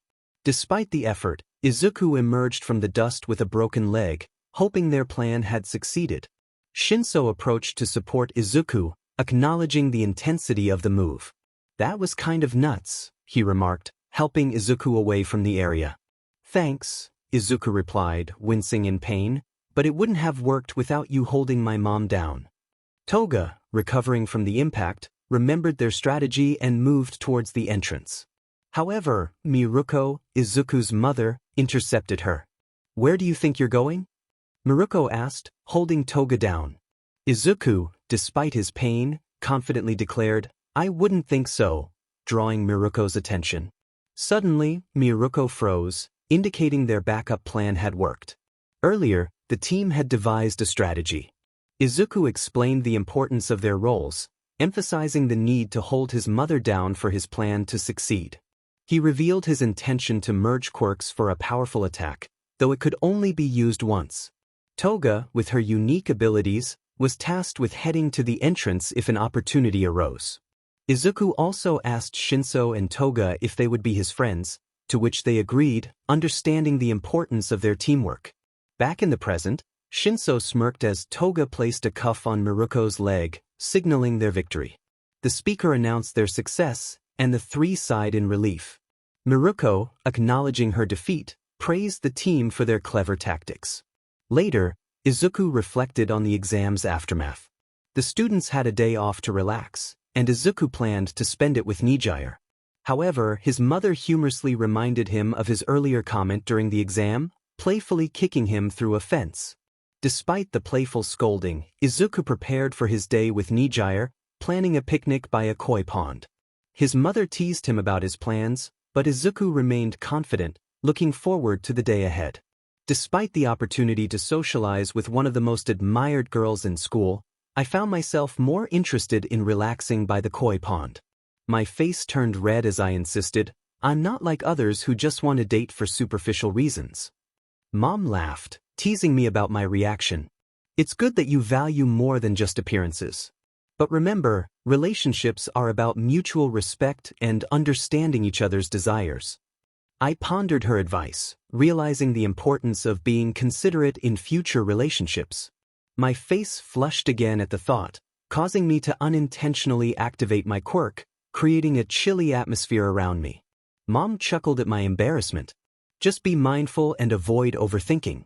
It's important to be ready for whatever comes your way, but remember, it's a shared responsibility. Okay, thanks, I replied, grateful for her guidance. She patted my back with a smile. Now go freshen up. You smell like you've been through a lot. I quickly headed inside to shower and prepare for my picnic with Nijire. As I packed, Mom's words lingered in my mind, prompting me to take a precautionary measure, just in case. An hour later, I arrived at the koi ponds and saw Nijire in a blue dress, being approached by a couple of guys. She was calmly ignoring them, focused on her phone. One of the guys tried to get her attention, but she firmly dismissed him. Sorry, but I'm not interested, she stated, making it clear she wasn't swayed by their advances. When one of them became aggressive, Nijire swiftly defended herself, showing she was not to be underestimated. She joined me visibly upset. Are you okay? I asked, concerned. I'm fine. They just didn't get the hint that I'm not available, she replied, not wanting to dwell on the incident. We found a peaceful spot by the koi fish, and I laid out a blanket for us to sit on, pouring some tea to help her relax. Thank you, she said, her expression softening as she watched the koi swim. I handed her a sandwich, apologizing for the wait. I thought feeding the fish might be fun, so I brought some bread. Nijire's eyes lit up as she tossed crumbs into the water, watching the fish eagerly gather. This is really nice. We enjoyed our sandwiches, and she asked about my recent challenge against my mom. I didn't win, but I learned a lot, I admitted. Nijire giggled at the thought. Sounds tough. Yeah, but it was worth it, I said, happy to see her smile again. How did your exams go? I did better than usual, thanks to some help from my friend Yu, she replied, looking proud. That's great. You worked hard, I praised, noticing she seemed a bit tired. Yeah, I wanted to do well so I could brag a little on our date, she confessed with a grin. I chuckled, patting her head. That's perfectly fine. It was amusing to see Nijire boast about her achievement, something she rarely did. She laughed and rested her head on my shoulder, admitting she was still tired from her efforts. I suggested she take a nap, and before long, she was asleep. I gently moved her head to my lap, making her more comfortable, and sipped my tea while watching the koi fish. Occasionally, I tossed them some bread, feeling content as I watched both Nijire sleep and the fish enjoy their meal. Suddenly, two troublemakers who had bothered Nijire earlier returned, looking for trouble. They demanded I hand over Nijire, but I calmly warned them not to disturb her. They mocked me, but I stood my ground, refusing to let them insult anyone I cared about. When one of them tried to attack, I remembered my mom's training and managed to disarm and subdue him without causing serious harm. His friend, seeing this, decided to flee, taking the unconscious one with him. After they left, I felt a pang of sadness as I recalled their hurtful words about my eye. I tried to comfort myself with a cookie and watched Nijire sleep peacefully, grateful she was safe. As I sat there, my thoughts wandered, and I considered giving her a gentle kiss while she slept. Just as I leaned in, Nijire stirred awake, teasing me about my attempt to calm down. We talked about our relationship, and I expressed my fears of making mistakes. Nijire reassured me, explaining that what mattered was how I treated her and the other girls. She emphasized that physical attraction was natural, but it wasn't the foundation of our relationship. Her words lifted a weight off my shoulders, and I felt relieved. As we lay together, Nijire hinted at a future where we might explore more NTMT aspects of our relationship, but there was no rush. Her understanding and support made me feel at ease, even as my thoughts raced again. The days leading up to the training camp passed quickly. I spent time with the girls and trained with my mom, who noted my improvement despite her tough sessions.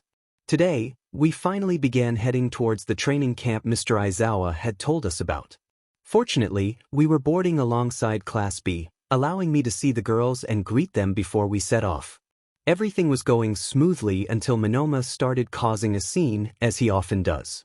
Monoma loudly mocked Class A for having some students fail their exams, but Itsuka quickly silenced him with a swift action. "Hopefully he's quiet for most of the ride," she remarked, clearly frustrated. "Sorry, Izuku," she said, turning to me.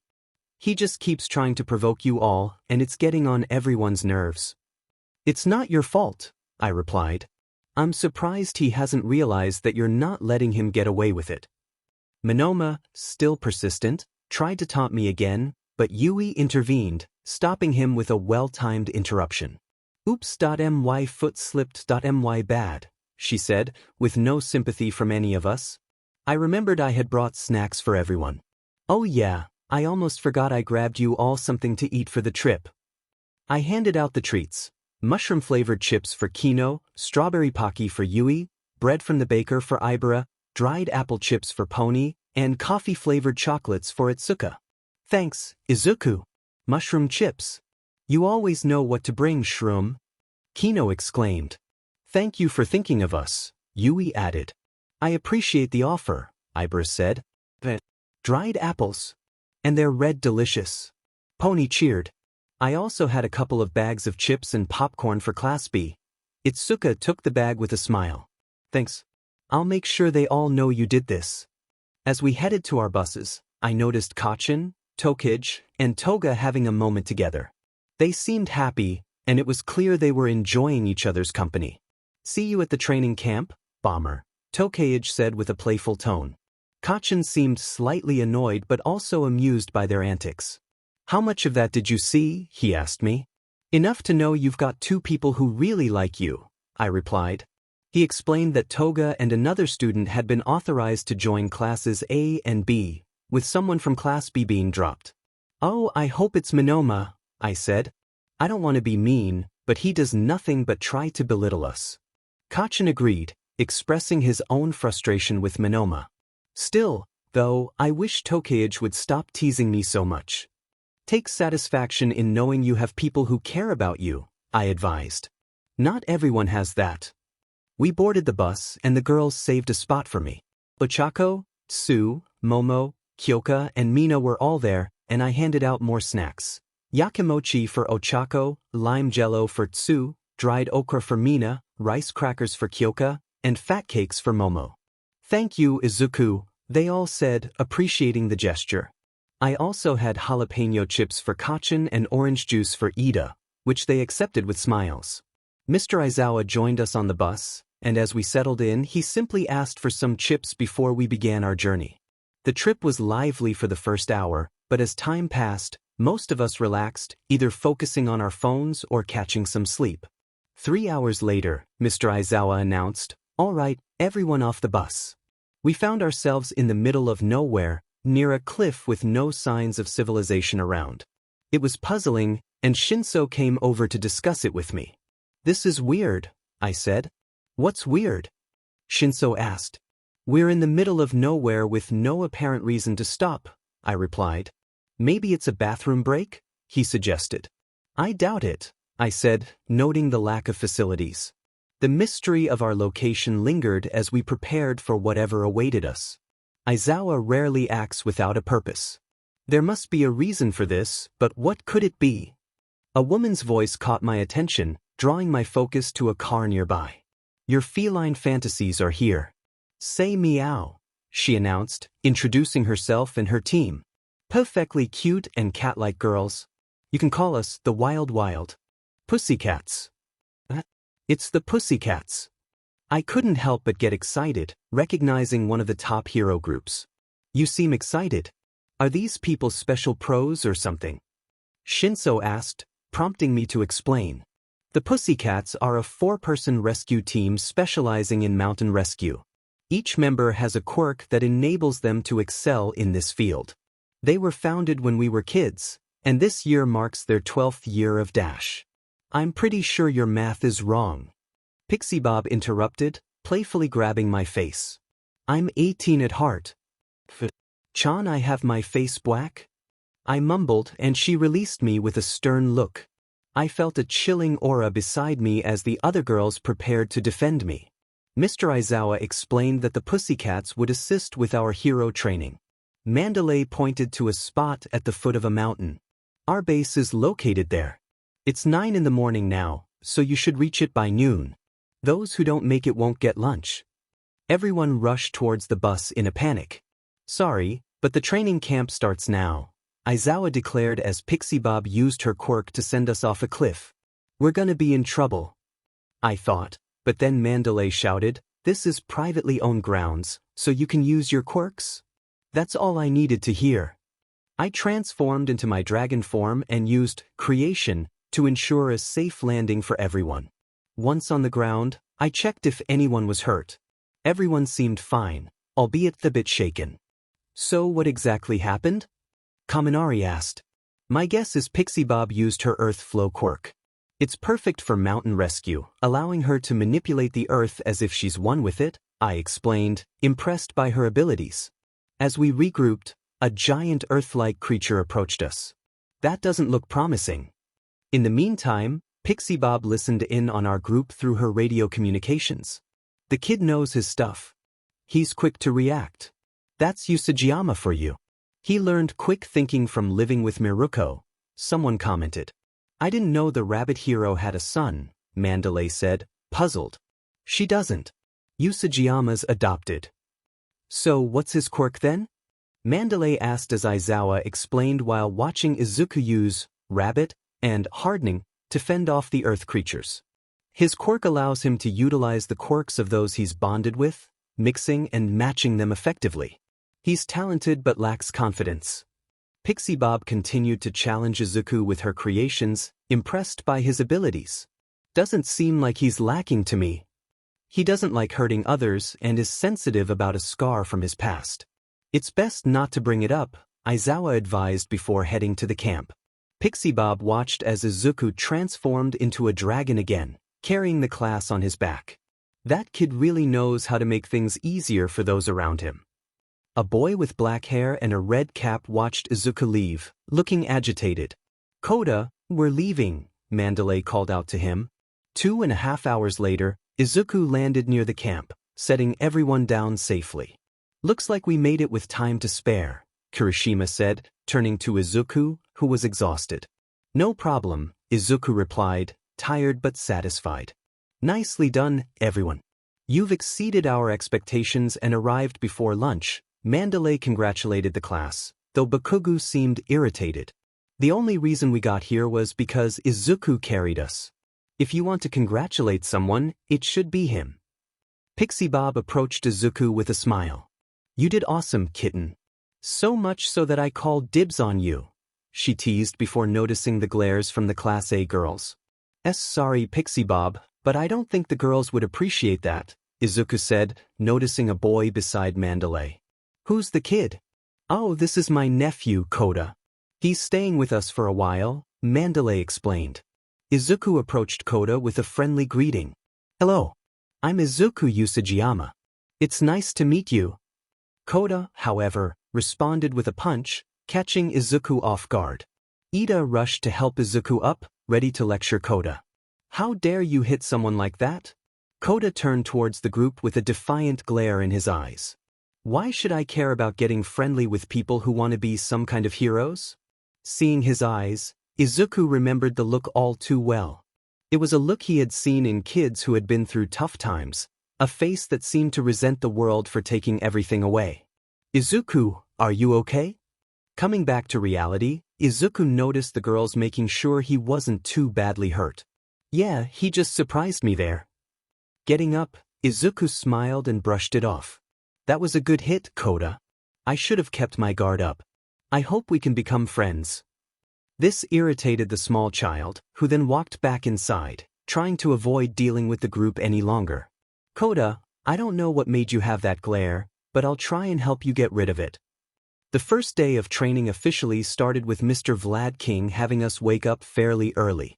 Since Kino was barely awake, I gave her my arm for support while we were walking and being explained what today was going to consist of.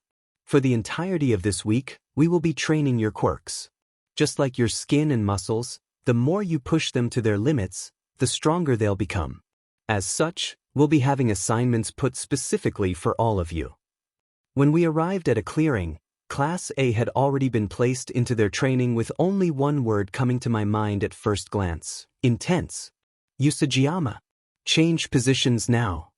I looked over to see Izuku walk over to where Todoroki was, with him jumping into a pool of water to freeze it and the area around it before melting it again. Todoroki was doing something similar. Wow. Izuku is super strong. Kino looked up at this before Izuku was told to go towards another station to lift up a couple of rocks beside Ochako. Head towards a station that has your name on it. Class A had already started, so you have a lot of catching up to do. We both stopped staring to begin heading towards where we needed to and seeing a notebook saying what we need to do. So I need to increase the amount of things I can grow in a single moment as well as see about growing it larger. Seems simple enough. I began doing this to start making my max limit and then trying to grow another to have a bit of problems. Come on. I began pushing it to feel a bit of strain on my body from it. Usajiyama.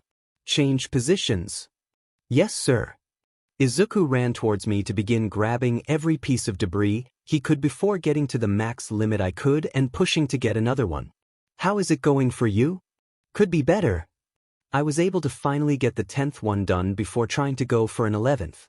So you're jumping from station to station? Yeah. Basically, my quirk doesn't allow me to do better than everyone else unless they hold back. So as a way to make sure everyone isn't slacking and I'm pushing myself just as much to meet the standard of everyone else, I'm jumping from station to station in order to keep the gap between us as narrow as possible. Izuku was able to grow the 10th piece of debris and join me on the 11th. Usajiyama. Next station. Yes, sir. Thanks for the talk. Hope your training goes well. He ran off to join Tetsu on his station and begin working hard. I think half the reason he's having Izuku go to each station to work side by side with us is to motivate us. If it was just us, we'd complain a bit. But since Izuku's doing all of our stations, he's trying to make it so we're being motivated to do better. Kodai, keep going. Vlad shouted at me for my focus to be back on my objective. I'm going to get stronger. I'll make it so we can be great heroes together. Later that evening, the day finally finished with us, and my body could not feel more drained. Thanks to running from station to station, I had almost nothing left in me and felt like I was on the verge of collapsing. I wonder if Mom had to deal with running out of stamina like this when she was training at the start? Usajiyama. Do you need a hand up? Ida offered me a hand for me to take it. We'll be making curry, so please try to keep going just a little longer. Thanks, Ida. I'm gonna try and keep going. I went over towards the areas we were going to start cooking to see Kacchan and Todoroki start lighting the fires. To be honest though, I think it would be better to say Kacchan was trying to start the fires since he was having some trouble. Maybe if I use a smaller spark, I can make it happen. I tested it on one area with a few dead leaves and branches. I used small sparks that you could honestly get from small firecrackers and noticed them start to work. Wow, that's so cool. Mina looked over my shoulder to see me starting a fire with Kacchan's quirk. So he doesn't have to use larger explosions to make fires? Don't be rude, Kacchan. You're just using too much power than you need. You're at full power when it should only be 10%, you don't need to overdo it. Whatever. He looked away with me, noticing Kota to the side. I wonder where his parents are? I saw Mandalay walk inside for me to get the idea to try and ask. Hey Mina, can you take over for a sec? I need to head inside. Nature calling? I went red hearing this for a smile to come on her face. Sorry Izuku. You're just so funny to tease sometimes. Mina started laughing before giving me a reassuring pat. I'll make something up for you. Do what you gotta do. Thanks. I ran inside to head directly towards the office and see Mandalay sitting at her desk. Excuse me? Oh, what can I do for you? The pro gave me a smile with what I wanted to ask being a little hard. Oh, it's about Kota. Did he cause any trouble again? No, he didn't. But I did want to ask about him. I walked in and shut the door before asking my question. It's a little personal, but why is Kota here? Doesn't he have parents? The question seemed to weigh heavily on the pro, and I quickly tried to backtrack. I'm sorry. I didn't mean to dash. No, it's okay, she reassured me. You see, Kota's parents were heroes. Unfortunately, during a villain attack, they died trying to protect civilians. As a hero, it's a noble way to go, but how do you explain that to a child who only knew his parents as his world? I felt terrible for asking and began to cover my eye with my hair. I'm sorry I asked. Kota's. He looked very angry and in pain and I struggled to find the words to explain my longing to help, feeling a comforting pat on my head. Don't worry. It's not your fault. I think he just needs to warm up to people like you. Aizawa told us about you, and I know you meant no harm, so don't think I'm upset you asked. I pondered this before asking another question. Where does Kota normally go to be alone? There's a place up on a hill nearby where you can see the entire forest. He usually goes there. Thank you, Mandalay. I bowed to her before heading to the door. I paused before opening it to add, being alone hurts. I'm not sure if I can help, but I'll try to show Kota he isn't alone. I opened the door and walked back out to continue cooking with everyone. A few hours later, I called out, Kota, are you up here? After dinner, I decided to bring a plate of food for Kota, unsure if he had eaten yet. Kota dash, I was interrupted by a rock hitting me squarely on the forehead, causing a bump to form. What are you doing here? Leave. I held my forehead, smiling at the young boy. I really should be more careful around you. That was a good aim. Why are you still here? I didn't know if you ate yet, so I made you a plate of what we had left over. We're not the greatest cooks, but we all pitched in and tried our best. I smiled, hoping to get him to open up a little. I don't want anything from a bunch of phonies like you all. That you're not fooling me with the tough guy act. Kota looked at me, a bit confused. Let me tell you a story about someone I knew who was about your age. For the first few years of his life, his childhood was pretty normal. He had 2 loving parents and lived in a modest home.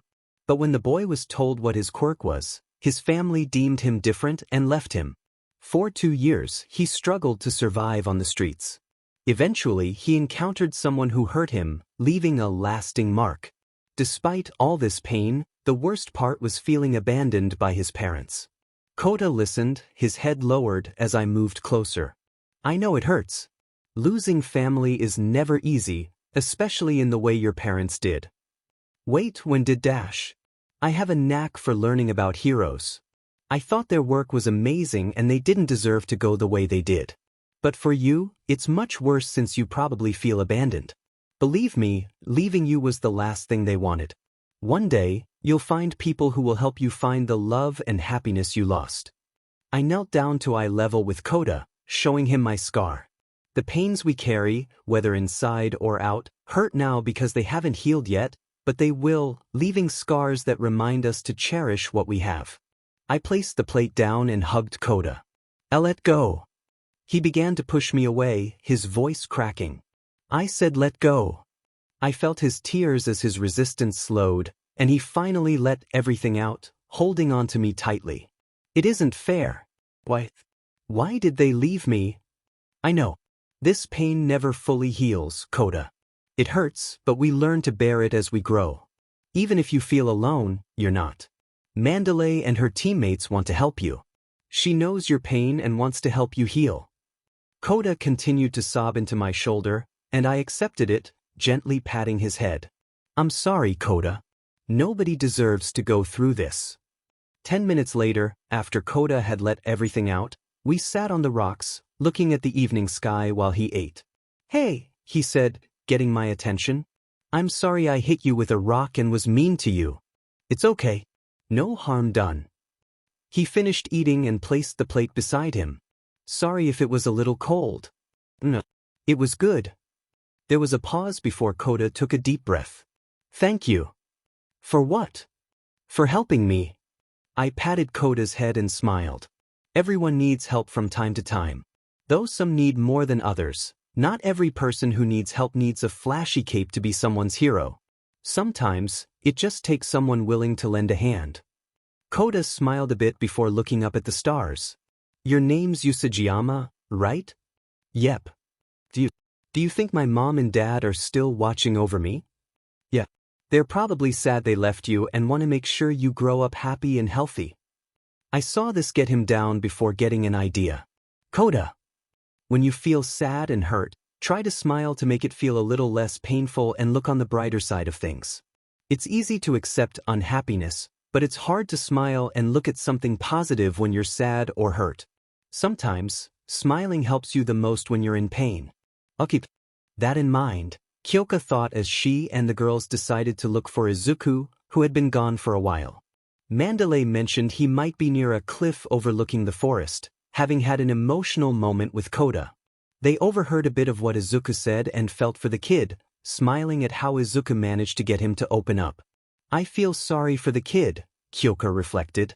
Yes, leaving a son is the biggest concern any parent can have, Yamamo agreed, her emotions visible. I hope Izuku helped him. I want to cry hearing what happened. Yui pulled out an umbrella to shield herself and Pony from Mina's emotional tears, while Itsuka suggested, let's go. It's probably better if they don't see us. They agreed and started heading back to camp, giving Izuku and Koda the time they needed without an audience. The next day began as hectic as the first, with fatigue setting in from the previous day's activities.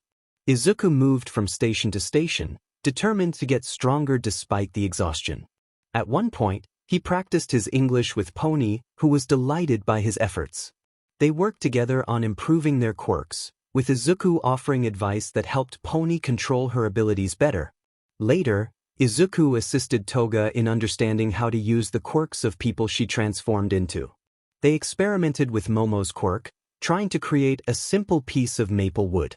After some trial and error, Toga succeeded, and they celebrated the achievement. As the day went on, Izuku found himself in an awkward situation when the effects of a transformation quirk wore off unexpectedly. He quickly tried to cover himself, feeling embarrassed by the incident. Despite the mishap, he continued with his training, determined to improve. By the end of the day, their training concluded, leaving Izuku exhausted but satisfied with the progress they had made. I'm going to be okay.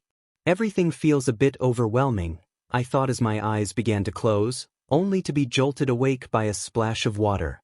Huh. I opened my eyes to see Koda standing over me.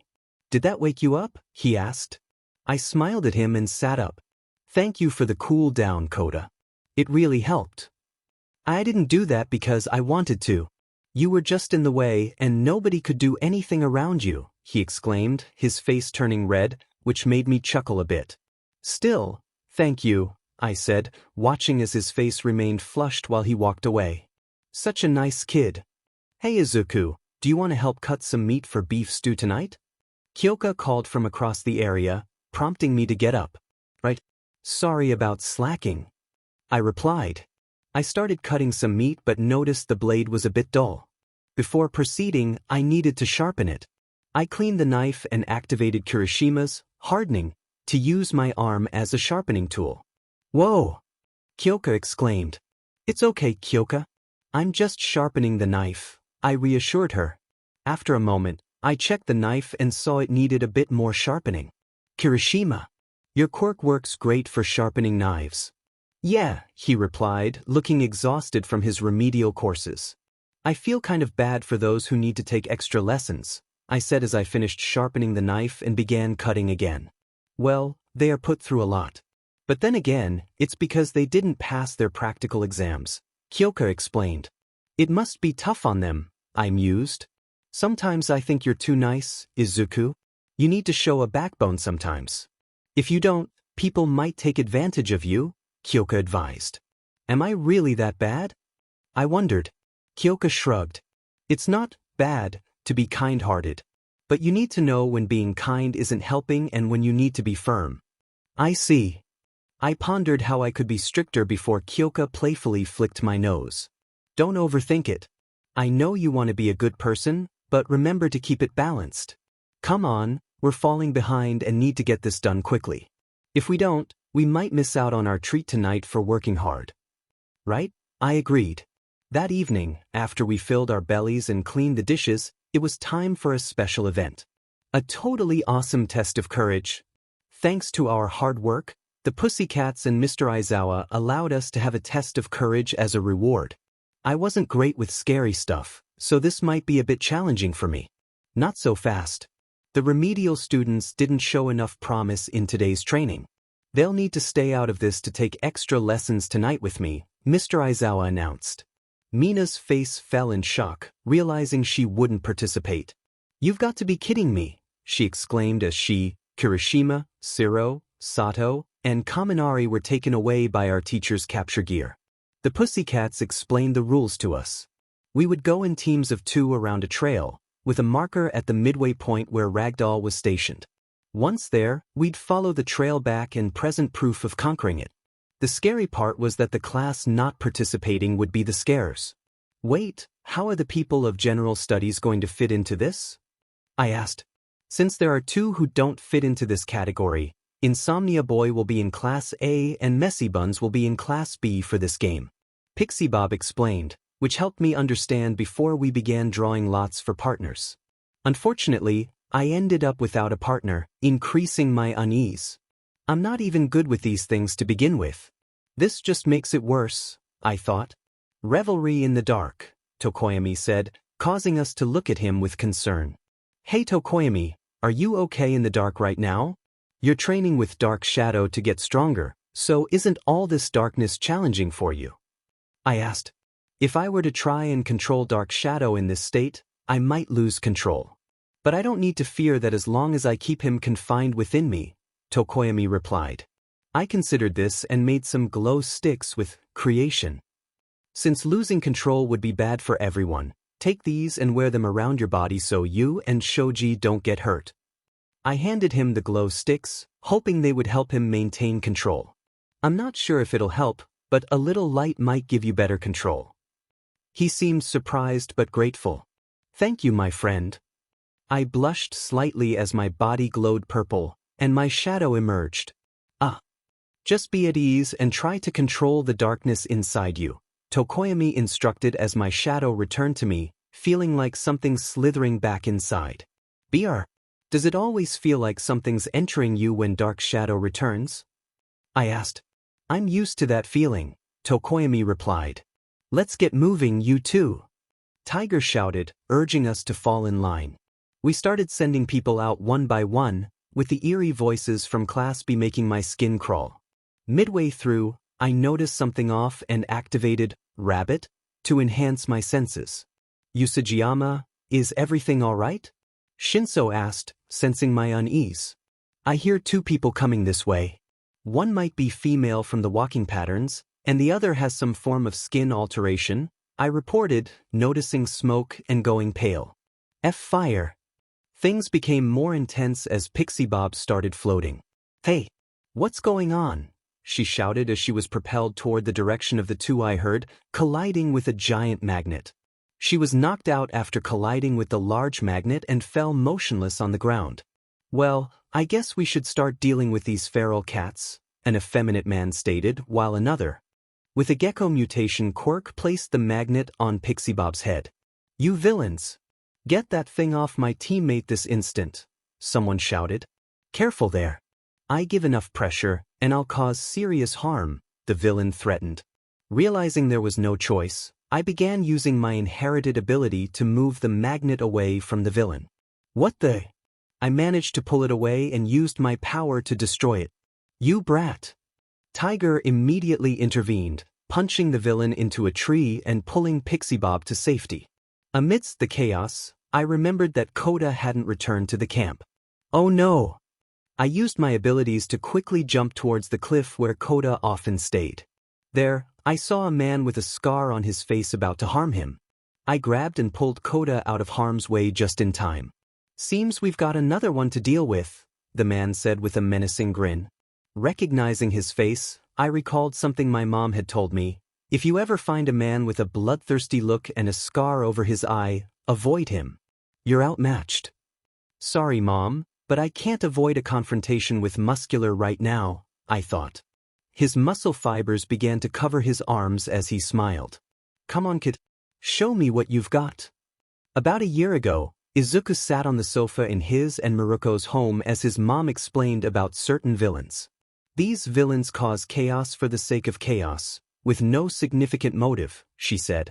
If you ever encounter someone like this, get backup. If you can't, use your brain. Izuku listened intently. This coming from the woman who thinks every problem can be solved by kicking, he joked, earning a playful nudge from Miruko. But seriously, Izuku, if you ever see a man with blonde hair, a crazed smile, and a scar, avoid him. He's beyond what you can handle right now. Back to the present, Muscular charged at Izuku. I gotta admit, kid, you're pretty gutsy, Muscular said, his muscle fibers expanding. Show me what you've got. Izuku used his power to send a wave of energy at Muscular, pushing him back slightly. As Muscular regained his footing, Izuku created a massive explosion to send him into the cliff. Come on, Koda, let's get you somewhere safe, Izuku said, turning to the shaken boy. As they walked away, Muscular emerged from the wall. Where do you think you're going, kid? He taunted, kicking Izuku into the rocks. Izuku activated his defensive ability to minimize the impact. You're quite the strange one, Muscular said. Seems you caught the attention of some powerful people. The League wants you. Izuku was confused. What are you talking about? He asked. You've attracted attention, and we've been told to find and capture you, Muscular explained, charging again. Izuku used his agility to dodge, but Muscular grabbed his leg and threw him. Izuku quickly used his abilities to regain his footing near the cliff's edge. Muscular charged once more, forcing Izuku to slide under his legs and use his power to kick the back of his knee. The attack had little effect, and Muscular grabbed Izuku's leg, causing significant pain.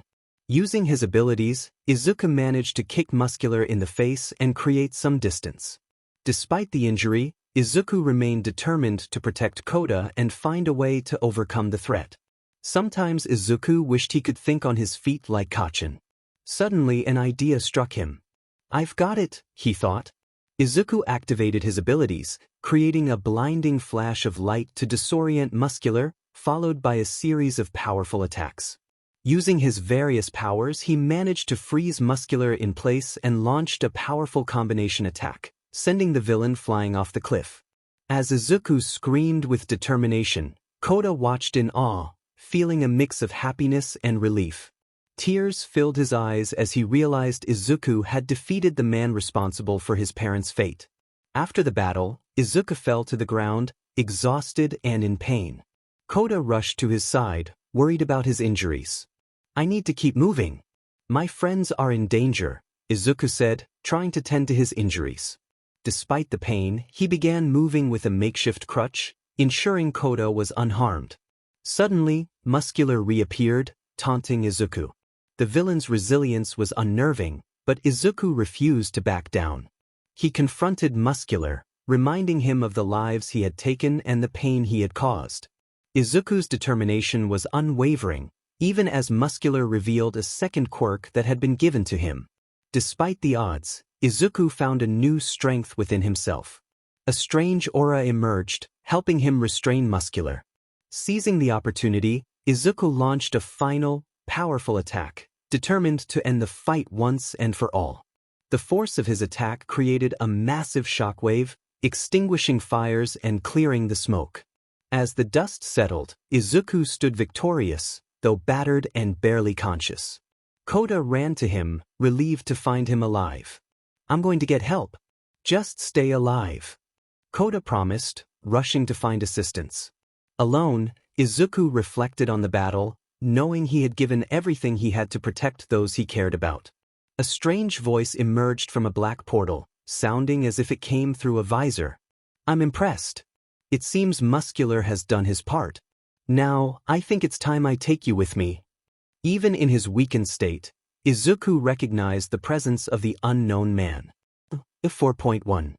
Izuku passed out, the villain being the last thing he saw before darkness enveloped him. "Rest easy now, boy, for I have big plans for you when the time comes. Do not worry about your friend either. No harm will come to him," the metallic voice assured, addressing Koda, who was unable to see what was happening as all for one vanished, now holding Izuku's unconscious body. 10 minutes earlier, as Izuku's battle with Muscular began, several other members of Class A and B engaged in their own fights against the villains. Near a large cloud of smoke, Itsuka and Tetsu from Class B moved through with gas masks, thanks to Momo's initiative to make enough for everyone. "Good thing we ran into Yaoyorozu during all this," Itsuka remarked, focusing on the camp where her classmates were being taken. "Kodai and Hananuki are going to be okay. You know they're not going down that easily." "You're right, but I have a bad feeling that this isn't the worst of it all," Tetsu replied as they continued moving, Mandalay's voice echoing in their minds. "Everyone. Villains have infiltrated the camp and are looking for someone. We do not know exactly why, but they are looking for Izuku Midoriya. It's at this time that I officially authorize all of you to use your quirks. Use them to push back the villains and return to camp immediately." Itsuka froze upon hearing that Izuku was being targeted. "What do they want with him? Is it his quirk?" Tetsu pulled her back to focus. "We gotta start heading back." She agreed but noticed something about the gas. Tetsu, wait a sec. Come on, we gotta start heading back." "Just wait. Look at the gas right now. I know it's bad news. Let's get out of it." "That's not what I'm saying. The gas is different in thickness here compared to where we were. Mandalay didn't mention it, so it's not where she is. It's swirling like a typhoon instead of staying put. The person responsible is likely at the center of the gas." Tetsu's eyes sparkled. "Kendo, you're a genius." He ran towards the thicker gas. "If we take this guy out, we can take down one of the villains." "Wait, but we still have the problem with the gas masks." Itsuka ran after him, somewhat happy with his initiative, though she felt a strong urge to find Izuku. "Let's handle the immediate first and then go from there." Meanwhile, Tokoyami and Shoji faced their own threats. Tokoyami struggled to control Dark Shadow after an attack. Shoji, trying to help, remembered Todoroki and Bakugo were nearby. "If only I can get to them," he thought, noticing the glow sticks Izuku had given Tokoyami. "I'm not sure if it'll help, but a little light might help you get better control," Tokoyami recalled Izuku's words. "These villains are after you, my friend. Even though this is terrible, you are in a far worse situation. How can I call myself a hero if I cannot save myself?" His fist clenched. "Dark Shadow, enough now. You will obey me." Shoji seized the moment, running towards Todoroki and Bakugo. "Hey, over here," he shouted, trying to distract Dark Shadow. "Tokoyami, please trust me and hold on a little longer. I promise I'll get you out." "Is it Shoji? What are you doing?" "Get out of here." Ignoring the warning, Shoji continued, using his dupli arms to mislead Dark Shadow. Sorry, but I can't do that to a friend. Elsewhere, Bakugo and Todoroki faced a villain with razor-sharp teeth. They had to protect unconscious classmates and couldn't use their powers freely without risking a forest fire. What do you monsters want with D? What did he ever do to you? Bakugo demanded. Boy. I must find the boy, the villain replied, attacking with blade-like teeth. This guy isn't going to answer us. We need to do something to stop him, Todoroki said. Don't you think I know that, Icy Hot? Bakugo retorted as they continued their fight. I need to find a way to help Deku, but I can't do that with this obstacle in the way. Todoroki and Bakugo strategized on how to use Todoroki's ice to attack, while the villain continued to evade them. Shoji emerged from the woods, shouting for them to get back as a giant dark shadow appeared, attacking everything in its path, including the villain, slamming him to the ground. Todoroki was about to use his fire to calm Tokoyami, but Bakugo stopped him, suggesting they let Dark Shadow handle the villain for now, as it would be one less problem for them. Meanwhile, Itsuka and Tetsu navigated through a dense area of gas, searching for the villain. Tetsu warned Itsuka just in time to avoid a bullet, which unfortunately broke the strap of his gas mask. A young villain, wearing a gas mask and holding a gun, taunted them for their lack of planning. Tetsu charged at him, but the villain evaded and shot again, this time causing harm. Itsuka attempted to attack with her enlarged fist, but the villain dodged, criticizing their straightforward tactics. Tetsu noticed the villain's slower reaction in thinner gas and realized he might not see as well in it.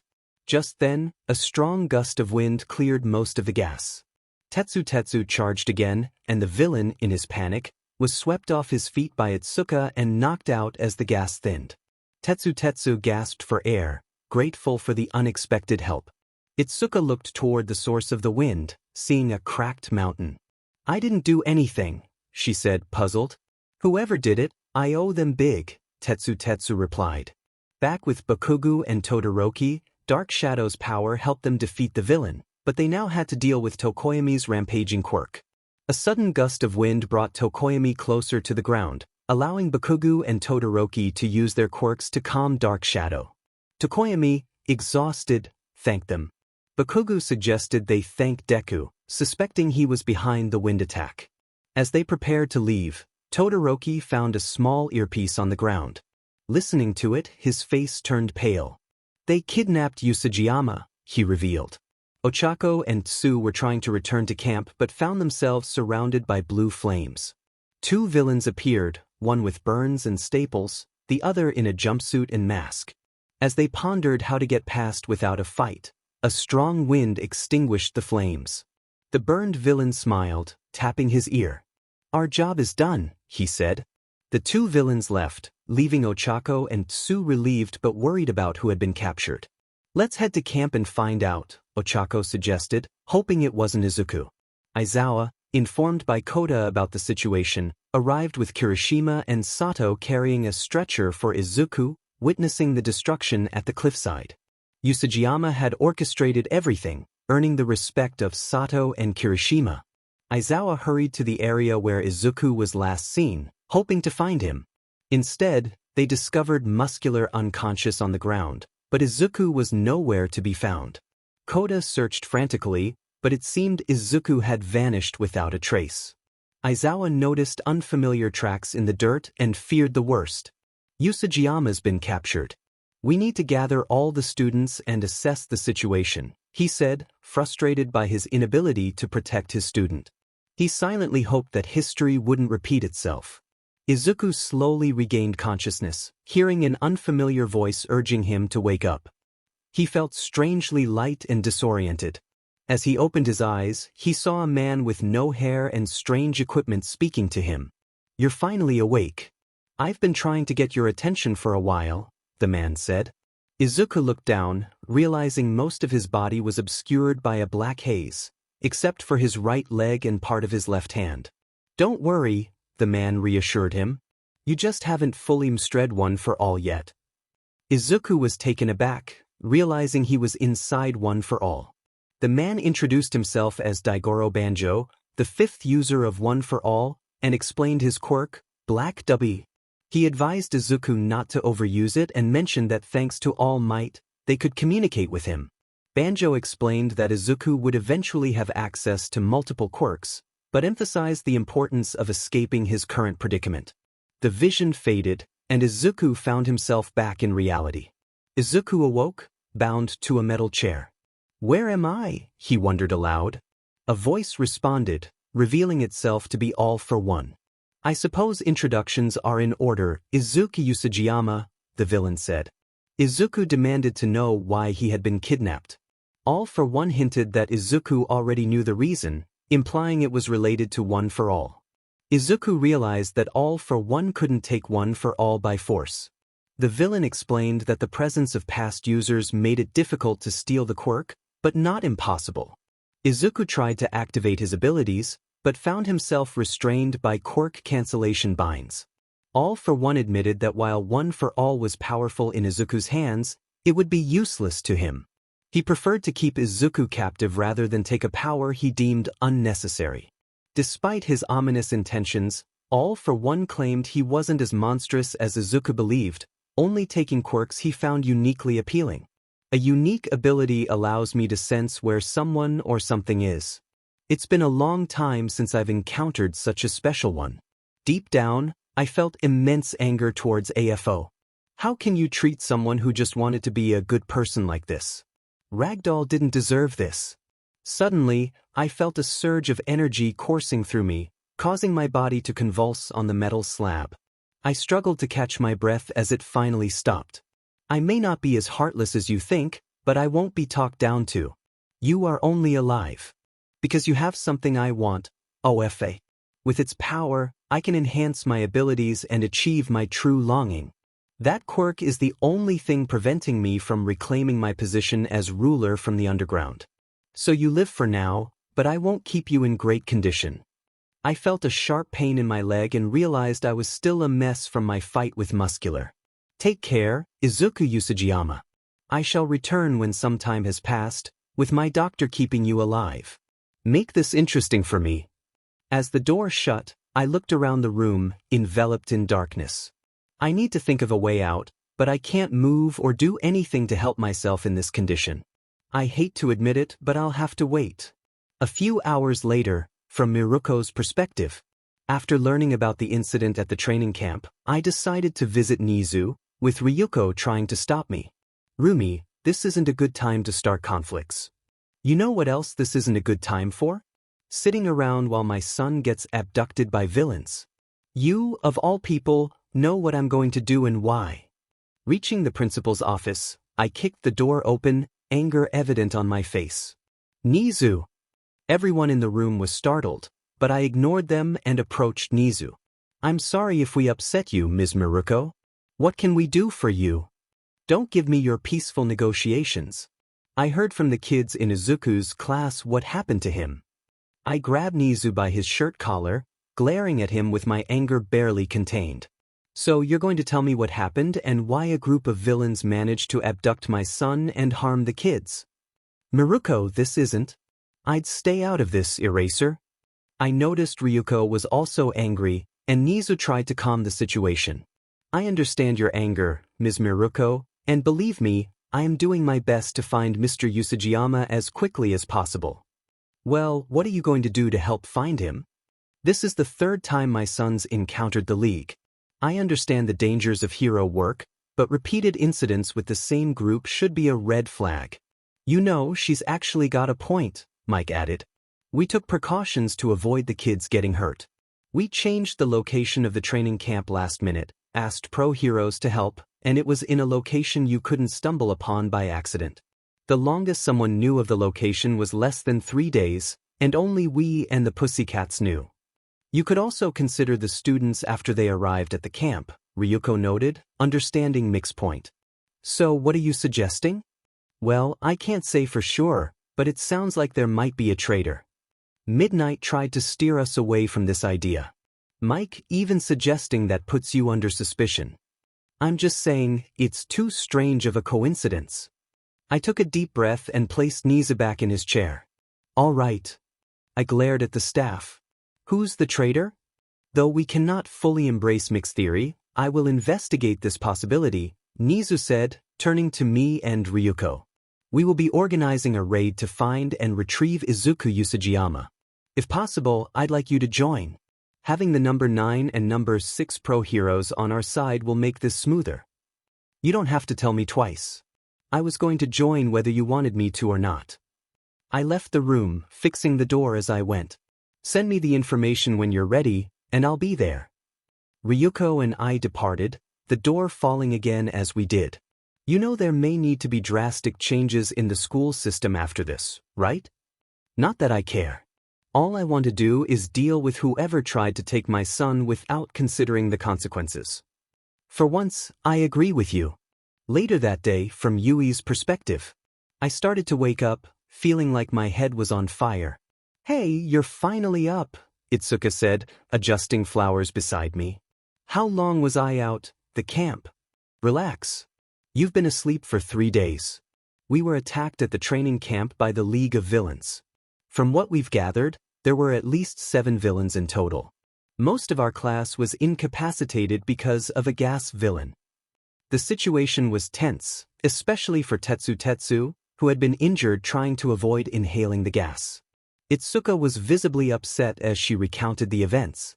During the incident, Pixie Bob was injured, and Ragdoll is missing. We only found her headpiece and some traces of blood. Some of Class A was hurt, with our class having the most injuries. In total, 11 students were hurt, 13 unharmed, and 1 missing. Who went missing? Itsuka, filled with frustration, punched the wall.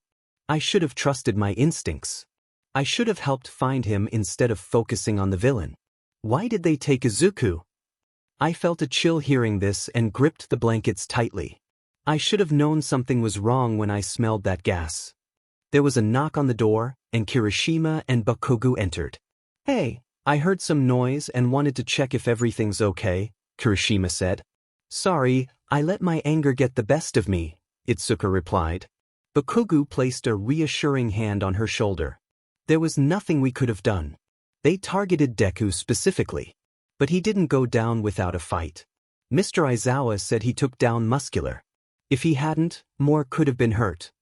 Still doesn't make it better, Itsuka said. I know, Bakugo replied. The weight of the situation was heavy on all of us. Since you're both awake, we have a proposal. There's still a way we can save Usajiyama. If you're up for it, we can rescue him. Later, as night fell, I was discharged from the hospital. The conversation with Kirishima and Bakugo replayed in my mind. Earlier that day, Kirishima had explained his plan. I can't just stand by while my friend is taken. Yamamo helped us set up a device to track a Nomu that attacked the camp. She's joining us. But isn't this breaking the law? Itsuka asked. What the villains did was wrong, but we can't risk getting into trouble ourselves. Do you want to leave Usajiyama with the villains, Kendo? Kirishima countered. I'd rather do something that doesn't get us arrested, Itsuka replied, her voice filled with frustration. Our job is to uphold the law, not break it. I listened to their argument, feeling a mix of emotions. I'm in, I said. Yui, you can't be serious, Itsuka said. I am. Izuku would do anything for us. It's only fair we do the same for him. Do you think Izuku would want you to risk your future like this? Itsuka asked. I looked at her and replied, if Izuku were in our place, he'd help us without hesitation. We owe it to him to do the same. After considering my words, Itsuka agreed. All right, but I'm going to make sure we don't interfere with the heroes. If things go wrong, we're leaving. Later that night, I met with Kirishima, Itsuka, Bakugo, Momo, Todoroki, and Ida. Ida made it clear, we won't engage the villains unless absolutely necessary. If we can't save Usajiyama without causing trouble, we'll stop. I agree, Momo added. If it looks bad, I'll help stop us. We can't let this get out of hand. We all nodded in agreement and followed Momo to where her transmitter was leading us. Meanwhile, at a heroes meeting, Miruko entered the room, drawing everyone's attention. In the room, several professionals were prepared to head out quickly with a small group of police officers. The team she was part of was set to move towards a location where they believed Izuku and several Nomu were present. Thanks to the information she provided from Izuku's phone, could confirm his likely presence there through cellular positioning. Meanwhile, Ryukyu was assigned to a second group targeting what was believed to be the League of Villains hideout. Eyewitness reports of someone resembling the villain Kurogiri led them to a bar that hadn't drawn much attention. As the rabbit hero waited for the signal to move, she was approached by Gang Orca. He reassured her, "I'm sure your son is okay. He's tough like you, so he won't break under pressure easily." She responded with determination, "Are you trying to comfort me or give me a reason to take action against the villains?" Her intense aura caused Gang Orca to step back. Tiger approached to apologize. "Ms. Miruko, I think I should apologize on behalf of my team. If we could have acted faster, perhaps none of this would have happened." Miruko replied, "I read the report about the attack. They knew exactly where to strike. I don't think you or your team could have done better. It doesn't make me happy to admit that, but my anger isn't directed at you or your team. By the way, how's Pixie Bob? I heard she was injured." Tiger assured her, "She'll recover. But right now, I'm here to help find our friend who was taken from us." Miruko was deeply upset about the situation. "Your son did wonders to help my teammate's nephew. Thank you for raising him to be sincere. I didn't teach him to be sincere and touch people's hearts. He learned that on his own." The group was dispatched to head towards an abandoned area in Kamino Ward's residential district. With Izuku, Izuku was trying to think of a way out. Despite having several quirks, he couldn't move. He examined his binds and realized his hands were too tightly secured. Determined, he managed to free one hand and then used a bobbin pin to unlock the other restraints. "Now I'm free, but my legs are still injured." Using zero gravity, he floated off the bench to explore his surroundings. He noticed several tankers holding what appeared to be Nomu. "Am I in a factory or something?" He observed the equipment, which seemed more for support than production. "Bro!" Izuku heard a shout and saw Kirishima and others trying to help him from a window. "Usajiyama bro, we're here to save you." "Kirishima? Where am I?" "You're in Kamino Ward in a residential area." Izuku asked about everyone else. Yui, wearing a disguise, reassured him, "Everyone is okay. Some were hurt, but nobody needed serious help." She noticed Izuku's legs. "Just hold on, Izuku. We're going to get you out of here." Momo handed Yui bolts to open the window, allowing someone to come through. "Let's go." Izuku started moving but remembered something and went back. "What are you doing?" "Let's go. Ragdoll is still in here. We need to help her." "Do you even know where she is? Hurry before someone finds you or the heroes intervene." "I have to find her." Izuku searched and found Ragdoll in a tank. He felt unwell but focused on helping her. "I'm fine," he assured, though a Nomu began to stir. Kirishima noticed and alerted him. "Not now. I'm trying to help Ragdoll." "That's not the problem. Look behind you." Izuku turned to see a large creature approaching. "CRP. This isn't good." Yui held Kirishima back, pointing to the street where MD Lady stood with her quirk active. In a flash, Miruko arrived to confront the Nomu. "Step off." She swiftly dealt with the threat. "You okay?" Izuku nodded, and Miruko hugged her son. "It's okay. I'm here." Izuku understood his mother's concern and hugged back. Pulling away, Miruko gently scolded him, "This is your punishment for doing something reckless." The tension in the air was palpable as the heroes tried to regroup after the chaotic encounter with the villain Muscular. Izuku, feeling the weight of recent events, was guided by Miruko as they navigated the aftermath. The rabbit hero, determined to protect her son, carried him away from the scene, understanding the challenges that lay ahead for the Pussycats. Tiger rushed to aid her teammate, Ragdoll, who was found in a disoriented state. The sight of her friend in such a condition was a harsh reminder of the villain's impact. Izuku, overwhelmed with guilt, admitted to his mother that the villain known as AFO was responsible. Despite his feelings of helplessness, Miruko reassured him that none of this was his fault and that everyone was safe, which was a small victory in itself. As they discussed the ongoing situation, a sudden realization hit Izuku. The raid they were part of was a trap. A massive explosion erupted, and amidst the chaos, AFO appeared, commending Genist for his quick actions in saving others from the blast. Izuku, struggling against the oppressive presence of AFO, watched as his mother prepared to confront the villain. Miruko, fueled by determination and anger, faced AFO, who acknowledged his role in Izuku's recent capture. The confrontation intensified as All Might joined the fray, ready to battle his longtime adversary. The heroes braced themselves for the fight, knowing the stakes were high. As the battle raged on, Miruko and All Might coordinated their attacks against AFO, who countered with his formidable abilities. Despite their efforts, the villain's power was overwhelming, and the heroes found themselves pushed back. Izuku, witnessing the struggle, realized he couldn't remain idle. Despite his injuries, he resolved to help in any way he could.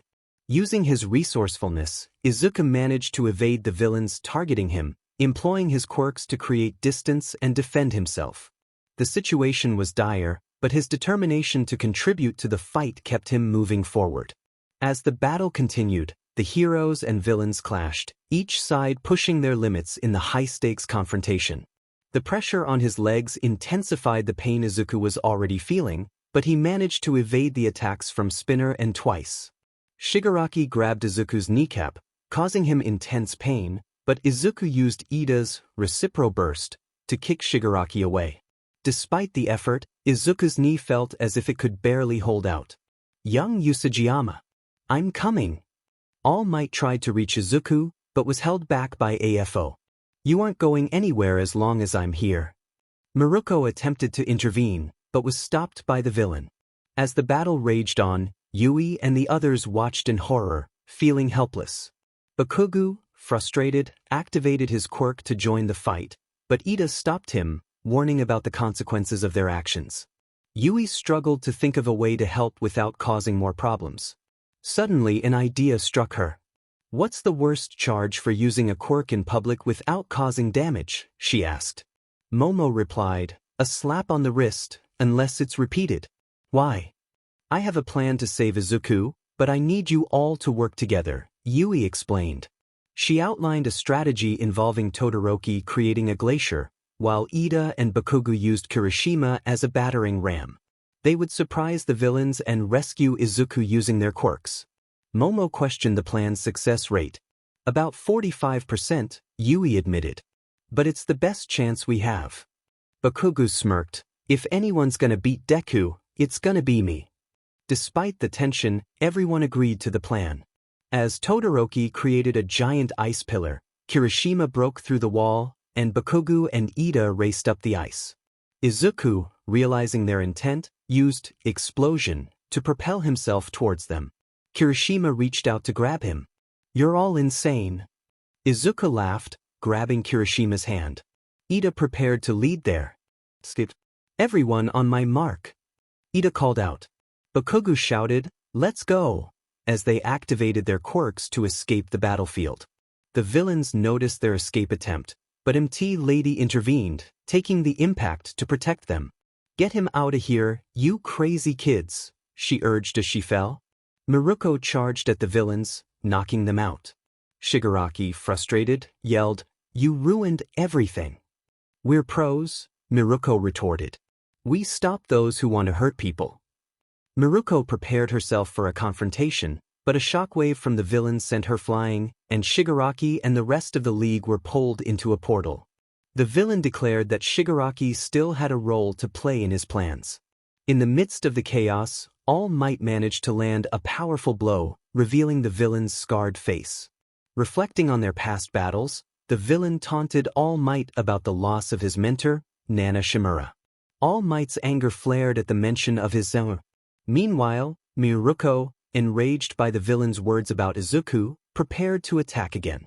The villain continued to provoke them, using their emotions against them. All Might and Miruko coordinated their efforts, but a portal caused All Might to accidentally strike Miruko. Apologizing, All Might pulled her out of harm's way. The villain's arm transformed, signaling a more serious threat. As Miruko and All Might prepared for the next attack, All Might noticed a woman trapped under debris. He refused to leave her, even as a massive attack approached. The scene was tense as dust filled the air, leaving everyone anxious about the outcome. Elsewhere, Kirishima carried Izuku, and they paused to watch the fight on a screen. The dust settled, revealing All Might in a weakened state. The revelation of his condition spread quickly, causing concern among those watching, including Miruko, who realized the gravity of the situation. FO observed All Might's weakened state with satisfaction, mocking him for his current condition. Despite his frailty, All Might remained resolute, determined to uphold his symbol as a hero. The villain then revealed shocking information about Shigaraki's lineage, leaving All Might in disbelief. The villain continued to taunt All Might, suggesting that the revelation could destabilize society. Miruko, standing by All Might, challenged the villain's assumptions about the country's reliance on heroes like him. The villains were waiting patiently for their chance, ready to assist at a moment's notice. Yet only a few could truly stand by him. The gap between the number 1 and number 2 heroes was immense. Endeavor was a great hero, but he wasn't All Might. The same could be said about the current generation of heroes. They had lived in peace, without the struggles that forged strength. Miruko clenched her fist, acknowledging the truth. Her generation had let All Might bear the burden alone, leading to complacency. Determined to make things right, she vowed to take down the villain and support the next generation's symbol. The villain mocked their faith in the young hero, questioning his absence. Miruko countered, asserting that while he might not be much now, he would grow into the hero they needed. Until then, she would ensure he had the chance to grow and learn.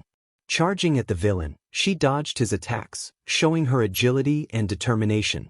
Endeavor arrived, furious and ready to fight. He unleashed his flames, forcing the villain to evade. Miruko altered her trajectory midair, landing a powerful blow. The villain retaliated, but she used him as a springboard to escape, despite her injury. Endeavor continued his assault, determined to protect his allies.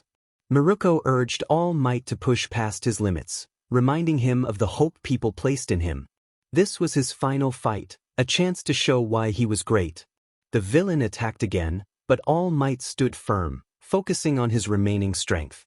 The two clashed with immense force, determined to see the battle through to the end. All Might faced his adversary with determination, despite the overwhelming odds. "You're only delaying the inevitable, All Might. You're already barely holding on to what little fragments of OFA are still in your body. No matter how you try, you will fall here. And once you're gone, I'll go after Izuku Usajiyama and make his life a nightmare," the villain taunted. All Might, undeterred, shouted back, "I won't let you harm anyone else." He pushed back with all his might, even as his opponent grew irritated. Blood trickled from his arm, but he remained resolute. "There's too much at stake here. I can't lose." The villain sneered, "You're already 1 foot in the grave, just give up." "I won't let you win," All Might declared, transferring his remaining power from one hand to the other. With a swift move, he landed a powerful punch, knocking the villain off balance. Miruko, observing the scene, sprang into action. "Hey, old-timer," she called to Gran Torino, who assisted her with his quick reflexes. She aimed directly for the villain's head, using all her strength to attack. "You want to hurt my kid? Well, this is what you get." Together, All Might and Miruko struck the villain with a combined force, sending him crashing to the ground. The impact created a massive wind pressure, causing turbulence for a nearby helicopter. As the dust settled, All Might and Miruko stood victorious. All Might raised his fist in triumph, signaling to the country that the battle was won. He did it. All Might won. The nation celebrated, while Miruko lay back, laughing in relief. "To think all this is finally over," she mused, before succumbing to exhaustion. "At least Izuku doesn't have to face this threat in the future." A few hours later, as the cleanup and rescue efforts continued, viewers watched as the villain was taken away in Quirk-canceling cuffs. All Might addressed the camera, pointing directly at it. Now it's your turn, he declared, signaling his intent to pursue the League of Villains. Izuku, watching, understood this marked the end of All Might's career and the beginning of his own journey as the next symbol of peace. After the incident, Izuku found himself at the police station, explaining the situation. He was then taken to the hospital for treatment of his injuries. Recovery Girl was there, helping those affected by the Kamino incident heal more quickly. Her words to Izuku were stern. "I've told you before that harming yourself like this is not the way to go. You're fortunate someone like me can help, or you'd be here for a month." "I know. I'm sorry," Izuku apologized, bowing his head. "Sorry doesn't always cut it. Prove to me you can handle a fight without breaking every bone in your legs. You and that rabbit are both so headstrong," she admonished. Izuku's mother, also injured, chimed in. "Hey, I at least had my leg damaged by taking on a dangerous opponent." Recovery Girl continued, "Legs are sturdier than arms, but you can live without an arm, not a leg. The way you handle your quirk is risky. You could lose mobility entirely." "I understand," Izuku replied, concerned about his future. Recovery Girl sighed. "I'm not here to scare you. You did what you could, but find ways to improve without self-harm." "Like how? Ow!" Izuku exclaimed as Recovery Girl tapped him with her cane. "You're smarter than your mother. Don't overthink it," she advised, leaving the room. Izuku's mother added, "Recovery Girl told you what I would have. I'd be upset with you for fighting muscular, but I'm not in a position to do anything about it now. So, good job, but don't do anything reckless again. Right?" Izuku agreed. A few days later, Izuku and his mother were discharged from the hospital. On the last day, Recovery Girl ensured his mother was fully healed, while Izuku left with casts on his legs. "This thing itches," he complained. "But that means you know why you have it on," Recovery Girl replied, leaving Izuku to ponder her words. They were meant for reflection on actions that led to the injuries. The injuries came from confronting a dangerous individual. While stopping him from causing harm was right, the extent of the injuries was not necessary. Izuku questioned why he was the only one in a cast. It was explained that it was a consequence for not following advice when facing someone like Muscular. Though it seemed harsh, it was a lesson in understanding the importance of caution and the reality that help isn't always available. Izuku's mother entered with tea, expressing concern for his well-being, especially after the Kamino incident. Miruko clarified that her concerns were about the training camp, not Kamino. She handed Izuku a letter from Kota, the child he saved, expressing gratitude and wishing for his recovery. This brought a smile to Izuku's face. The conversation turned lighthearted as they joked about Izuku's encounter with Kota, who had hit him with a rock. Despite the humor, there was an underlying concern for Izuku's safety. A knock on the door interrupted them. It was Mr. Aizawa and All Might, who came to discuss UA's new dorm system. Izuku's mother expressed her distrust of UA due to past incidents where Izuku faced significant danger. She emphasized the need for assurance that such situations wouldn't recur. Mr. Aizawa attempted to reassure them of the school's commitment to safety, but Izuku's mother was firm in her concerns. She highlighted the risks Izuku faced and the potential consequences of inadequate protection, stressing the importance of his safety as a priority. "When I took Izuku in, I made it a personal goal to ensure he never suffered as he did when I first found him. Even if he resents me for it, I will do everything in my power to guarantee his safety. I don't care if you're a teacher or a pro. Unless you can prove to me that Izuku isn't in danger under your watch, I won't let him return to UA's campus." Mom was firm in her stance, and I could see her anger, which made me worry about not being able to return to you. My biological mother added, "Izuku, this situation was unacceptable. You should never have had to face danger in a place meant to be safe. If this is the best assurance they can offer, then I agree with Miruko, you shouldn't go back to UA." Her words hurt, but I understood her concern. "Izuku, I know you want to be a hero, but consider your own well-being. It's not right to risk your life when you're not even a hero yet." I felt as if all my efforts were slipping away. Then, I noticed the letter Kota wrote to me. "What if it's not UA?" I suggested. "Even if I have to leave UA, there are other ways to achieve my goal. I can still be a hero, even if it means being alone for a while. All Might, hearing this, smiled at me and transformed into his strong form. He then bowed deeply before my mothers. Miss Miruko, Mrs. Midoriya, I understand the mistakes made. I vow to do everything in my power to ensure Izuku becomes the hero he aspires to be. I will protect him from future dangers, no matter the cost. This is my solemn promise to you both. I felt conflicted seeing All Might humble himself for my mom's approval. I appreciated his willingness to help but felt uneasy about the situation. After a moment, Mom sighed and asked All Might to stand. Get off the floor, All Might. It's not a good look for you. He complied, and she continued, I'll allow Izuku to stay at UA, but there's a condition. If there's another unexpected attack, I'm pulling him out immediately.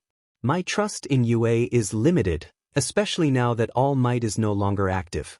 So, you better be prepared. Mr. Aizawa acknowledged her concerns. Thank you. UA will allow him to move into the dorms in 2 days. They've been built for a while, he explained. Principal Nizu had been considering making UA a boarding school, and recent events have accelerated the process. I pondered this development as Mr. Aizawa addressed me.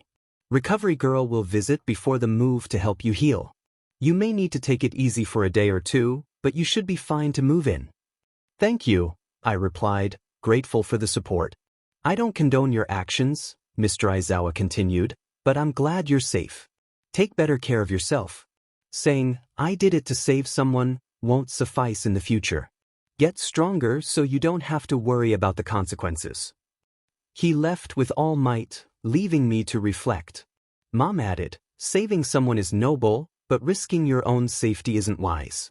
Don't do it again, or you'll have to deal with me. I understood her seriousness and knew I needed to improve. That was my goal.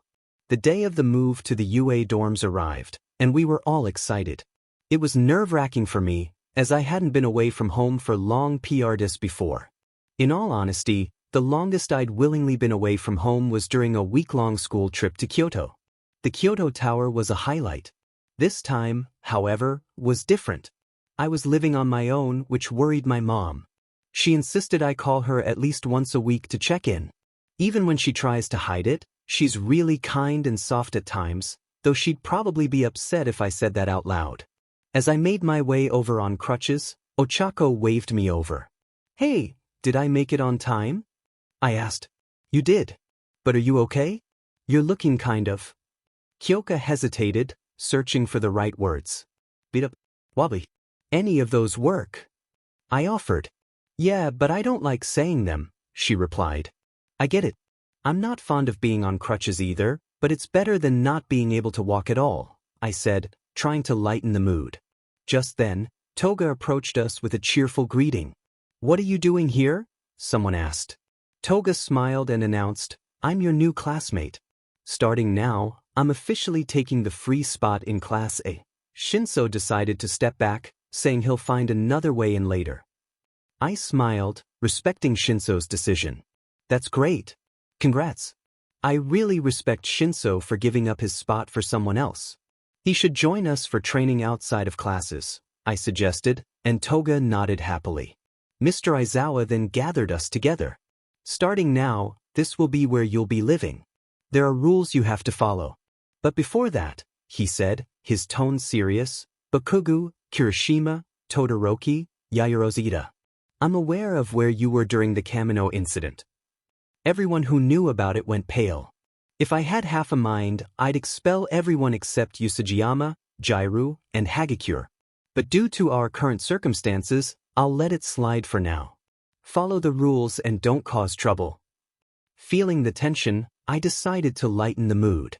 Hey, Kaminari, can you come with me for a second? I asked. Once we were out of sight, I used a portable charger to give him a little shock, which resulted in his usual goofy smile and thumbs up.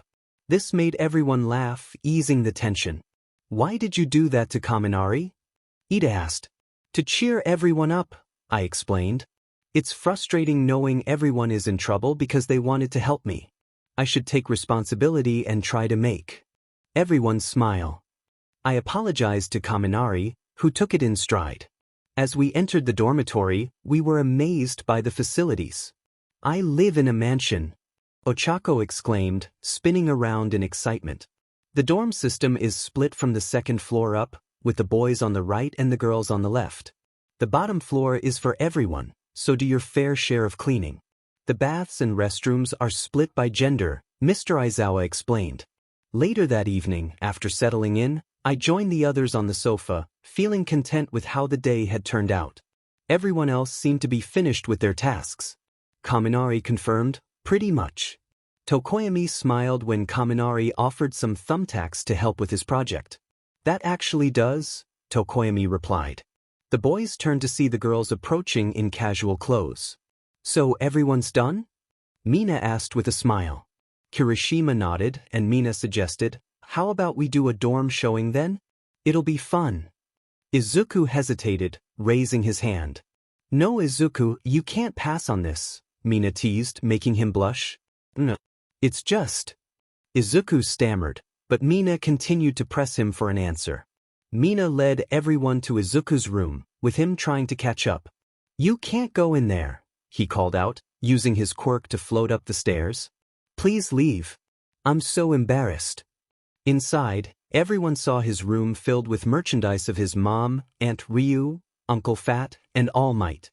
Ochako smiled. It's just as cute and fanboyish as the room back home you have. Just then, Izuku's phone rang. It's your mom. I'll get it, Mina said, putting the call on speaker.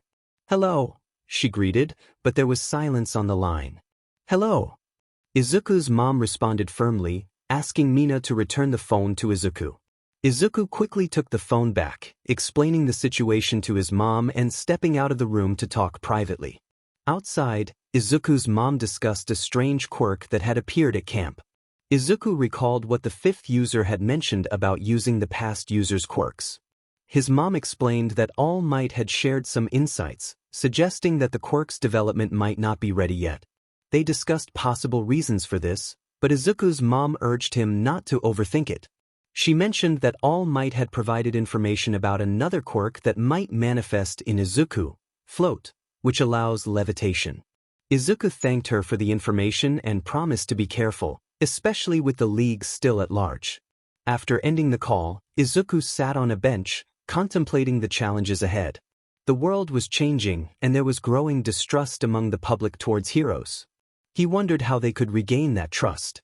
Kyoka came out to check on him. Hey Izuku, you almost done out here? She asked, pulling him from his thoughts. Why? I'm on my way, he replied, heading back inside to reconnect with his friends. Izuku knew he needed to learn to control his new quirks quickly to avoid causing worry. Izuku's perspective. The first day back in classes for the hero course felt like a refreshing change. After everything that had happened, I found myself almost longing for the routine of school. We were all gathered in the classroom, with Toga sitting behind me in the seat that used to belong to Mineta. Toga commented on my progress, noting that I was without crutches. I explained that Recovery Girl had healed my legs enough for me to manage without them, though I still needed to take it easy. Kachin, ever the blunt one, remarked on how rough I had looked when they found me. Siro, trying to lighten the mood, pointed out that it wasn't like I had asked for my injuries. Kachin, true to form, retorted with his usual sharpness. As the door opened, we all quieted down, preparing for Mr. Aizawa's arrival. He informed us that while classes officially resumed next month, we were here to work on obtaining our provisional licenses. Mr. Aizawa explained that the provisional license allowed us to act like professional heroes in certain situations. He continued, saying that since we had shown growth with our quirks, we needed to develop techniques to harness that power effectively. This class would focus on creating special moves. The room buzzed with excitement until Mr. Aizawa's stern glare silenced us. He explained that UA was one of the few schools allowing first-year students to attempt the provisional license, which was typically reserved for second years. To assist with our training, 3 teachers, Midnight, Ectoplasm, and Cementos, joined us. We headed to Training Gym Gamma, where our teachers outlined the plan. Over the next 2 weeks, we would work on developing special moves, unique ways to use our quirks. Midnight explained that these moves were similar to the techniques I regularly used, which touched me deeply. Ectoplasm informed us that we would train against his clones and could request costume upgrades if needed. As Cementos created various training areas, I chose a lower one to try out a new idea I had been considering. I knew I needed to develop techniques unique to my quirks and myself. Ectoplasm noticed my hesitation and encouraged me to consider what my classmates were doing as a guide. I pondered the various abilities I had used so far and how I might combine them creatively. Just then, All Might approached, offering his support and advice. He reminded me that my fighting style was uniquely mine, shaped by my experiences and the quirks I had learned to use. His words sparked an idea, and I thanked him. As he walked away, I noticed a book titled Moron's Guide to Teaching peeking out of his pocket, humorously explaining his newfound teaching prowess. Later that day, after training, I headed to the support course to explore potential costume upgrades. I reflected on how my mother's natural flexibility influenced her style and considered how I might adapt my own. By nature, she was more nimble than I was, and I had faced challenges trying to mimic her moves. However, there were styles that focused on more than just footwork. I pondered this until I heard someone call out to me. I looked over to see Ochako and Ida, and I smiled at them. They asked if I was there for costume upgrades. I nodded, explaining that I was trying to find ways to get stronger, especially after the eye-opening experience at Kamino. Ida reassured me, acknowledging that it was a shocking moment for all of us, but he believed I had fought to the best of my abilities. I asked them what they were getting, trying to make some small talk as we approached the support section door. Ochako mentioned she was looking for something to help with nausea, while Ida was seeking a way to reduce the cooling time for his engines. As I reached the door, I knocked and suddenly it exploded, sending both the metal door and me flying. Amidst the black smoke, I felt something on my body. Powerloader's voice shouted at someone, and I realized a girl with pink dreadlocks was on my chest. She casually greeted me and then hopped off, walking back into the room without a word of apology. I was left bewildered by her nonchalance. Ochako was upset, demanding an apology for the incident. Powerloader apologized on behalf of his student, explaining that she wasn't great at understanding how to interact kindly with others. He then asked how he could assist us. We explained that we were looking for costume upgrades. The girl, Hatsum, eagerly offered her help, much to Powerloader's amusement. He asked to see the forms with our costume designs, explaining that he could handle smaller requests in-house, while larger ones would require a support agency. As we complied, Hatsum began examining me, commenting on my physique. Ochako quickly intervened, pulling her away. Powerloader apologized again, explaining that Hatsum was the type to learn from her experiences, even if it meant causing a bit of trouble. I considered his words about learning from every possible outcome. Inspired, I requested a design that included braces for shock absorption and adjustable, durable gauntlets. Hatsum excitedly presented braces she had made, inspired by the Rabbit Hero, and Powerloader admired the craftsmanship. Hatsum then produced a pair of gauntlets, explaining their special fiber that accommodated growth. Powerloader was impressed, and I demonstrated the gloves' flexibility. He promised to incorporate them into my costume, estimating they would be ready in 3 days. I thanked him, and Ochako and Ida took their turns. Unfortunately, their attempts were less successful, with Ida's jet-powered armbands sending him into the ceiling and Ochako narrowly avoiding a mishap. Despite my reluctance to change my style, I remembered my mom's advice to be flexible.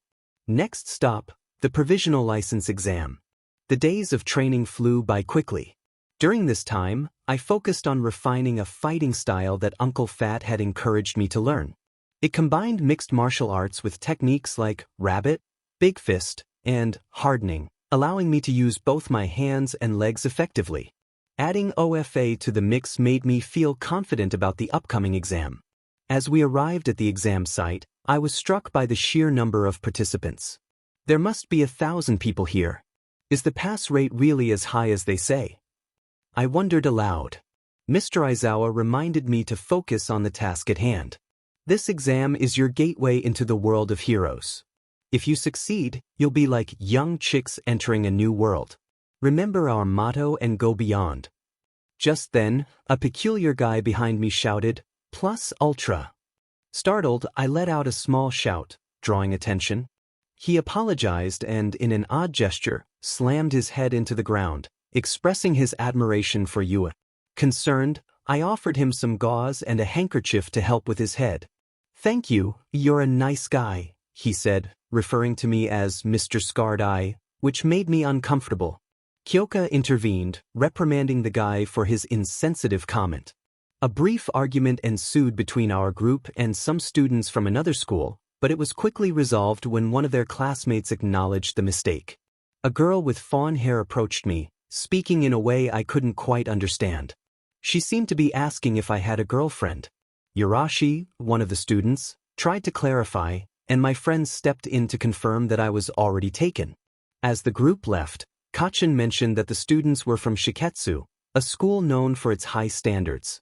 Mr. Aizawa explained that one of them, Inese Yurashi, was a first-year student who had been highly recommended but chose Shiketsu over UA. I pondered the implications of facing someone as skilled as Yurashi in the exam.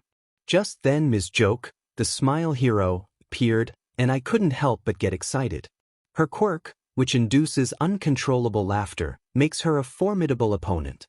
Momo asked if I knew her, and I explained her reputation as a pro hero whose fights are notoriously difficult due to her quirk. "You definitely have a lively class with you, Eraser. Please consider going out with me," Ms. Joke teased, only to be met with a firm refusal from Mr. Aizawa, which made her laugh even more. "Mr. Aizawa, do you know her?" Mina inquired, noticing the familiarity between them. "Yes, we do know each other. Our agencies were next to each other when we started out, which led to us working together on missions occasionally," Mr. Aizawa explained. "So, heroes sometimes team up based on proximity, not just assignments?" I asked, and Mr. Aizawa nodded in agreement. "Since your mother prefers working solo, I'm not surprised Miruko never mentioned it," Ms. Joke added with a smile. "Wait, so you're the rabbit hero's son? That's interesting. Let's hang out sometime, Eraser," she continued, but Mr. Aizawa declined again as we followed him inside. "It was nice seeing you again, Eraser. Let's have lunch sometime," Ms. Joke suggested as we walked away. Mr. Aizawa led us to the changing room, instructing us to prepare for the day ahead.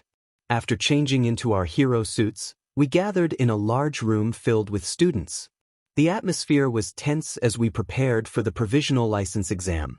"Hello and welcome," a man introduced himself as Yukumaru Mara from the Public Safety Commission. "Today, you are taking the provisional license exam.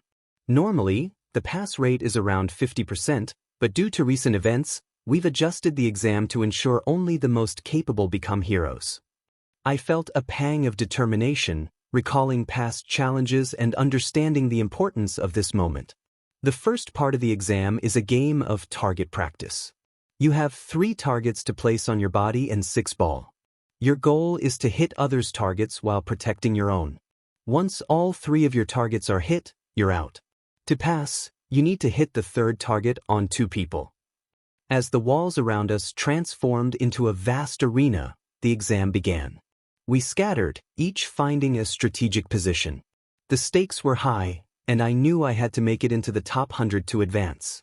"This is intense. I thought it would be easier," Kaminari exclaimed. "Focus on finding a safe area," I advised. Kachin, as usual, decided to go off on his own, confident in his abilities. "It's not smart to stay together. They'll target us as a group," he pointed out.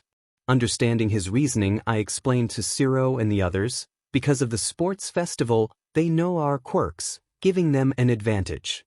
As we strategized, a group of students approached, led by someone familiar. "Your quirk is impressive, but it has its weaknesses," he remarked with a challenging grin. The group of examinees hurled ball at me, aiming right for my targets. With swift movements, I managed to deflect them using my hands and foot. "You didn't think I'd just let myself be outdone, did you? I'm always looking for ways to improve myself and my friends." I enhanced my hand with Big Fist to better block the attacks, using Hardening and OFA to absorb the impact. This is the beginning of my new technique. OFA, Packed Style. Izuku skillfully dodged and countered every attack with ease, thanks to his retraining and increased stamina. Focus on the one who can use multiple quirks, shouted a member from another school, prompting everyone to target Izuku. Two opponents used their quirks cleverly, hardening the ball and making them return like boomerangs. Izuku activated Earphone Jack and Hardening, creating a rock-like fist and sending a supersonic wave through the ground. Packed Move, Sound Fist. The attack redirected the ball back to the opposing team, narrowly missing one of their members. That was a cool trick, someone remarked. Why are you admiring quirks now? Someone else questioned as a student from Ms. Joke's school used a special move, causing the ground to tremble. Izuku was thrown back but quickly noticed Kyoka and Hagakure in danger. I need to help them, he thought, focusing on his goal. Black tendrils shot from his forearms, catching the girls and setting them safely on the front. Are you both okay? Yeah, that was amazing, they replied, impressed by his quick thinking. Izuku scrambled for an explanation. I recently discovered that dark shadow, mixed with tape, allows me to create tendrils. They're hard to control without focus. He hoped they would accept his explanation. That makes sense. Just be careful, they advised, and Izuku felt grateful for their trust. A group of examinees approached, eyeing Izuku, Kyoka, and Hagakure. Take them down, they shouted, prompting Izuku to act quickly. Merge your sound attack with mine, he instructed Kyoka. Together, they unleashed a powerful sound wave, scattering the ball and allowing Hagakure to hide. Now's not the time for compliments, Izuku said, creating a steam cover to escape. Once safe, he pondered their next move. Do you know where everyone else is? Sorry, we lost them in the chaos, Hagakure admitted. Don't worry. They're not helpless without us, but we are targets, Izuku reassured them. We need to pass this exam. The announcer's voice boomed, announcing that someone had already passed by defeating over 100 contestants. Izuku realized the urgency. Should we find our classmates or use the chaos to pass? Kyoka suggested, I think we should try to pass on our own. But we might miss the chance for all of us to pass together. Hagakure protested. We have to rely on ourselves now, Izuku decided. Fortunately, we've trained hard for this. The girls agreed, and Izuku began formulating a plan. It's a 50-50 chance, but it's better than nothing. Meanwhile, Bakugo was frustrated after hearing someone had already passed. Why are you extras following me? He demanded of his companions. Toga teased, you know you love me. This test targets everyone, so we should stick together. Plus, I got something useful before we started. Kaminari received a playful nudge from Toga, who pointed out, he gave me some of his blood, though I'm not sure if it'll work the same way. At least I'm good friends with Shinso, Tokage, and Bakugo, so there are some benefits. The group exited the fire escape and found themselves on an open bridge. Is anyone here? Someone asked. Something doesn't feel right, Bakugo observed, noticing some unusual-looking rocks. Upon closer inspection, he realized they resembled wads of humans, as if someone had shaped them into odd forms. What are these? Kirishima, look out! Someone shouted as Kirishima pushed Bakugo aside, only to be attacked by a moving mound. The wads began reforming around Kirishima, turning him into one of the scattered mounds. How predictable of you, a voice said. The group turned to see a student from Shiketsu, who was controlling the mounds. As Shiketsu students, we carry ourselves with respect for our school. What you see here is an example of our superiority. Toga interrupted, all I'm hearing is a lot of talk about duty and obligation. None of us care to hear it. My eyes are large and handsome. Shishikura shouted, annoyed by the interruption. Toga continued, no one wants to be with someone who loves to hear themselves talk. At least Bakugo gets that. How dare you insult me?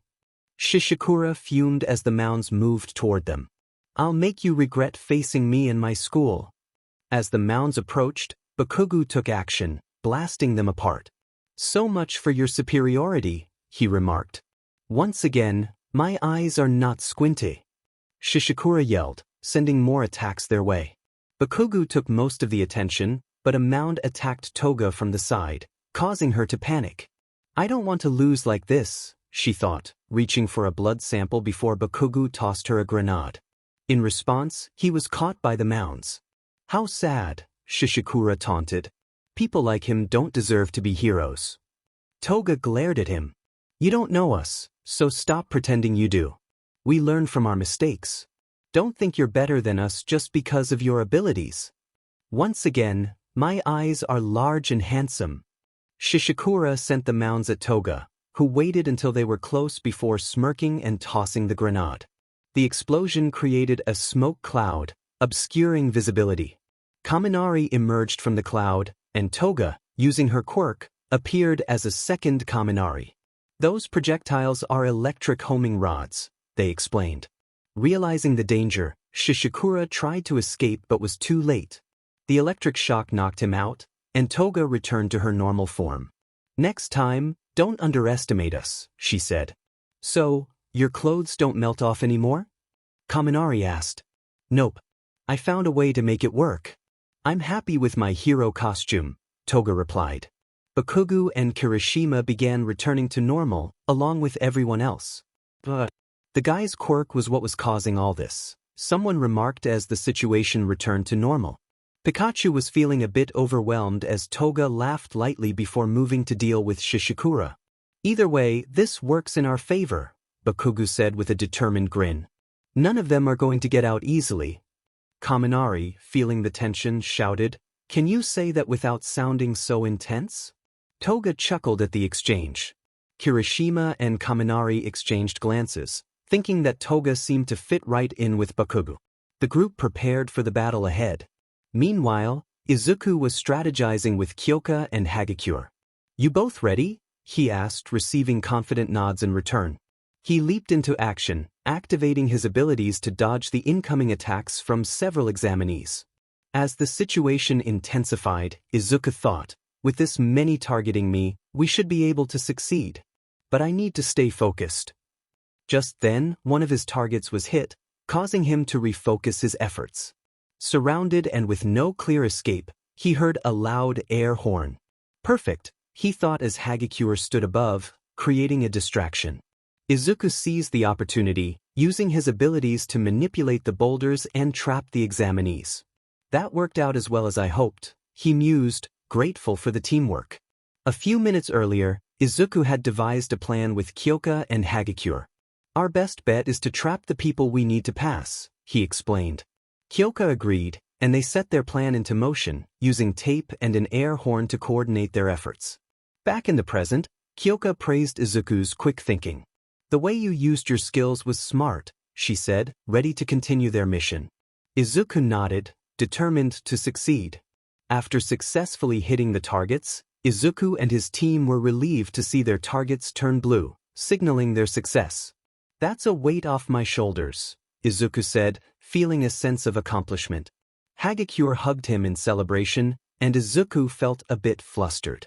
Thanks, Usajiyama. We owe you big, she said. Izuku, feeling a bit embarrassed, quickly composed himself. As they regrouped with their friends, Momo and the others congratulated them on passing. Nice work, Izuku, Ochako said, noticing his slightly flustered state. Let's just head inside and get these targets off, Izuku suggested, eager to move on. As they walked, Toga joined them with enthusiasm. So you passed too? Yay, she exclaimed, her excitement infectious. The group headed inside, ready to continue their journey together. She liked Kacchan a lot, and I was concerned he might react strongly if anyone tried to approach her. Kaminari seemed determined to continue down a path I advised against. Oh, come on. The guy's got a short fuse. I bet Toga would prefer someone who can keep his cool. Kacchan had heard enough and grabbed Kaminari. You even think about it and you'll regret it. Understand? Why yes. Kaminari stammered. Good. Kacchan released him, only to be playfully hit over the head by Toga with a plastic hammer from Momo.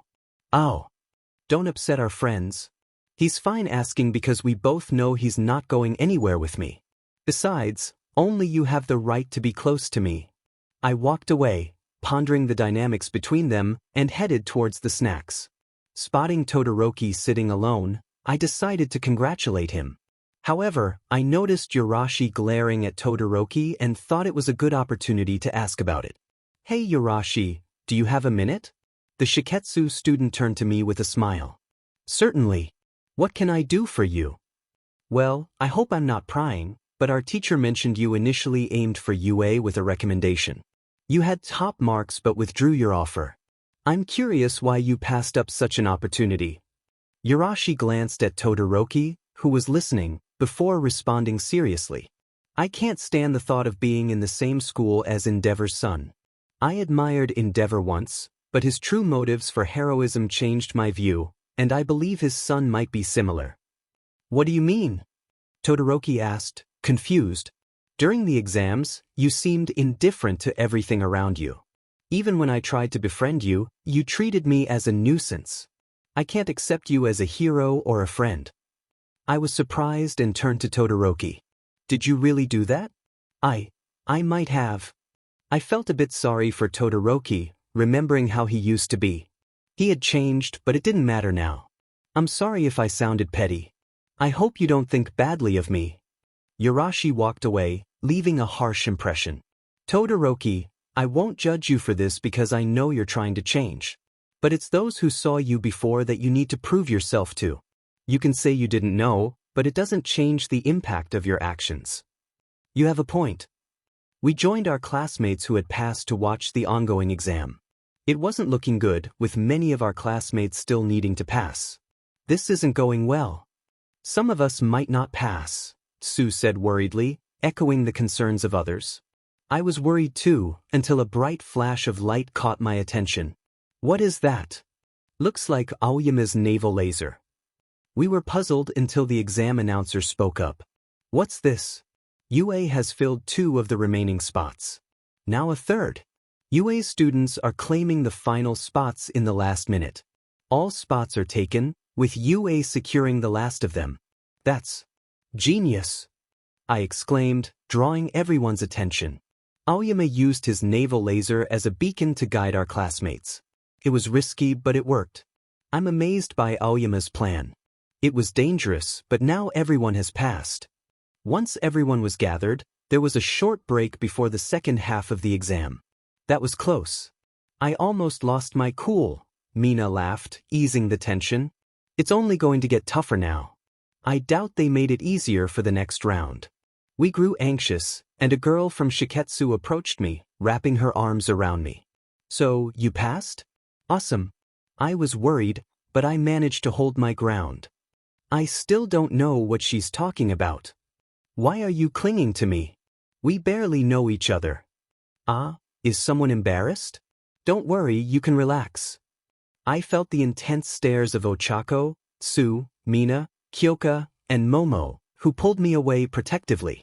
I'm sorry, but Izuku is with us and we won't share him. Why do I feel like that's the case regardless? I tried to stay composed as Utsushimi snapped her fingers in frustration. The conversation between the characters began with a light-hearted exchange about relationships. One character expressed a longing to remain friends, and the other agreed, appreciating the camaraderie. As they continued to interact, a surprising event occurred when one character accidentally used another's quirk, leading to a brief explanation and mutual understanding. The scene shifted as the proctor announced the next phase of the exam, which involved a simulated rescue mission. The terrain was suddenly altered, and the examinees were tasked with saving injured civilians, who were actually members of a training company. The proctor emphasized the importance of acting like real heroes, as mistakes would result in point deductions. Izuku and his friends were reminded of past experiences and resolved to perform better this time. As the exam began, the group split up, with some members choosing to go their own way. Despite the initial chaos, Izuku and his friends encountered a man pretending to be a child in distress. They quickly realized their mistake in addressing the situation and adjusted their approach to provide comfort and assistance. Izuku took charge, ensuring the safety of the pretend civilian and organizing his team to continue the rescue mission. The group split into smaller teams to cover more ground, determined to save as many people as possible and succeed in their exam.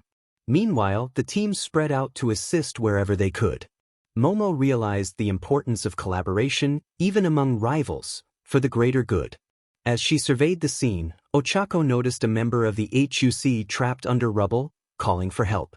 Momo quickly assessed the situation and advised caution, pointing out the instability of the surrounding structure.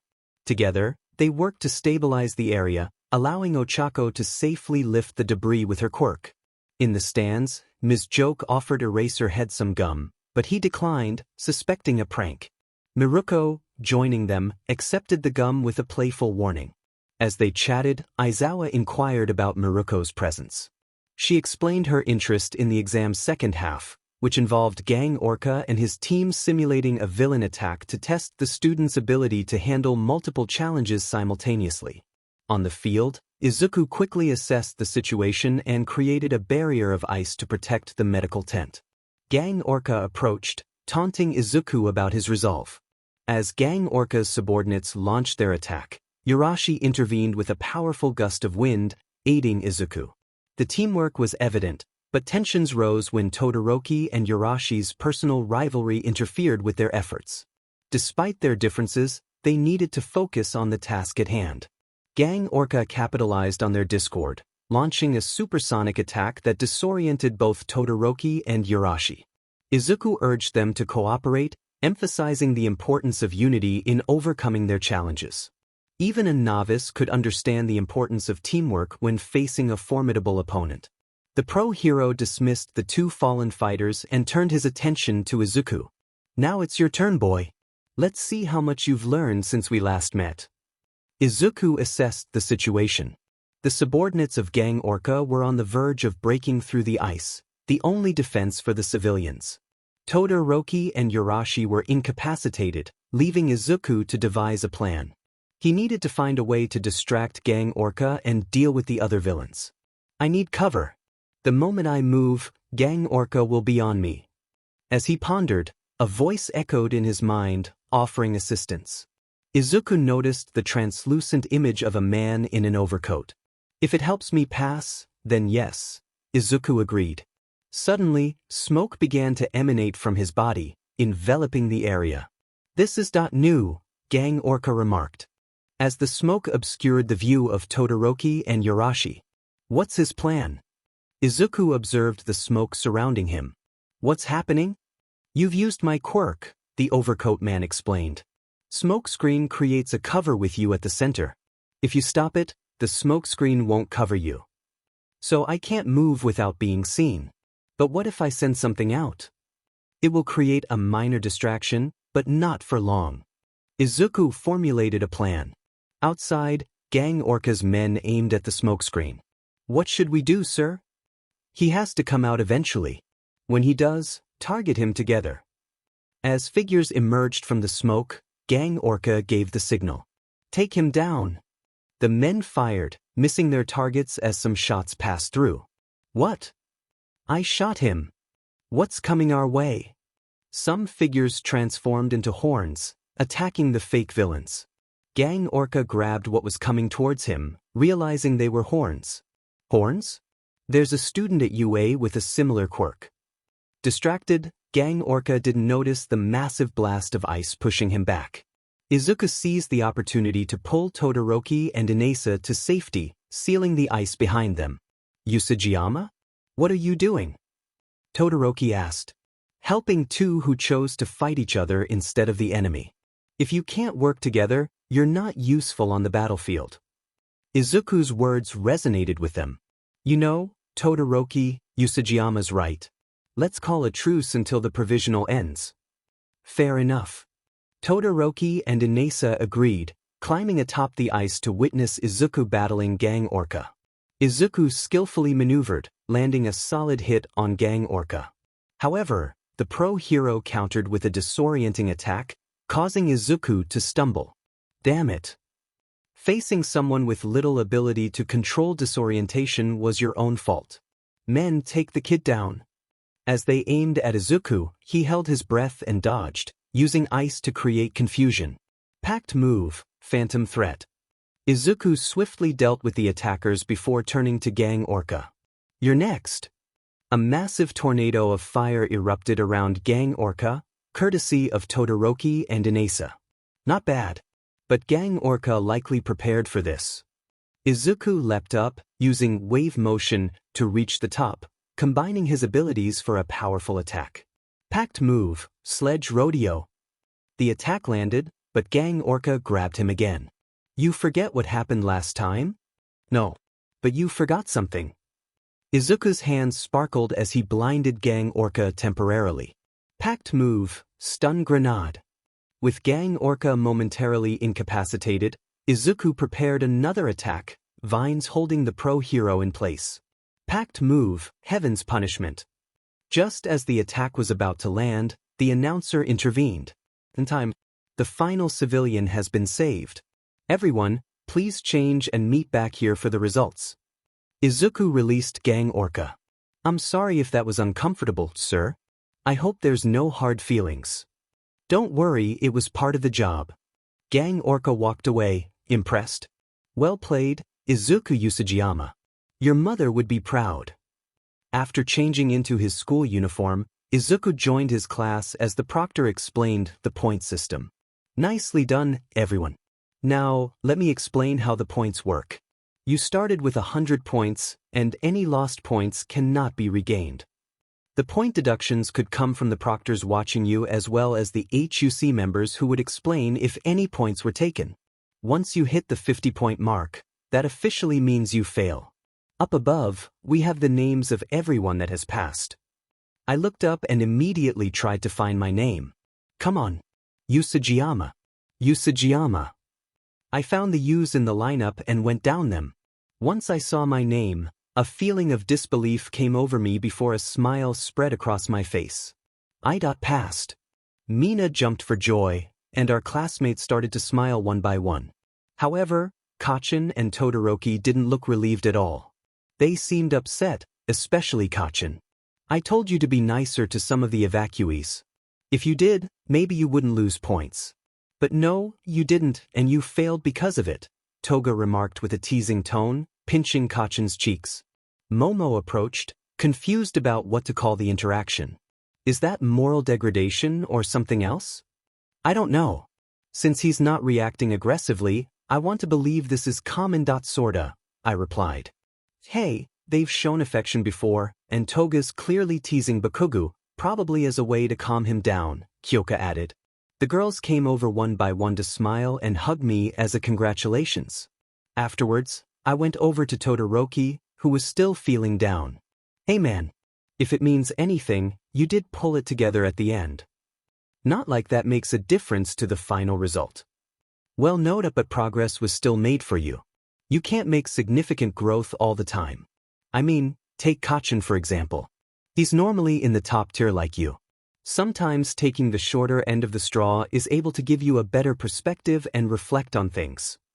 Todoroki felt a little better hearing this and managed a small smile. You're right. Thanks, Usajiyama.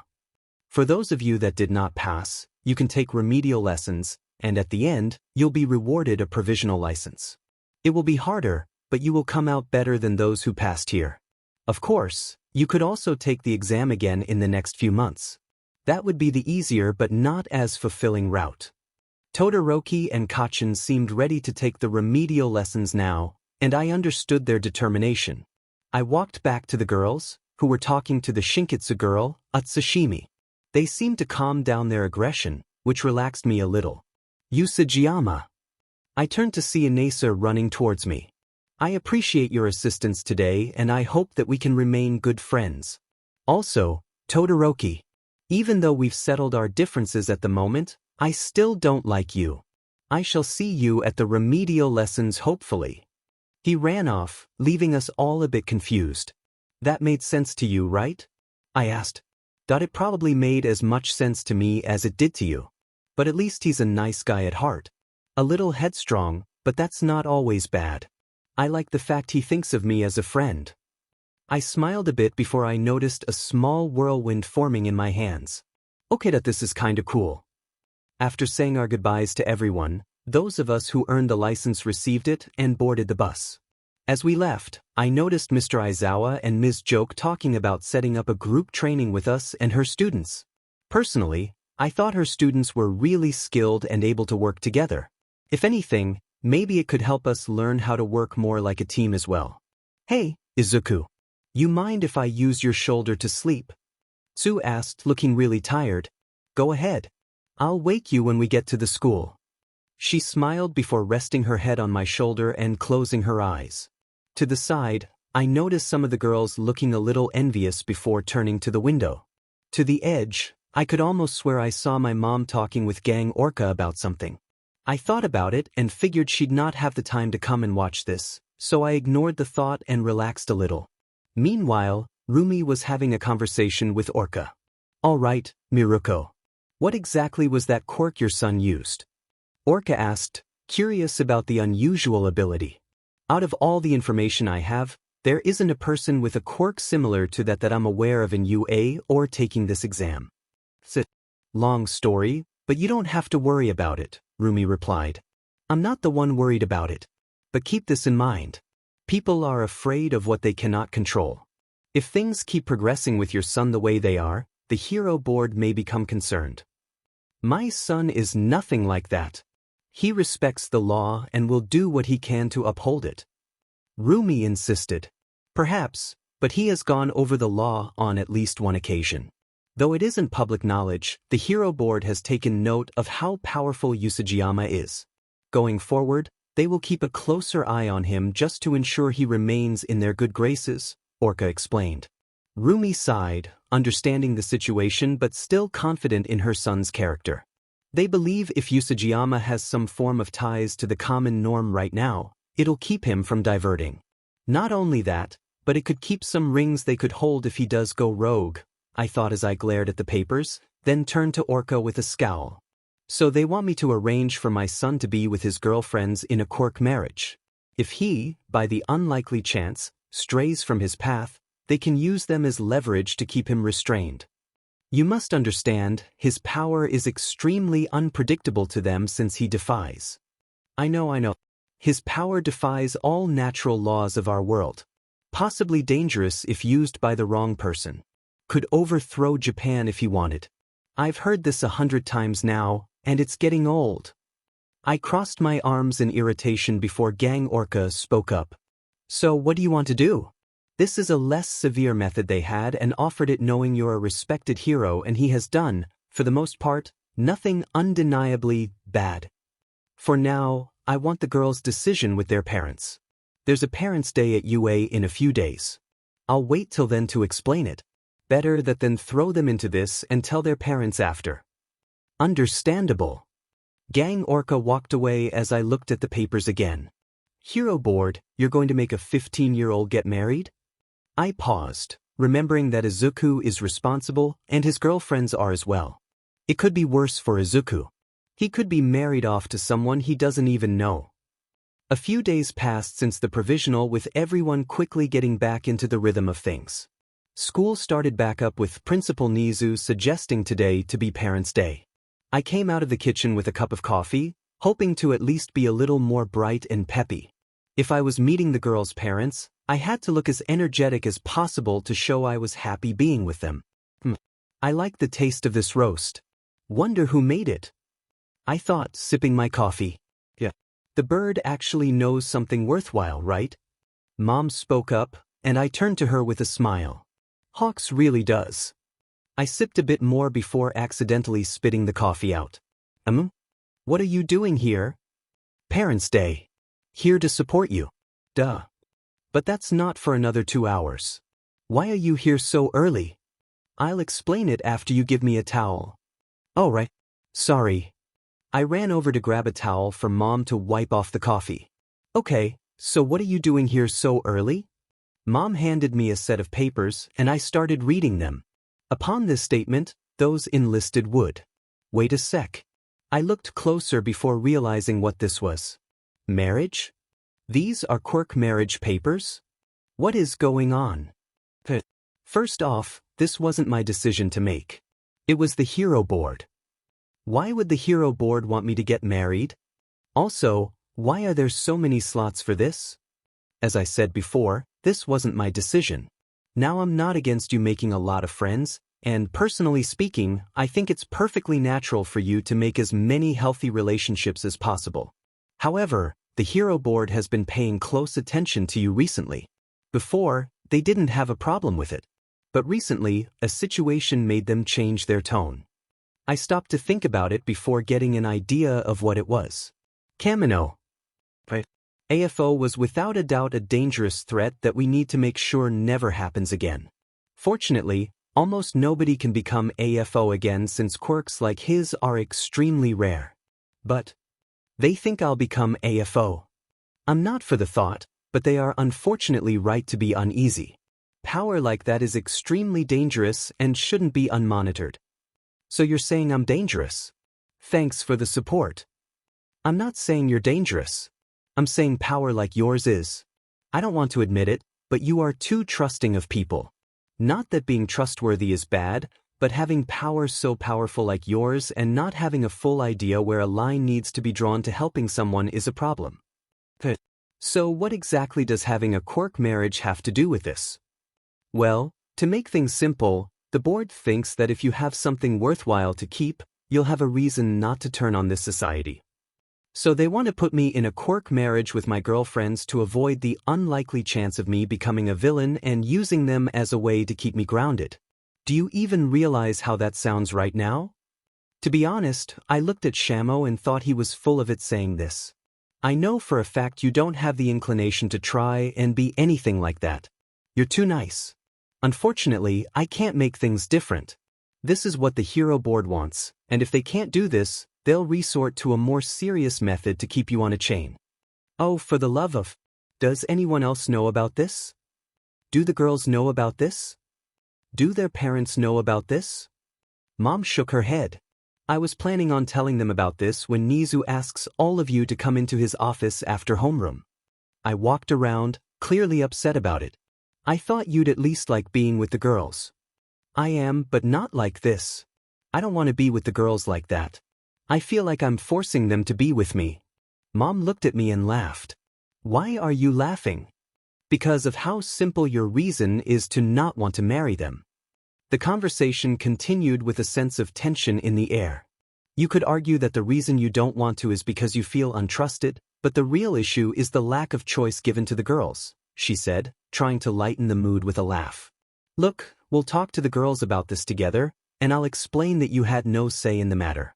If they hear it from me, they'll understand and, at the very least, not hold it against you. I feel so loved, I replied with a hint of sarcasm, earning a playful smack on the head from my mom. Don't be sarcastic with me. Something tells me this is going to be a long day, I thought to myself. 2 hours later, Ochako was in class, waiting for it to start with all the parents present. The absence of Izuku and his mom was puzzling. Ochako, honey, are you okay? Her mom asked. Yeah, I'm just wondering where Izuku is. He's going to be late. He's the one you're dating, right? Her mom inquired, causing her dad to show a bit of concern. Why? I'm just worried something might have happened.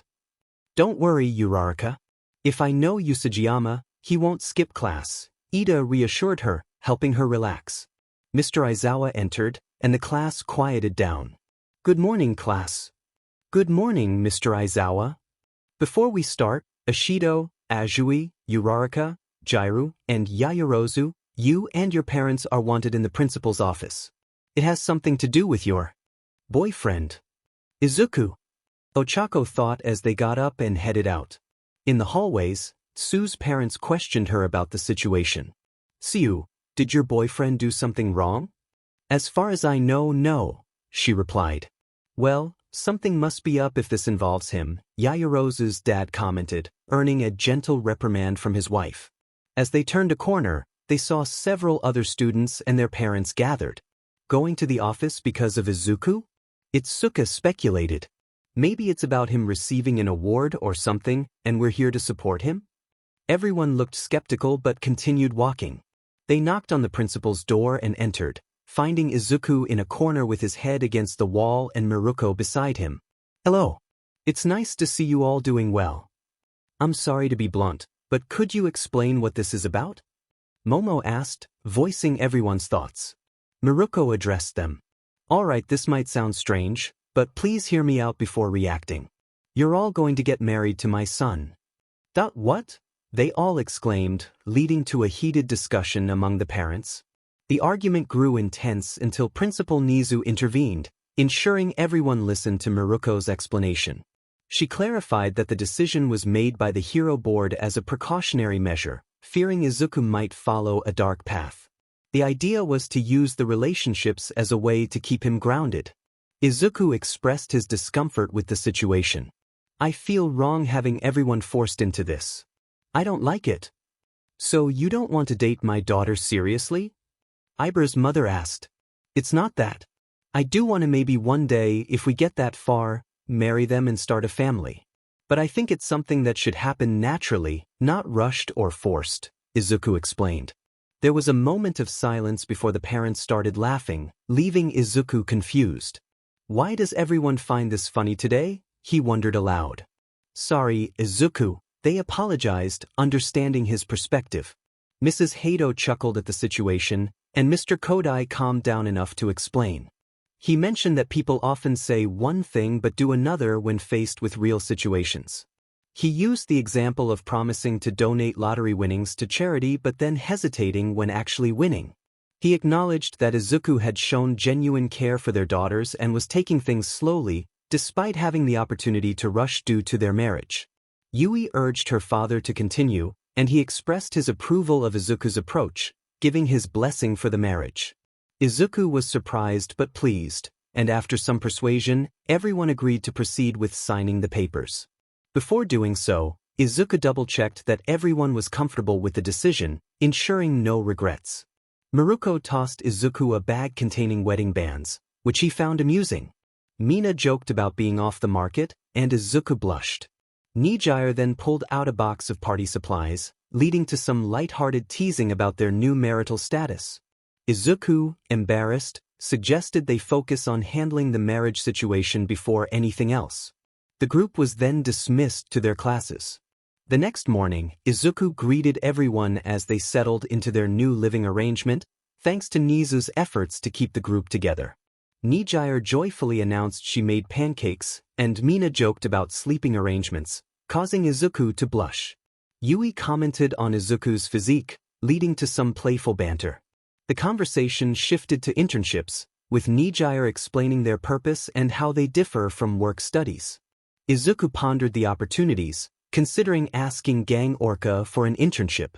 Later in class, Mr. Aizawa addressed the students about the internships, explaining the staff's concerns about first-year students participating. He emphasized the importance of working with pro heroes with good track records due to the real dangers involved. To provide insight, Nijire, Mirko, and Tamaki, known as the Big Three, entered the room to share their experiences. Mirko greeted me with enthusiasm, and Nijire quickly ran over to hug me, excited to see me outside of school. Some of the guys looked confused, while others seemed a bit jealous. Tamaki approached me hesitantly, offering a shy greeting. Hey Tamaki.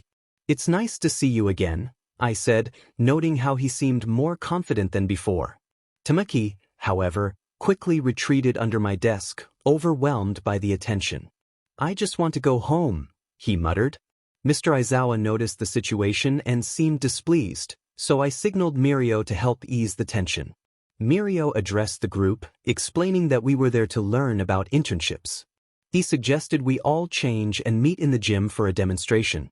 Mr. Aizawa agreed, and we all headed to the gym after changing. Once there, Mirko encouraged everyone to try and take him on. I chose to stay back, having faced Mirko before and knowing his abilities. Mr. Aizawa noticed my hesitation and asked about my past encounter with Mirko. Well, it was difficult to land a hit on him, I admitted. I also saw some things I shouldn't have. As we spoke, Mirko's clothes unexpectedly came off, causing some commotion. He laughed it off, and Kirishima attempted to punch him, only for his attack to pass through. His quirk allows him to phase through anything not made from him, Mr. Aizawa explained. You'll have to catch him off guard to defeat him. Mirko began taking out the long-distance fighters, and I used my enhanced hearing to predict his movements. Nijire, meanwhile, was playfully rubbing my ears, which made me blush. Mirio noticed and commented on my situation, making me feel a bit awkward. Nijire released me, and Mirio asked the group what they learned from the exercise. Kirishima expressed amazement at Mirio's strength, and Mirio explained that it wasn't a quirk but his base strength. He clarified that his quirk, called permeation, allowed him to phase through objects, though it had been challenging to steer. I added that using Mirio's quirk required precise control, something I was still working on. The group listened intently, understanding the complexity of mastering such abilities. Kirishima was surprised when I explained the method, and Kaminari admitted he might make a mistake. Todoroki noted the cracks in the ice when I used Togata's quirk during the provisional, as my timing was still off. I explained that during internships, you're treated like a hero, and your actions have consequences. It's important to turn experience into power. Later that afternoon, as we left school, the girls and I discussed our plans for the internships. Momo decided she might sit this round out. Itsuka asked if my mom did internships, and I explained that she usually worked alone. We talked about Ryukyu possibly working with Ochako and Tsu, and Kirishima meeting Fatgum. I was happy for Kirishima, as there was much to learn from them. I mentioned that Gang Orca didn't take first years for internships, so I was reviewing my options. Mirio approached me, asking if I had an internship offer. I explained my situation, and he suggested I consider Sir Night-Eye. Although I had reservations, I agreed to meet him. Nijire's perspective. The weekend arrived, and we met with Ryukyu, Ochako, and Tsu. The meeting went well, and I was relieved Ryukyu wasn't upset about their relationship with Izuku. Ryukyu expressed her concerns but acknowledged the positive impact they had on Izuku. Bako and Tsu shared their thoughts on their relationship with Izuku, and Ryukyu offered them an opportunity, warning them to treat Izuku well. Izuku's perspective. I headed to the Night-Eye agency with Mirio, curious about the pro-hero. Mirio mentioned that Sir Night-Eye enjoyed comedy, which gave me an idea. When we arrived, I wore a humorous outfit to lighten the mood. Night-Eye, however, was not amused and asked Mirio and Bubble Girl to leave us alone. I explained my intention to make him laugh, and Night-Eye asked for my internship form, which I handed over. He then pulled out a stamp and held it in front of him. I'd like to ask you, what do you have to offer to this agency? Izuku was taken aback. Excuse me? I have 2 sidekicks and an intern already. I'd like to know what I would gain by having you on my payroll. Though you are skilled for a first year, you are not anything special outside of your year. So tell me what makes you special. Izuku hesitated, unsure of what to say. Night-Eye got up and looked out his window. I'm sure you're aware of how things are going in the world. Thanks to the loss of All Might, the world is in need of a new symbol. Endeavor is a good number 1 for now, but he isn't a great symbol. The world needs a light that they all are willing to follow. Not a flicker as you are, but a dazzling one. Someone that can't tell me exactly what they think should be a reason to hire them has no right to join my agency as far as I'm concerned. Izuku felt a surge of determination. Sir Night-Eye interrupted, All Might was a fool to trust you with OF. Mirio would have made a far better successor than you. Izuku replied, I know he would have, but that wasn't my choice to make. All Might asked Mirio and he refused. The only reason I agreed to it was because Mirio and All Might believed I was worth it. Yes, the chances are I'm not worth it, but I'll still work as hard as I can to become the hero this world needs and wants. I don't care if I have to fight to prove that. I'll be a hero that everyone can look at happily like All Might. Night-Eye stared at him with some irritation before fixing his glasses. If you're that willing to become a hero the world respects, then I have a proposition for you. For 1 minute, I'll allow you to try and take this stamp. If you succeed, then you'll be able to join us. You do not and you don't. Also, you don't have to worry about breaking anything in here since I can just replace it. Simple enough. Understood, Izuku replied. Night-Eye set the timer, and Izuku activated his abilities. He went for a straightforward attack, but Night-Eye dodged it. Too simple. A villain would see that a mile away. Izuku adjusted his trajectory for a low attack, but Night-Eye kept his eyes on him, never letting any attack land. Izuku decided to get creative, creating a bit of a blinding distraction. blinding an opponent that can't be hit. Basic, but still clever considering how you use it. Izuku attempted a roundhouse kick, but Night Eye evaded it. But that isn't going to work. I've been using my quirk on you this entire time to know exactly how this will play out. The timer will run out and you won't even be able to land a scratch on me. I refuse to think that's set in stone. Izuku declared, going for Night Eye's feet, but Night Eye avoided it by jumping. If the future can't be set in stone somewhat, I would have changed it for All Might. That fool needs a far better successor. An adolescent boy who can't even get over personal appearance isn't worthy of being the symbol of peace's successor. Don't you think I already know that? For a long time now, I've had to deal with the fact that I've been given privilege by those around me as well as this quirk itself to do things others can't even dream of. But in the end, I'm just a person who wants to save people with a smile. So I'll do what I can to live up to everyone's expectations. Izuku let out a smokescreen before using his abilities to have multiple pieces of furniture come at Night Eye. When he was in a corner, Izuku used his power to turn his leg into a bird's talon. However, the timer went off, stopping him just millimeters away from Night Eye. Interesting. You were able to corner me, but it was no luck dash. Night Eye stopped when he noticed the furniture. Why did you place the furniture back where it was? Well, it's your stuff, so I didn't feel right destroying it. I did use it in hopes to distract you, so the furniture is a little damaged against my hopes. Night Eye stared at this and smirked. I understand out of everyone, Mirko would have been without a doubt a better idea for a successor compared to me. He's learned how to use his power far more in a special manner than me. I wanted him to take it over me. He though thought I deserved it more and pushed me to have it, saying he doesn't need it. If he had any longing to have it, I would have never accepted it. But this is where we stand and I want to make sure I at least prove myself worthy enough. Night Eye looked around the room to see where Izuku had cornered him. You also cornered me in a corner with the least amount of valuable product. Was that intentional or coincidental? Wouldn't you be able to tell yourself with your quirk? Not exactly. The future I saw, you panicked and ran for the stamp as much as possible while also creating a significant amount of damage around here. It ended with me in a corner, but everything around us was destroyed and you not passing my test in time. The final result was the same, but the method is always a variant. So even if I wanted to, in your mind and what you put in mine was that I'd fail. Is it possible that I could have still passed if I didn't know that? Unlikely.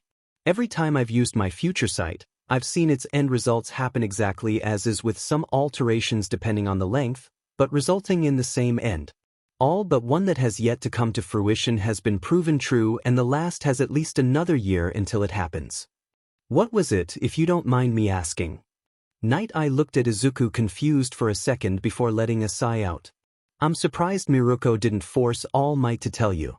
She did force him to tell her. Anyway, you've actually proven yourself more capable than I planned. The way you're thinking ahead is actually what I try to instill in people who work with me to make them more capable in the field. If you can already handle that in some way and minimize damage to as minor as possible, I don't think it would be a waste to have you on this agency's payroll. Night Eye picked the paper up from the ground and placed it on his desk before stamping it and giving it back to Izuku. Thank you, Night Eye, sir.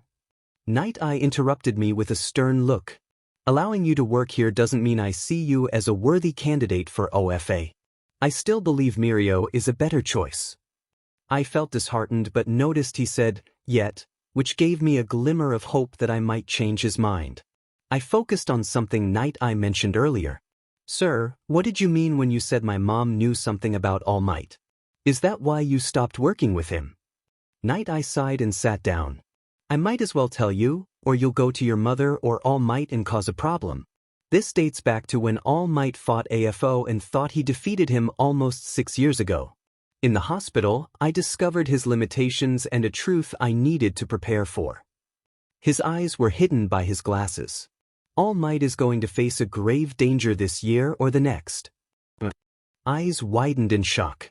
After joining the Night Eye agency, I was troubled by what I heard. Night Eye predicted that All Might was in danger, and his predictions were usually accurate. I was lost in thought and accidentally bumped into a wall. Are you okay, Izuku? You seem distracted, Nijire asked, noticing my distress. Yeah, I just have a lot on my mind after talking with Night Eye. He's an interesting pro. I hear he's a huge All Might fan, Kyoka joked, trying to lighten the mood. I excused myself and headed out to find my mom and All Might. I found them sitting on a park bench, All Might looking a bit tired. Nice to see you, young Usajiyama, All Might greeted me. I couldn't hold back any longer. Why didn't you tell me about the danger you're in? There was a tense silence before my mom spoke up. This is why I wanted you to tell him everything. You knew? I asked, feeling betrayed. Mom looked away. I found out after the sports festival incident. I wanted to ensure your safety and make sure there were no secrets. All Might explained, after my first battle with AFO, Night Eye used his foresight on me and saw a grave danger in my future. I didn't want to dwell on it, but perhaps I should have. I felt terrible knowing this. So you could be in danger soon? Perhaps, but it's not something I'm focused on, All Might replied. I turned to my mom, seeking reassurance. That's all there is. It wasn't my place to tell you, she said softly. All Might spoke with a hopeful tone, expressing his belief in Usajiyama's potential to change the future. He encouraged her to continue on her path, confident she would become the hero they both aspired to see. Usajiyama felt a mix of emotions, hoping to prove Night Eye's predictions wrong and become the hero All Might envisioned. A few days later, Night Eye summoned Usajiyama to his agency to discuss an important case. He explained that they were investigating the Haiikai, an underground organization linked to the Yakuza. Despite the decline of the Yakuza over the years, this group had managed to survive. Night Eye shared details about their current leader, Kai Chisaki, also known as Overhaul, and his involvement in suspicious activities. Usajiyama and Miruko listened as Night Eye outlined the mysterious incidents involving Overhaul, including a peculiar event where a group of villains was stopped and their injuries mysteriously disappeared. Although it seemed like illegal vigilantism, Night Eye suspected a larger scheme involving illegal Quirk drags. The agency needed to investigate without drawing attention, so Night Eye assigned Usajiyama and Miruko to survey the area while he and Bubble Girl checked the main base. As they patrolled, Usajiyama and Miruko discussed their hero names and aspirations. Miruko, known as Lemillion, aimed to save 1,000,000 people, while Usajiyama, called Okamura, explained the significance of her name, inspired by the intelligence of wolves. Their conversation turned to All Might's offer, with Usajiyama questioning why Miruko hadn't accepted it. Miruko's response was thoughtful, reflecting his own path and choices as a hero. Izuku admired Miruko's dedication and hard work. Miruko explained that although he was honored to be considered as All Might's successor, he felt accepting it would undermine his own strength. Izuku understood and appreciated Miruko's perspective, feeling encouraged by his words. As they walked, a little girl named Ary bumped into Izuku. Concerned, he gently helped her up, noticing something seemed wrong. A man, identified as Overhaul, approached and spoke to Ary, causing her to freeze in fear. Izuku realized this was the person Night Eye was investigating. Miruko tried to keep the situation calm, engaging Overhaul in conversation. Overhaul explained Ary had run off after a disagreement. Izuku noticed Ary's trembling and the bandages on her, suspecting something was amiss. Despite Overhaul's explanations, Izuku felt uneasy about the situation. Ary clung to Izuku, whispering a plea for help. Overhaul insisted she often played too rough, but Izuku was not convinced. He decided they should take Ary to the station to ensure her safety. Overhaul, showing signs of hostility, suggested they follow him to a nearby officer. Reluctantly, Izuku and Miruko followed Overhaul, who subtly threatened Ary to return to him. Fearing for others' safety, Ary complied, leaving with Overhaul. Once they were out of sight, Miruko advised against pursuing them further, acknowledging the complexity of the situation. Miruko and Izuku stood in tense silence, grappling with the weight of their decision. Miruko clenched his fists, frustration evident in his posture. Izuku's thoughts drifted back to the little girl they had encountered earlier. Later that evening, Izuku entered the common room, where Yui and Ibra were engaged in conversation. "Izuku, how was your internship?" Yui asked, noting his somber expression. Ibra added, "It must be exciting to work with All Might's former sidekick." But she paused, noticing Izuku's distress. "Are you all right?" Izuku hesitated, then replied, "I just need some time to myself."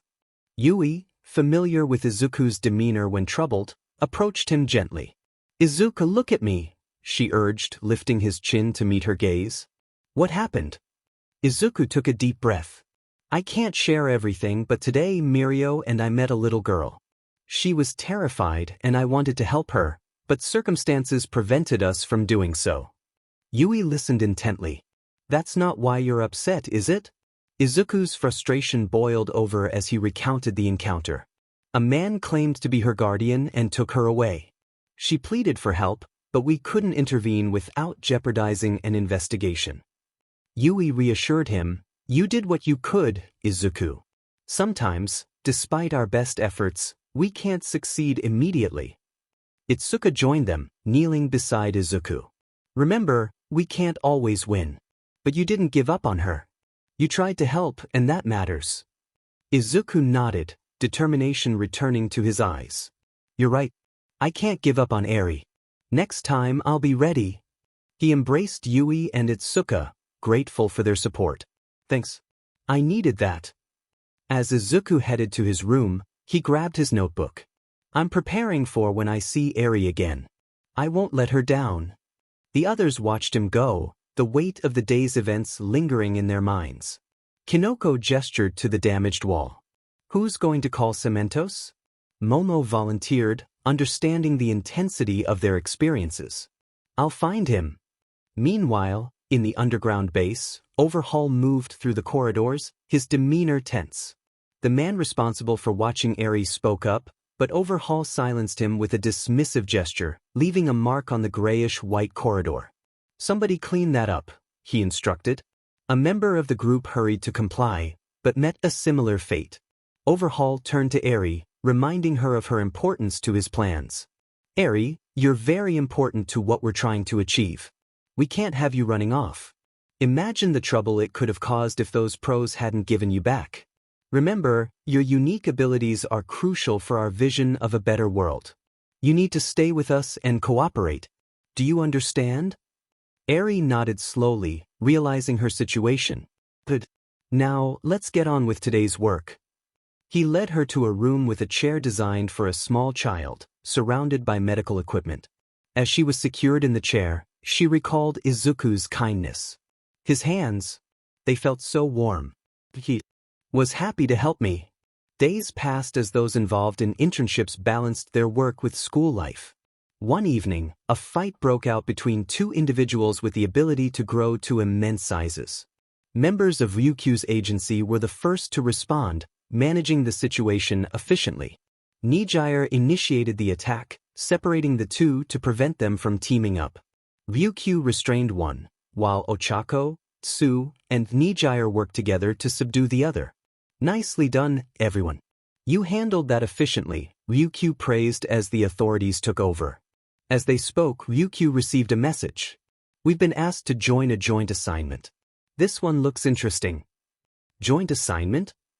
Ochako inquired, and Nijire explained, "These are requests for additional help on specific jobs. They can involve certain pros or specific quirks to increase the chances of success." "Exactly," Ryukyu confirmed. "This one involves the Yakuza. I didn't expect them to be part of this." "Who requested it?" Tsu asked, prompting Ryukyu to check further. "Naitai's agency." "Wait, Izuku's interning there. Could this be related to what was bothering him?" Ryukyu asked, noticing her student's curiosity. "Apparently, something happened during his internship and he was upset about it," Nijire explained. "He's been more focused on training lately." Ryukyu considered this information. "We'll be working with them. There's a meeting in 2 days. Be ready." "Yes, ma'am," the 3 students responded, preparing for the upcoming assignment. 2 days later, Izuku was training hard, determined to improve. With Mirio's guidance, he developed a new special move, combining various techniques for a powerful attack. Now, final strike.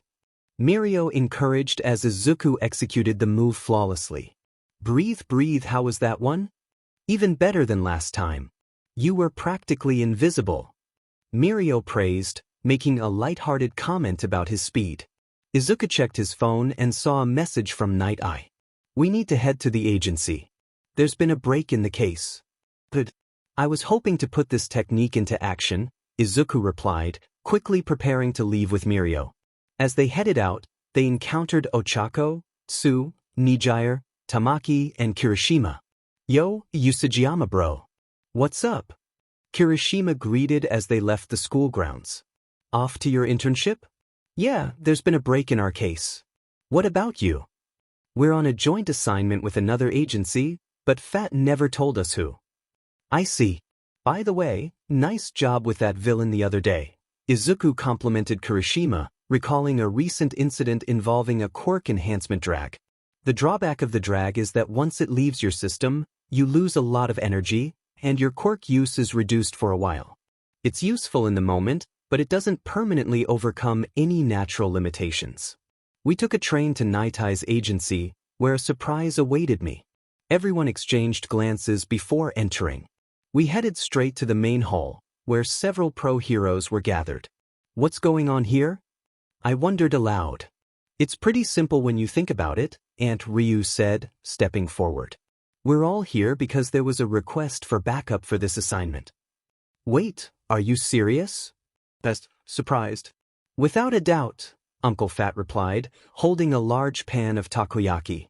Apparently, something big is happening, and we needed a lot of pros. That's why I'm here too, Mr. Aizawa added from a corner, surprising us all. We should get ready. They're going to brief us soon. Mr. Aizawa left, and Aunt Ryu looked at Tsu, Ochako, and Nijire, explaining that this was a learning opportunity. Bubble Girl soon approached us and led Miruko and me inside to sit with her and Night. Thank you all for coming, Night Eye began. I've asked you here to assist with an assignment my agency has been working on. He pressed a button, displaying Overhaul on a screen.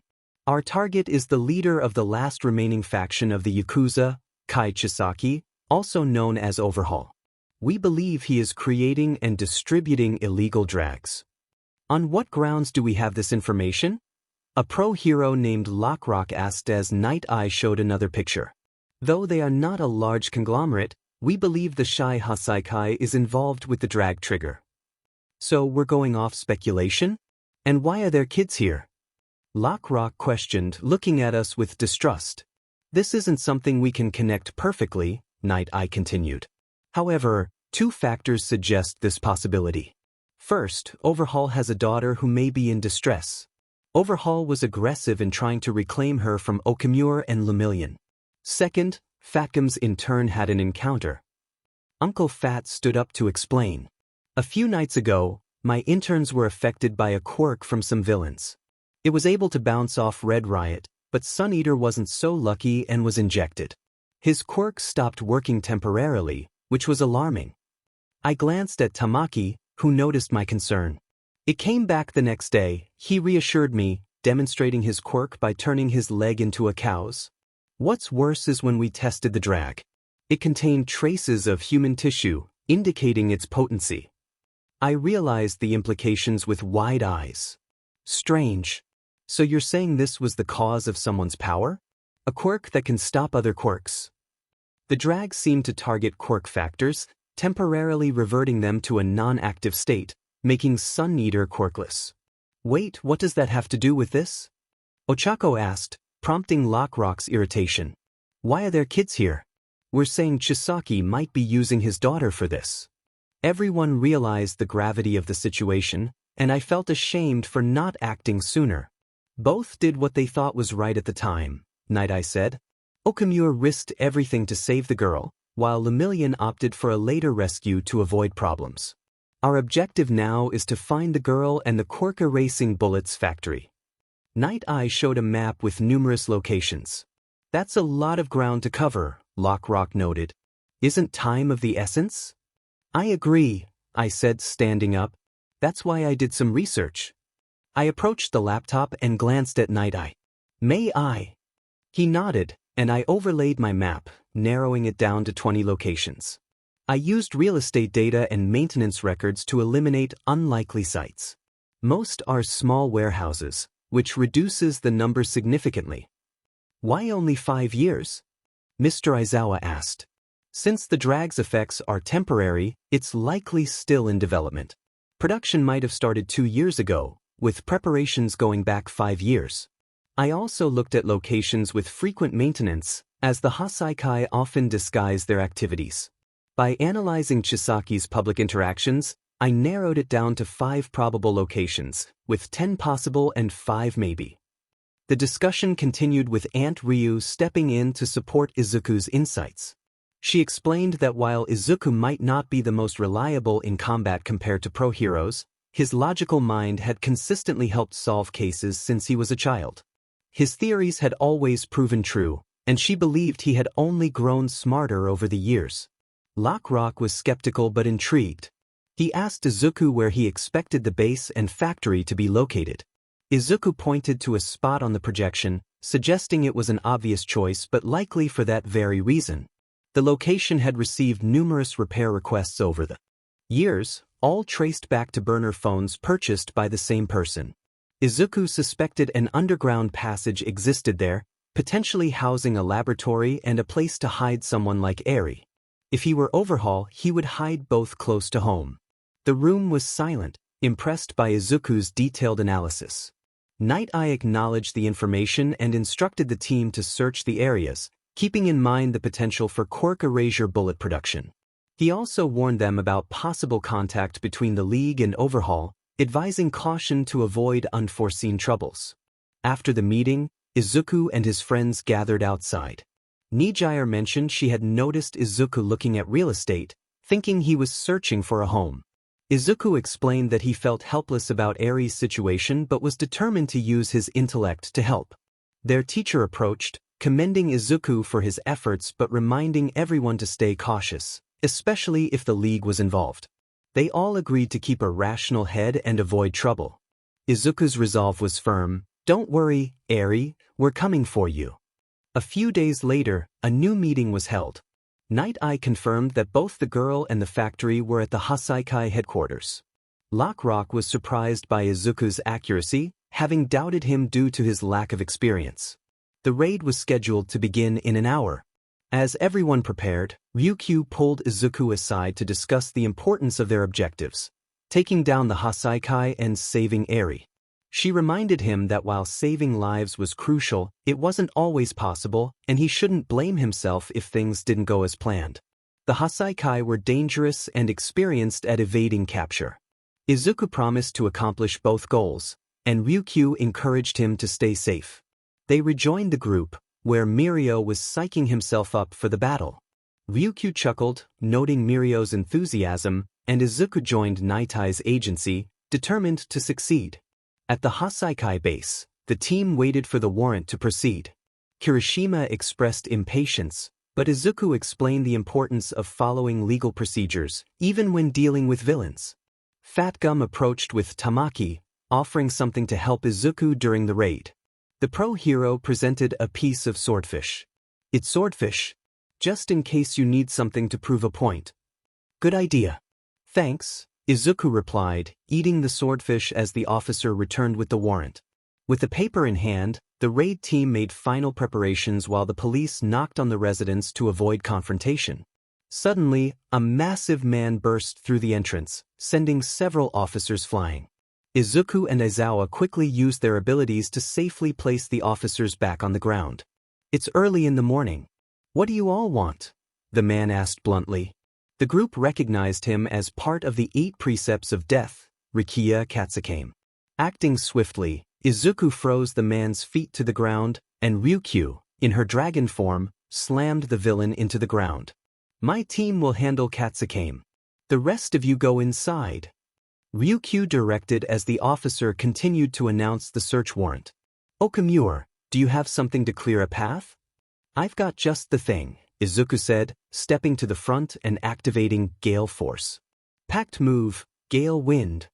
A powerful tornado emerged from his hands, clearing a path to the main building. The group split up, with some handling the Yakuza outside. Inside, Night-Eye pressed specific tiles on a wall, revealing a secret passage. The pro had previously discovered the passage and the route to Ary's room. As the door opened, they were attacked by villains, but Bubble Girl and Centipeder quickly subdued them. However, a wall blocked their path. "They must have blocked our path," someone noted. "Hang on a second," Mirko said, phasing his head through the wall. "The wall's not that thick. We should be able to break it down easily." "All right, men. We're going to need explosives to take down this." "Who needs explosives when you have a one-man wrecking machine?" Izuku said, cracking his knuckles. He slammed his hands on the wall, creating a massive explosion to clear the way. "I really gotta apologize to Kachin one of these days about his shouting not needed," he remarked, leading the group through the wall with Night-Eye. "Dear men, this kid's a one-man army. Just what else can he do?" Lockrock asked, impressed. "That's our pal for ya," Kirishima replied. "Usajiyama bro can use anyone's quirk he thinks of as a mutual friend. If we're talking about a frontal tank, there's nobody better in our class than him." Brain and Brawn. "I take back my thought of this kid not needing to be here," Lockrock admitted. Suddenly, Izuku stopped and glanced to the side. "I know you're there, Joy Irinaka, the mimic. Something tells me your power isn't natural right now and you're using a quirk-enhancing drag." An eye emerged from the wall, and Mimic panicked. "I need to separate that kid now. If he stays where he is, it'll be a problem," Mimic thought, disappearing into the wall. Izuku followed his instincts. "Kid, how did you know he was there?" someone asked. "It's a special quirk I've got. It's hard to explain, but I can sense any serious threats coming my way," Izuku explained. Suddenly, the walls and floor began to shake. "Everyone hold on to something," he shouted. "This is most likely Mimic's doing, as Okamura said. And that bit about him being on a drag, I'm willing to bet is true," Fatgum commented as Izuku phased through the floor to move past the corridor. "Night-Eye, is the path ahead mostly straight?" Izuku called out. "Yes. You and Lemillion rush ahead. We can handle this." Night-Eye responded. "Understood." Izuku replied, continuing to use Mirio's quirk to advance with Mirio following. "Damn it. He had a plan set for me," Mimic thought as Aizawa approached, deactivating his quirk. With Izuku and Mirio, they noticed a lack of personnel blocking their way. "Any idea why the number of obstructions is so low?" Mirio asked. "My best guess is that your plan for the one member messed them up. You've been spot on for this raid. What's your secret?" Mirio inquired. "I've just been lucky and used whatever information I could get to succeed. If they're a distributor of trigger, they'd likely use their best support allies to separate us. They're probably a diversion for Overhaul to head towards a secret exit with Ary," Izuku explained. "So he used his own men to buy time? That's low, even for villains," Mirio remarked. Izuku shrugged. "In some people's minds, nothing matters but the final result." They continued running until Izuku suddenly stopped. "What's wrong?" Mirio asked. "Duck."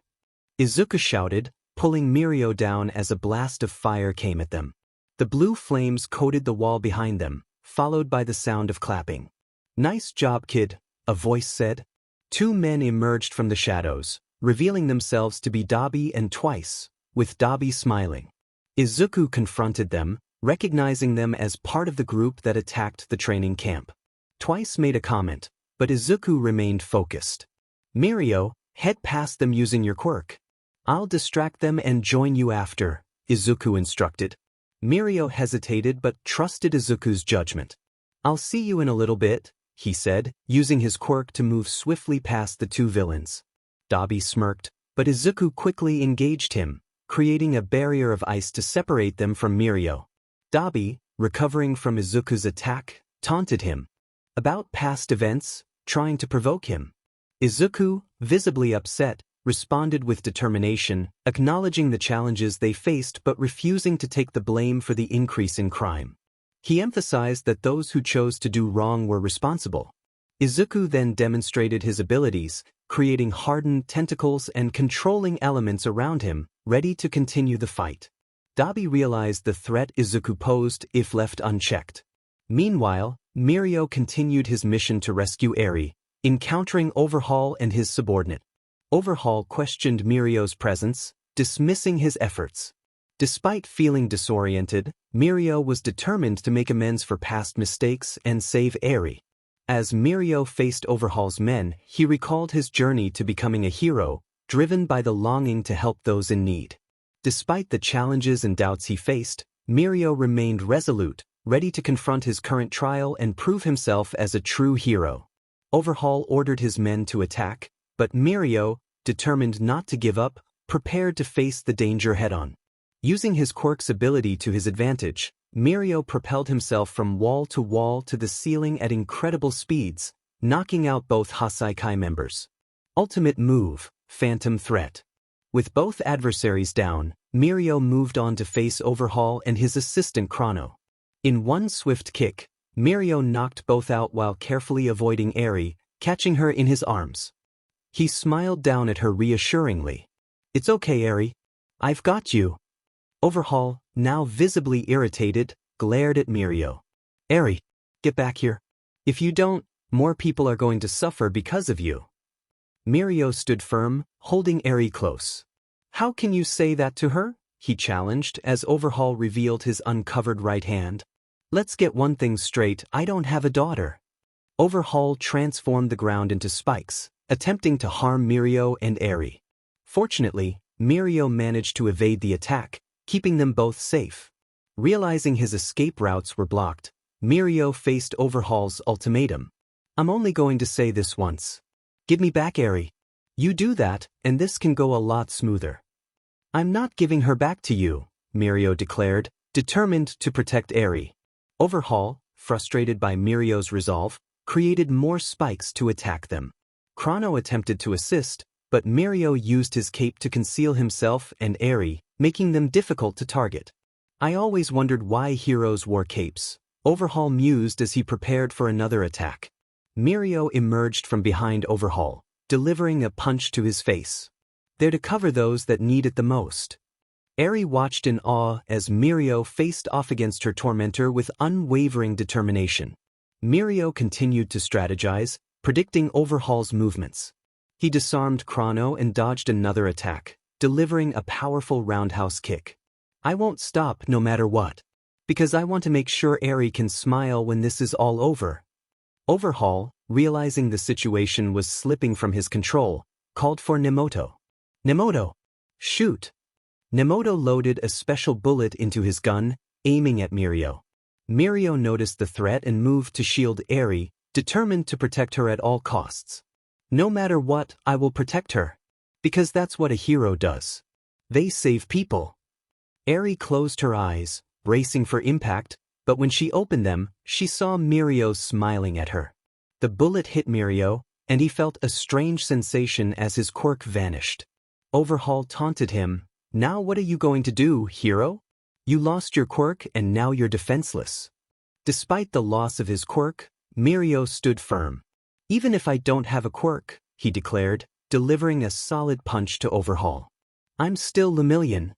He continued to fight, evading Overhaul's attacks and landing blows of his own. Nemoto watched in disbelief. "I don't understand." Even though he no longer has his quirk, the boy still fights on. Mirko pushed through the pain and fear, remembering his dream. "One day, I'll become an amazing hero that the world can rely on." As he fought, he felt the spikes pierce his body, but he remained determined. Overhaul, frustrated by Mirko's resilience, prepared to strike again. But before he could, someone destroyed the wall and delivered a powerful kick to Overhaul, sending him flying back. "Chisaki," the newcomer said, revealing Izuku standing tall, ready to join the fight. Izuku confronted the villain with anger, demanding to know if he was responsible for what happened to Mirko.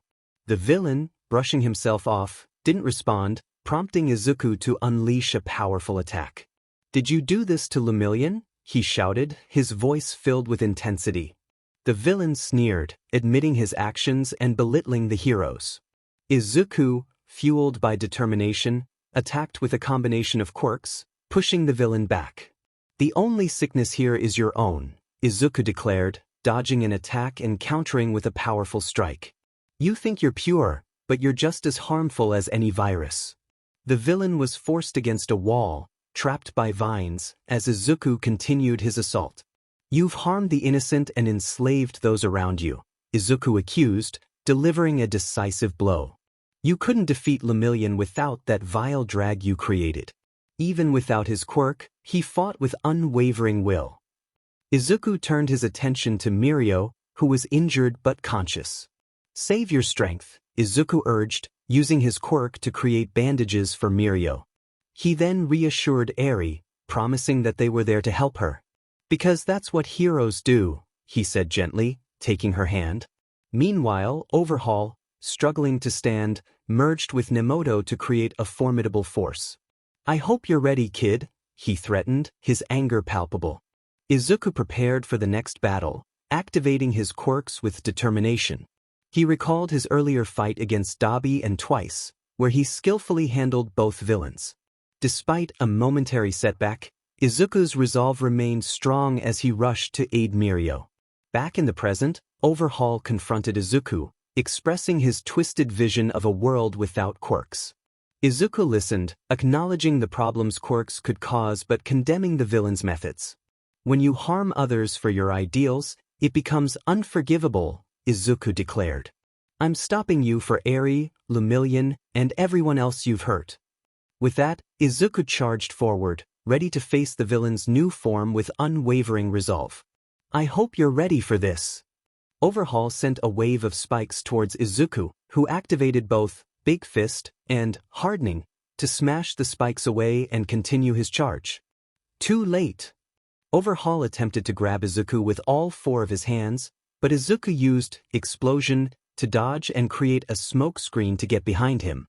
Izuku combined Bakugo's AP shot special move and Nijire's Wave Motion to create a powerful spiraling blast. I'm not done yet. He used Engine to race up an ice slope, adding strength with OFA. He got close to Overhaul and delivered a solid kick, sending him up to the ceiling. Overhaul quickly recovered and used his quirk to create spears from the ceiling to attack Izuku. Thinking fast, Izuku used Explosion to evade and land back on the ground. Overhaul continued his assault, trying to keep Izuku from touching anything. Overhaul glanced at his side and called out to his subordinate. Time to wake up, Chrono. Chrono launched an attack, but Izuku's danger sense warned him just in time, though he was still injured by a spike from Overhaul's next move. This is what you get, Overhaul taunted. He sent another wave of spikes at Izuku, who activated OFA at its maximum to send a compressed air attack, destroying the spikes and sending Overhaul into a wall. Izuku calmed down, realizing Overhaul seemed knocked out. I think he's down. Lemillion, you okay? He fell to his knees, looking at his injured leg. He needed to bandage it and see a doctor. At least I didn't go too far, he thought. Midoriya, are you going to be okay?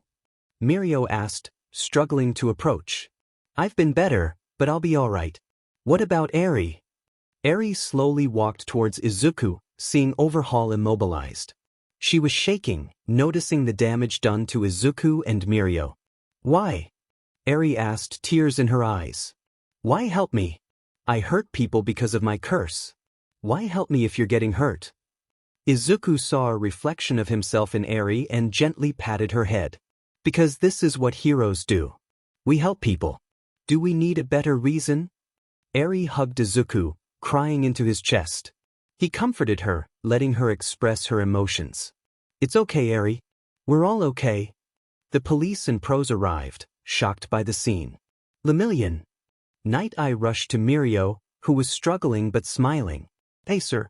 Sorry I got banged up. But look, we've saved Ary.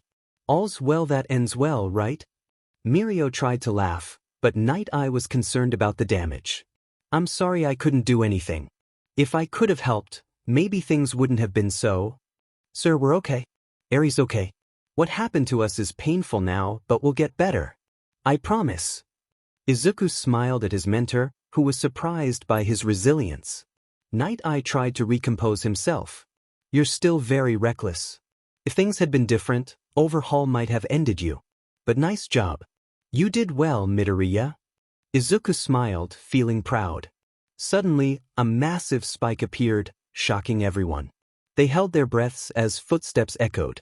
You see that, Ary? This is what happens to everyone around you. Overhaul taunted. Sir.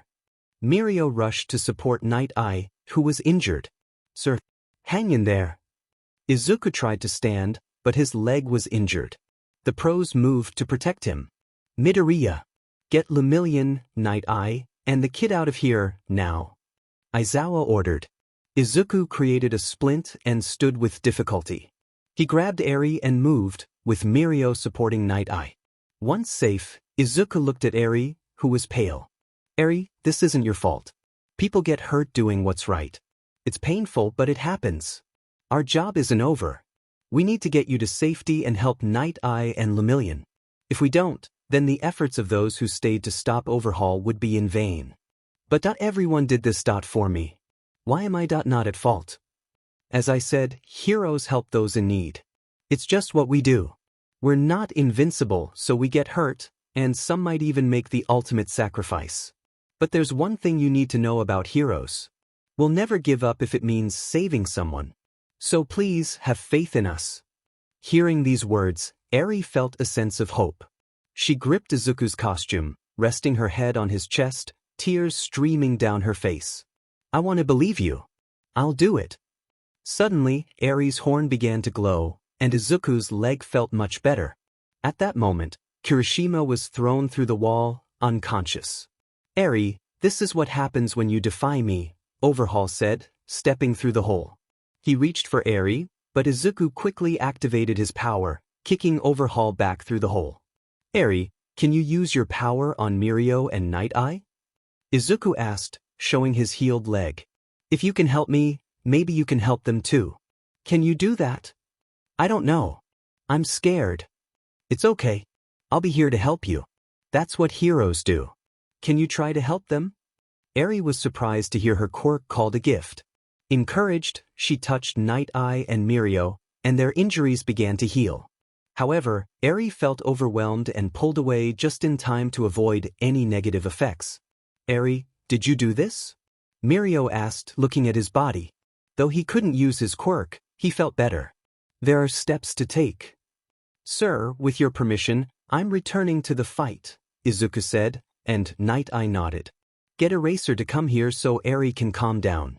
We don't know her limits yet. Understood. Izuku jumped through the hole, noticing the injured heroes and Overhaul. Chisaki, he shouted, using his power to kick Overhaul upwards, breaking through the ceiling. Eraser, can you move? Izuku asked his teacher, who was injured. Enough. I need you to go to Night Eye and Lemillion. Ary activated her quirk, and we need you to stop it for a while. Understood. Aizawa moved quickly, and Izuku headed towards the ceiling. Need a lift up? Fatgum asked, offering assistance. Much appreciated. Izuku hopped into Fat's folds, and with a powerful launch, he was sent into the air, spotting Overhaul next to an unconscious Katsuki. Stop him! Now! Izuku shouted, but Overhaul transformed into a gigantic creature. What happened? Ryukyu exclaimed as Izuku charged at Overhaul, pushing him higher into the air. I'll make you pay for this. Overhaul yelled. Then try harder. I'm not going down easily this time. Izuku responded, using his power to attack. Meanwhile, Rumi, having a day off, turned on the TV to see the news covering the battle. She recognized Izuku and watched intently. At least you cured my boredom. But if you get hurt, I'm going to kick your butt. Izuku continued to dodge attacks, using his abilities to fight back. Chiseki, he shouted, getting close to Overhaul and launching a powerful attack. Overhaul momentarily lost control, searching for Izuku. You pathetic brat. Face me like a hero should. Who said I'm running? Izuku stood above Overhaul, ready to strike. Izuku launched a powerful kick at the villain, sending him hurtling towards the ground. Realizing the danger if Overhaul hit the ground, Izuku dove down to intercept him. Using his quick reflexes, he grabbed Overhaul's arm and tossed him back into the air. Overhaul, regaining control, increased his size to attack. I hope you enjoyed playing hero, because this is the last time you'll feel confident enough to face someone like me, he shouted, targeting those on the ground. Izuku considered his options. Should I use black WHP? No, it's not enough. Todoroki's ice? Maybe not. Even Kachan's new move might not work. What now? A voice from one of the past users suggested combining quirks. Use my quirk with the large hand girls and the explosive quirk you have. Izuku activated Big Fist and Explosion. Let's do this. With a burst of energy, he moved faster than ever. Packed move, IP Shot Machine Quick Shot. His speed and blasts increased, destroying Overhaul's tendrils. Nearing the ground, Izuku used Wave Motion to stabilize himself and then Explosion to propel back towards Overhaul. Overhaul was frustrated by Izuku's relentless attacks. Izuku, determined to end the conflict, activated multiple quirks to increase his power and speed, resembling a spinning saw. Overhaul tried to evade, but Izuku used black WHP to hold him in place. This is the end for you and the Yakuza, Chisaki. Packed move, Eclipse Downfall. The attack connected, sending Overhaul crashing into the Haiikai base. Inside, Overhaul landed near the former head of the Yakuza, who was in a comatose state. Overhaul, filled with regret, whispered, "Boss, I'm sorry, I wanted a to pay to eat it back." He had hoped to restore the Yakuza to their former glory, seeing the leader as a father figure. However, his plans had led him down a dark path. Izuku entered the building, noticing Overhaul's remorse. I see. So this was the Yakuza's leader before you. Your actions had to be stopped. You've hurt people, including my friends and Ary. I cannot stand by your methods. Reflecting on the downfall of the Yakuza, Izuku sighed and left as others arrived to restrain Overhaul and take the former leader to a hospital. Outside, Ryukyu checked on Izuku. Are you all right? I'll be better once we finish up here. How's everyone else? Could be worse. Sorry we didn't notice Overhaul until the last second. Izuku sat down, exhausted. At least nobody was hurt from the mistake. How bad are the casualties? Some police were caught in the crossfire. Some pro-heroes were seriously hurt, but they'll recover. Ary has a fever, possibly from overusing her quirk. She'll be taken to a hospital for observation, Night Eye explained, showing signs of his own injuries. We're still trying to figure out a way to handle her situation, primarily due to the matters of both her quirk and her experience, the doctor explained. Izuku listened intently, concerned about the girl they had rescued. So she's going to be at the hospital for now? He asked. For now, you can't see her. Your best bet is to wait until we are able to see her. As long as she cooperates and doesn't cause trouble, you'll be able to see her when she's better, the doctor reassured him. Izuku nodded, feeling the fatigue from the battle wash over him. Ryukyu and Night Eye noticed how quickly he fell asleep. This fight must have taken a lot out of him, Ryukyu remarked with a small smile, acknowledging Izuku's need for rest. Nijire offered to take Izuku back to the dorms, but Night Eye suggested, for now, I'd rather him go to the hospital just so we know he isn't hurt. After he gets an all clear, he can go home. A few hours later, Izuku found himself in a hospital room, where doctors had been running tests on him. Once he was awake, they explained their findings. For the most part, you're fine. Most of your situation was fatigue from the battle. However, I was told you were hurt during the fight, yet there's no trace of the injury. It's peculiar. What do you mean? Izuku asked, curious about the details. The spot you were hit should have caused damage, but it's as if the fight never happened, the doctor explained. Izuku realized, so that's how Ary's quirk works. It rewinds people to a previous state. He then asked, is the girl we saved okay? We were able to get her fever down, but we're keeping her from human interaction as much as possible, slowly adjusting her to interact with people. This is probably the best method we can use, the doctor replied. Izuku understood that he couldn't do much else for Ary and had to accept it. Is there anything keeping me here? He asked. Not that I can say. You're free to leave whenever you want, the doctor said. Izuku thanked him and left the room, heading towards the main entrance where his friends were waiting. Took you long enough to wake up. Not bad today, Usajiyama, Aizawa greeted him. Izuku rubbed the back of his head, a bit embarrassed by the compliment. Thanks. How's Kirishima? He asked, concerned for his friend. He'll be here a little longer. Recovery girl already healed him, and he should be able to head out soon. Amajiki was also banged up, but he'll bring Kirishima back to UA. However, Togata's quirk didn't come back, and we don't know if it will.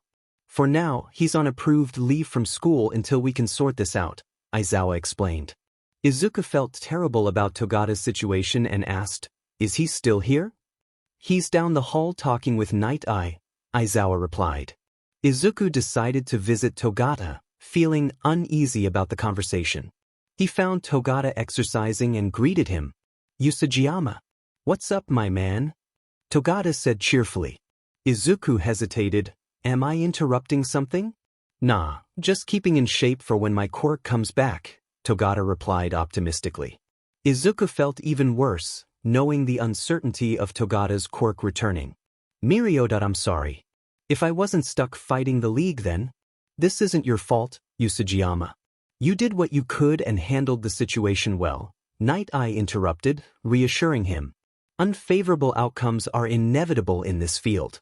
It's our job to limit those as much as possible. Even so, I want to do something, Izuku insisted. Mirko, if I offered you OFA like before, would you accept it? Nope. I'm good, Togata replied, surprising both Izuku and Night Eye. The drag was made by Ary. I'm sure once she gets better control of her quirk, she can heal me. Izuku was taken aback but respected Togata's decision. I'm not going to push this. As long as you're not forcing her, I'll hold out for that as well. Even if she can't, the offer's still there if you ever want to change your mind. Nah, I'm good. But thanks for the offer, man. You're a good friend to want to help me back up. But this is something I gotta do on my own, Togata concluded with determination. Izuku felt a mix of relief and happiness as he left Mirio's room. Miruko seemed to be handling his situation with resilience, which was a comforting thought. Izuku returned to school with Mr. Aizawa and soon found himself walking towards the dorms with Ochako, Tsu, and Nijire. The exhaustion from using his quirk was evident, but he was glad to be back. As they walked, Ochako expressed her concern. You shouldn't have done that, Izuku. It was risky, she said, her worry evident. Tsu agreed, adding, You should have asked for help. Nijire, who had been quiet, finally spoke up. She acknowledged that Izuku's decision might have been the best under the circumstances, but she was still frustrated. It feels like you don't trust us, she said, hugging him from behind. Izuku apologized, trying to explain that he only wanted to keep everyone safe. As they entered the dorm, Kino tackled him to the ground, expressing her anger and worry. You had us all worried sick, she exclaimed. Ibra helped Kino off Izuku, but not without agreeing that his actions were reckless. Izuku felt the weight of their words and realized he needed to make amends. In the kitchen, Yui was busy with a project, clearly upset. Izuku offered to help, but she declined, her silence speaking volumes. Later, as Izuku sat on the sofa, Kino took a seat on his lap, declaring it part of his punishment. Pony, sitting nearby, asked him not to be reckless again. Mina joined in, playfully putting him in a headlock, echoing the sentiment.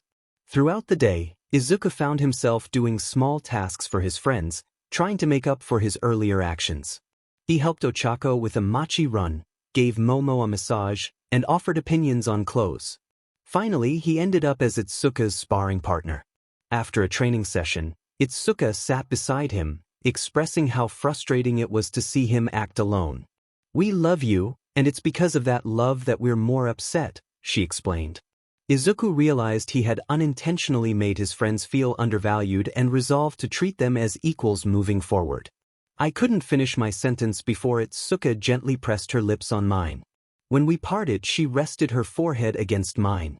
You're a good person. Sometimes you make questionable decisions, but you're still a good person. I smiled at this, but then noticed that Itsuka's judo outfit was a bit loose. I turned red and looked away, prompting her to notice and adjust it. Whoops. My bad, she said with a smirk. Pervert. It's not what it looks like. I mean, you're an attractive woman, so of course, I might think certain things. Wait, that came out wrong. I stumbled over my words, hearing Mina and Kyoka laughing nearby.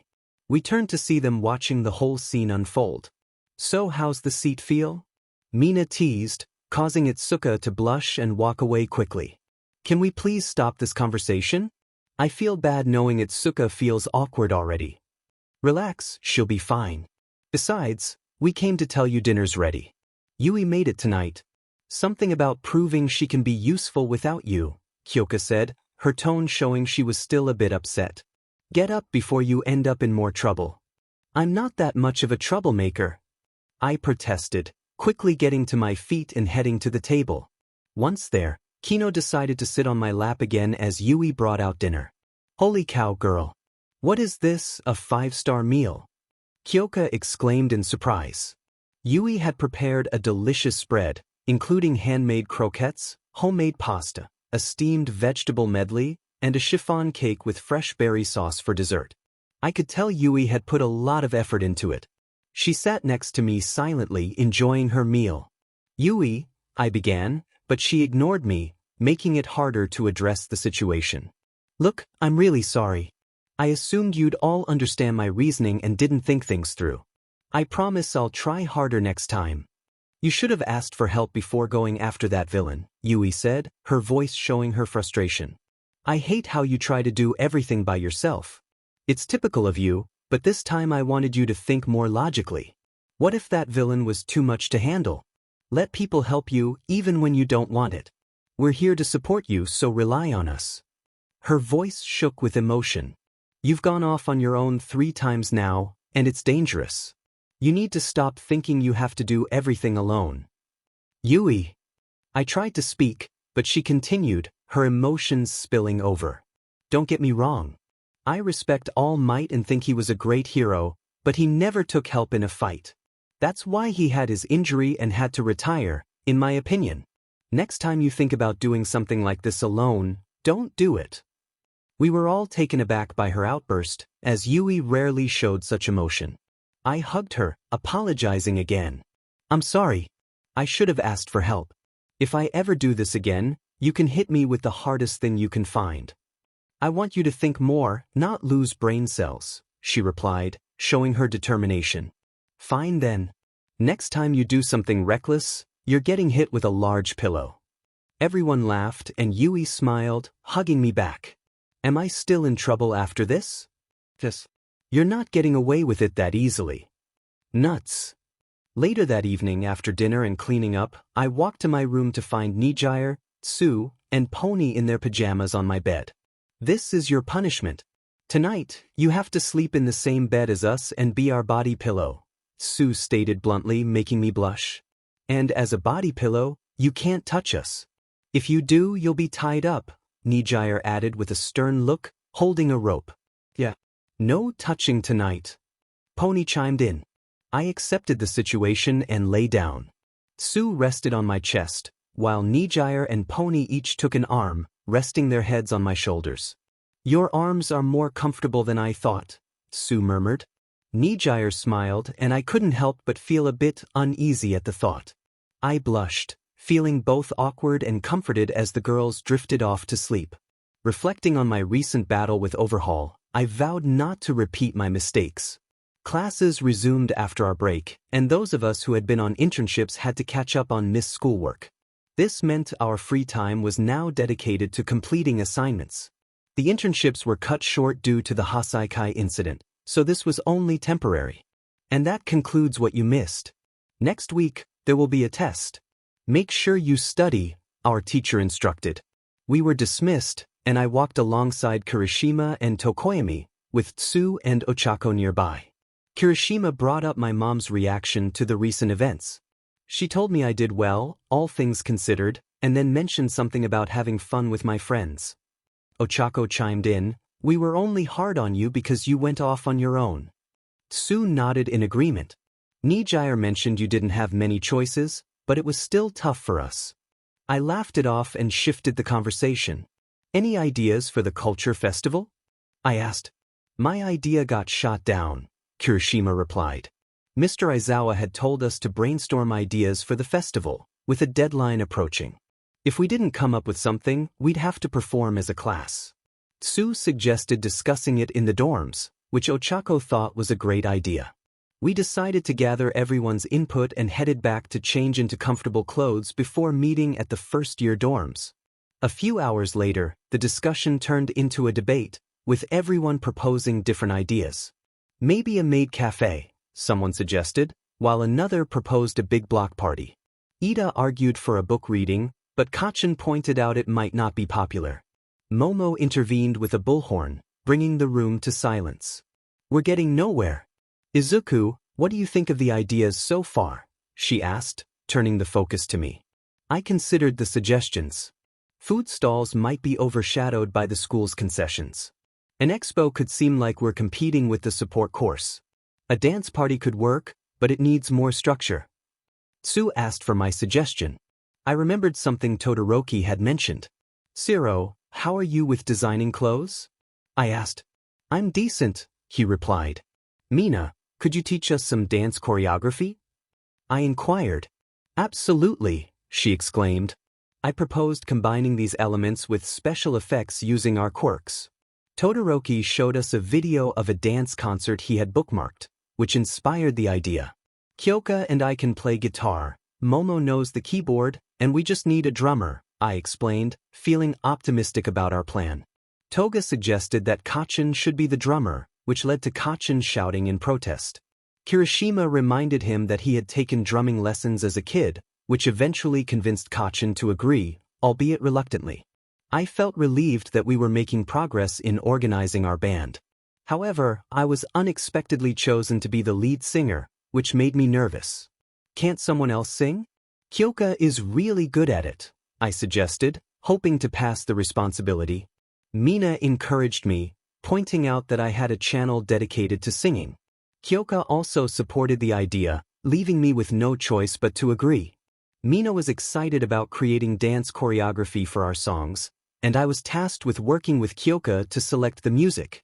Kyoka asked if I had any specific songs in mind, and I suggested something from Imagine Dragons, which she was enthusiastic about. Over the weekend, we worked on selecting songs and presented our ideas to Mina. We also informed Mr. Aizawa about our plans, and he approved us to perform 4 songs at the concert. Later, I was asked to visit the hospital with Mirko to see Ary. We brought her a fruit basket as a gift.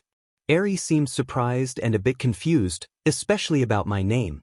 I introduced myself as Izuku Usajiyama and offered her the option to call me by my hero name, Okamura.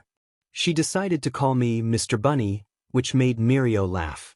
Ary expressed guilt over Mirko losing his quirk, but Mirko reassured her that it wasn't her fault. I explained that sometimes people misuse things that aren't inherently bad, like her power. I showed her some apple slices to illustrate my point. Ary seemed to understand but admitted she had forgotten how to smile, which saddened me. We knew that Ary would eventually have to leave the hospital and reintegrate into the real world. For now, it was a matter of waiting for the doctors to give the all-clear. Ary looked apprehensive, but we were determined to support her through the transition. Aizawa spoke with genuine concern about the future. I realized that if Ary returned to reality without truly experiencing the world, her perspective wouldn't change. She needed to see that the outside world could be safe. But how could we show her that? Mr. Aizawa, could Ary attend the culture festival? I asked, hoping he would understand my idea. What are you suggesting? He inquired. If Ary sees that the outside world is full of positive experiences, it might encourage her to embrace it more, I explained. Aizawa seemed to understand and began making a call. Ary, would you like to come to our school's culture festival? What's a culture festival? Ary asked. It's an event with singing, dancing, plays, and lots of delicious food, I replied. Mirko added, there might even be candied apples. What's a candy apple? Ary asked, curious. It's an apple covered in melted sugar, making it even sweeter. Sometimes it's colorful and decorated with other treats, I explained. Ary seemed intrigued, and a small smile appeared on her face. I want to try it, she said. Then we'll arrange for you to visit the school before the festival to get familiar with the area, Mr. Aizawa suggested. Ary nodded in agreement. Togata and Usajiyama will accompany you during your tour. Determined, I thought, I'm going to help Ary find her smile again. Later, as we discussed our plans, Itsuka asked, "So you want to make the culture festival a positive experience for Ary, the girl you saved?" I nodded. It's important for her to see that she's safe now. Tsu and Ochako expressed their concern, feeling that Ary wasn't completely okay yet. Nijire agreed and I explained, we need to show her that her past won't repeat itself. Kyoka smiled, understanding my determination. You see a lot of yourself in Ary, don't you? I nodded. It's tough feeling helpless and alone. Ary needs to see the good in her powers, not just the bad. Pony hugged me, tears in her eyes. You're such a good person, she said. Nijire suggested, maybe taking her to the beauty pageant would be a good idea too. Beauty pageant? I asked, intrigued. Nijire explained, it's a school event where girls showcase their talents. It's usually won by a third-year student. Momo added, Mr. Aizawa probably didn't mention it to avoid unnecessary competition among us. Despite the missed opportunity to participate, we all agreed to make the culture festival special for Ary. We worked hard, balancing our schoolwork and festival preparations. Some classmates preferred working behind the scenes, which was perfectly fine. Mina and the dance group rehearsed, while the band faced challenges with Bakugo's fast tempo. Kyoka was ready to intervene if needed. As the festival approached, we continued to practice diligently, determined to create a memorable experience for Ary. The lyrics were crafted with a specific tempo in mind. If there were any issues, they should have been addressed at the start instead of claiming it could be handled. Izuku noticed Ochako and Tsu arriving with Miruko and Ary. He greeted Ary warmly, kneeling to her level and asking how she was feeling.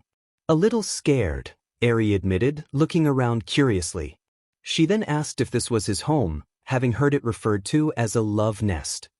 Izuku realized he needed to speak with Mina about her choice of words. He explained to Ary that it was simply where he and his fiancés lived.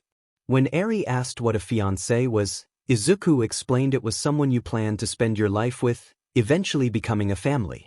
The conversation was interrupted when Kacchan began to explain more than necessary, but Tokoyami quickly intervened to stop him. Izuku suggested they change the topic and offered to show Ary the school he and Miruko attended. Ary agreed and they decided to explore. As they walked, Ary asked about the people they had seen earlier. Izuku explained they were his classmates, who were good people but sometimes a bit too enthusiastic. They continued their tour, observing everyone hard at work. Suddenly, Izuku's mother appeared, tackling him playfully. After a brief wrestling match, she teased him about his relationships. Izuku introduced Ary to his mother, reminding her of the girl he had saved during the Haiikai raid. His mother warmly greeted Ary, assuring her that their playful antics were just how they interacted. They continued their walk, encountering Class B working on a project. A large papier-mâché dragon head startled them momentarily, but the students quickly apologized. Ary was reminded of a past event and mentioned a dragon lady, which Izuku identified as Aunt Ryu, someone who had helped him in the past.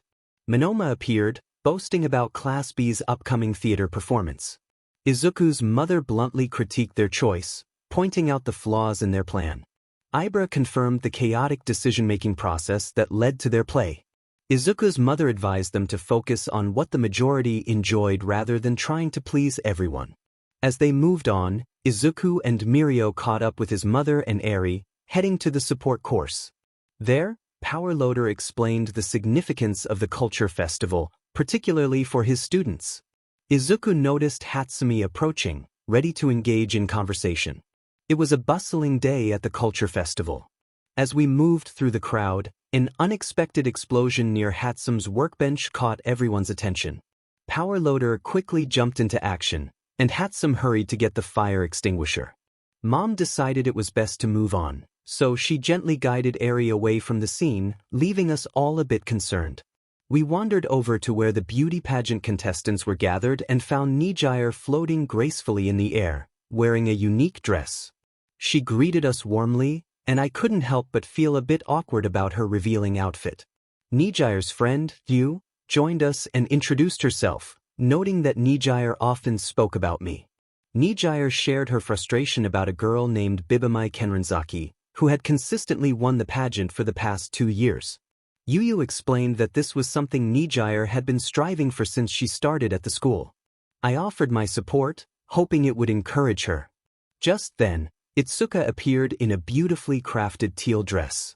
She introduced herself to Ary, who shyly hid behind my mom. Itsuka's warm smile helped ease Ary's nerves. As we prepared to leave, we talked with Ary about her impressions of the festival. She admitted she was a bit overwhelmed by the noise but was curious to see how everything would turn out. We decided to grab a bite at the cafeteria, where Mom shared some concerning news.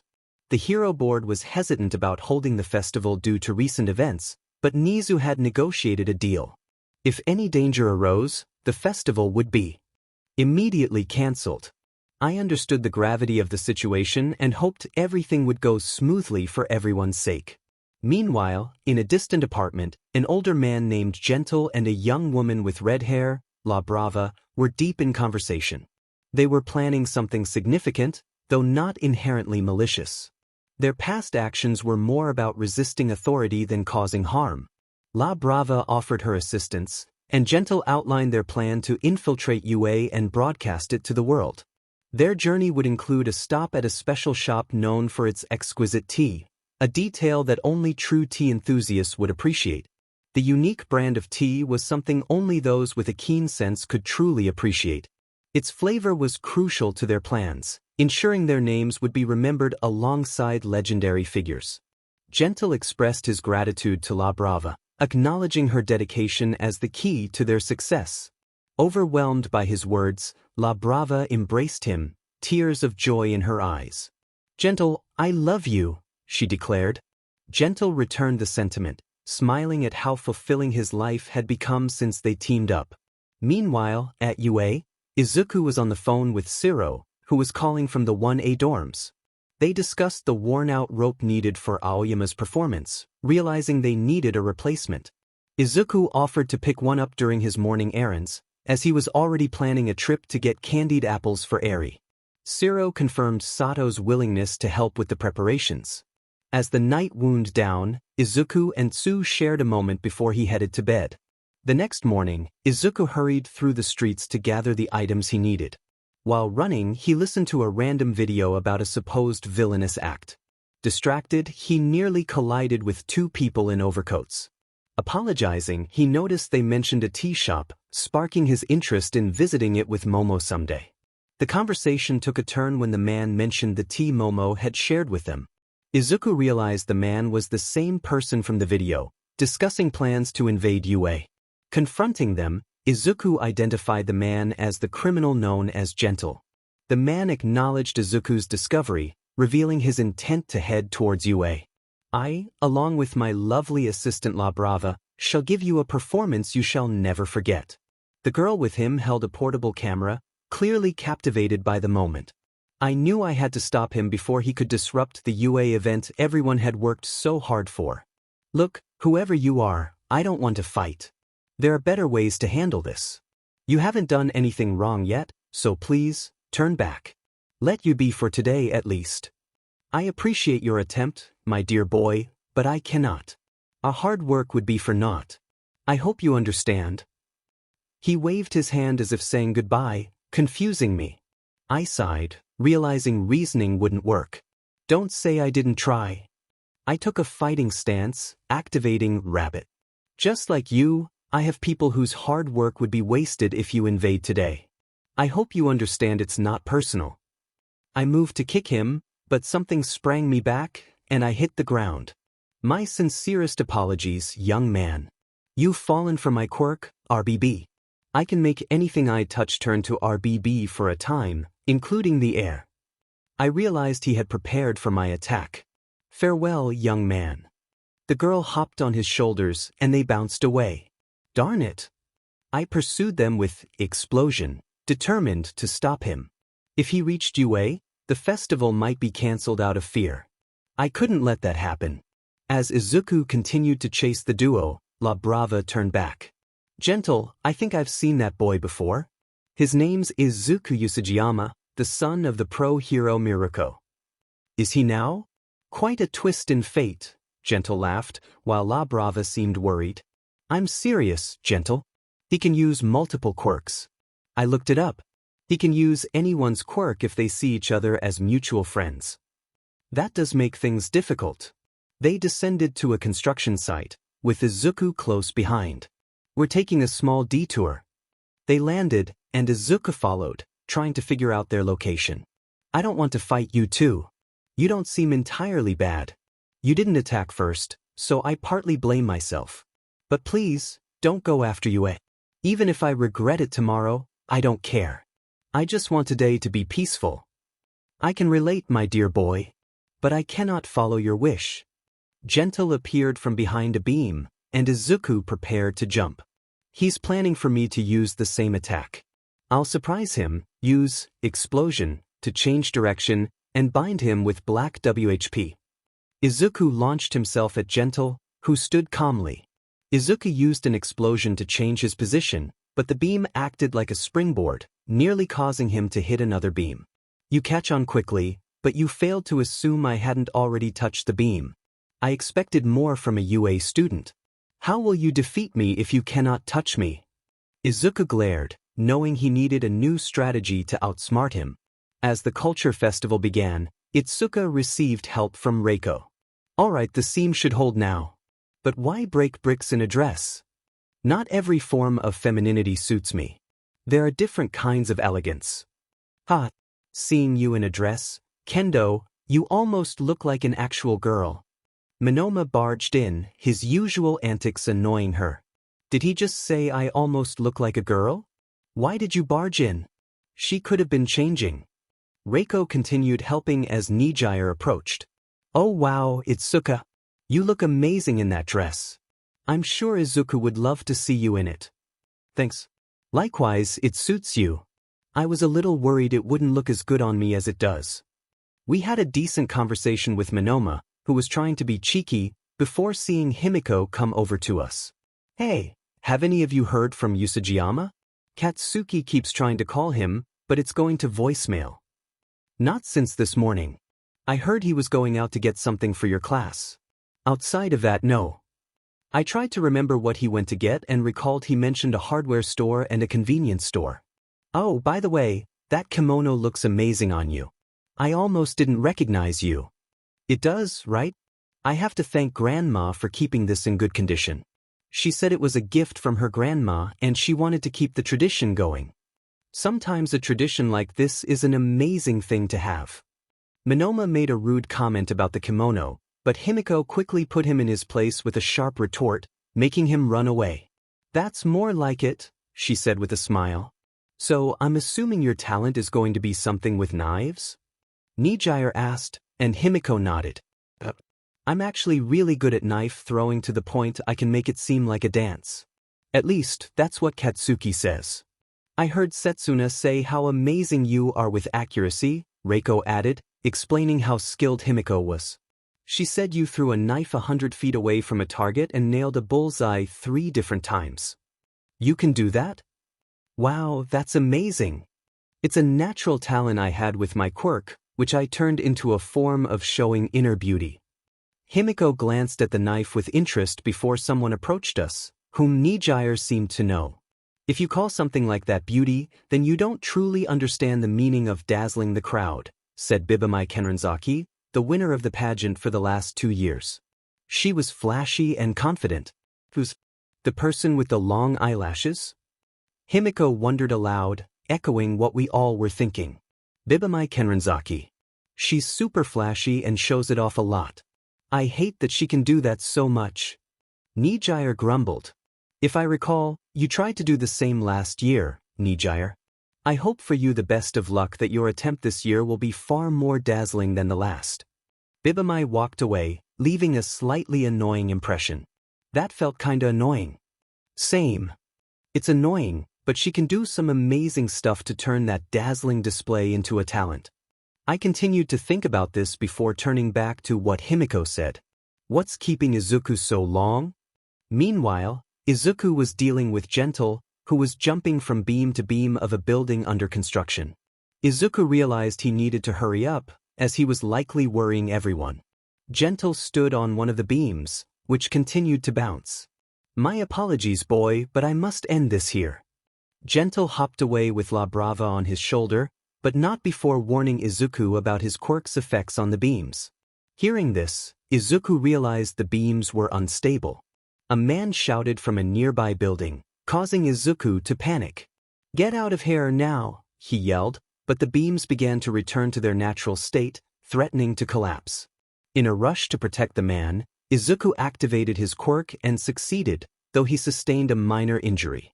Gentle, did you plan for that man to be there? La Brava asked, and Gentle sighed in relief. Not at all. I was worried he would get hurt. But as expected of a hero in training, he worked hard and protected the man just in time. Gentle was relieved that no one was hurt and continued with their objective. Damn it. He could have hurt someone. Izuku realized he couldn't catch up to them, but remembered something Gentle had said. Using his quirk, Izuku launched an attack that ricocheted off the beams and hit Gentle, causing him to fall. As Gentle and La Brava prepared for the impact, Izuku charged after them. Hey! What the heck am I supposed to say to my boss when he sees this? Apologize and say it was a villain attack. I'm sure he'll understand. Izuku responded, hoping for the best outcome. He caught up to them, tackling both and holding their arms. Just stay down, and I promise nothing worse will happen. Izuku stood firm, trying to reason with La Brava. I don't want anyone to get hurt, so please just accept that this happened so nobody's hard work is ruined. La Brava, tears in her eyes, turned to Izuku. You don't get it.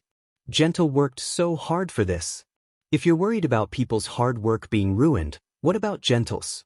She began listing the sacrifices Gentle had made, like missing his beloved afternoon teas and working tirelessly until exhaustion. I can't let Gentle fail here today.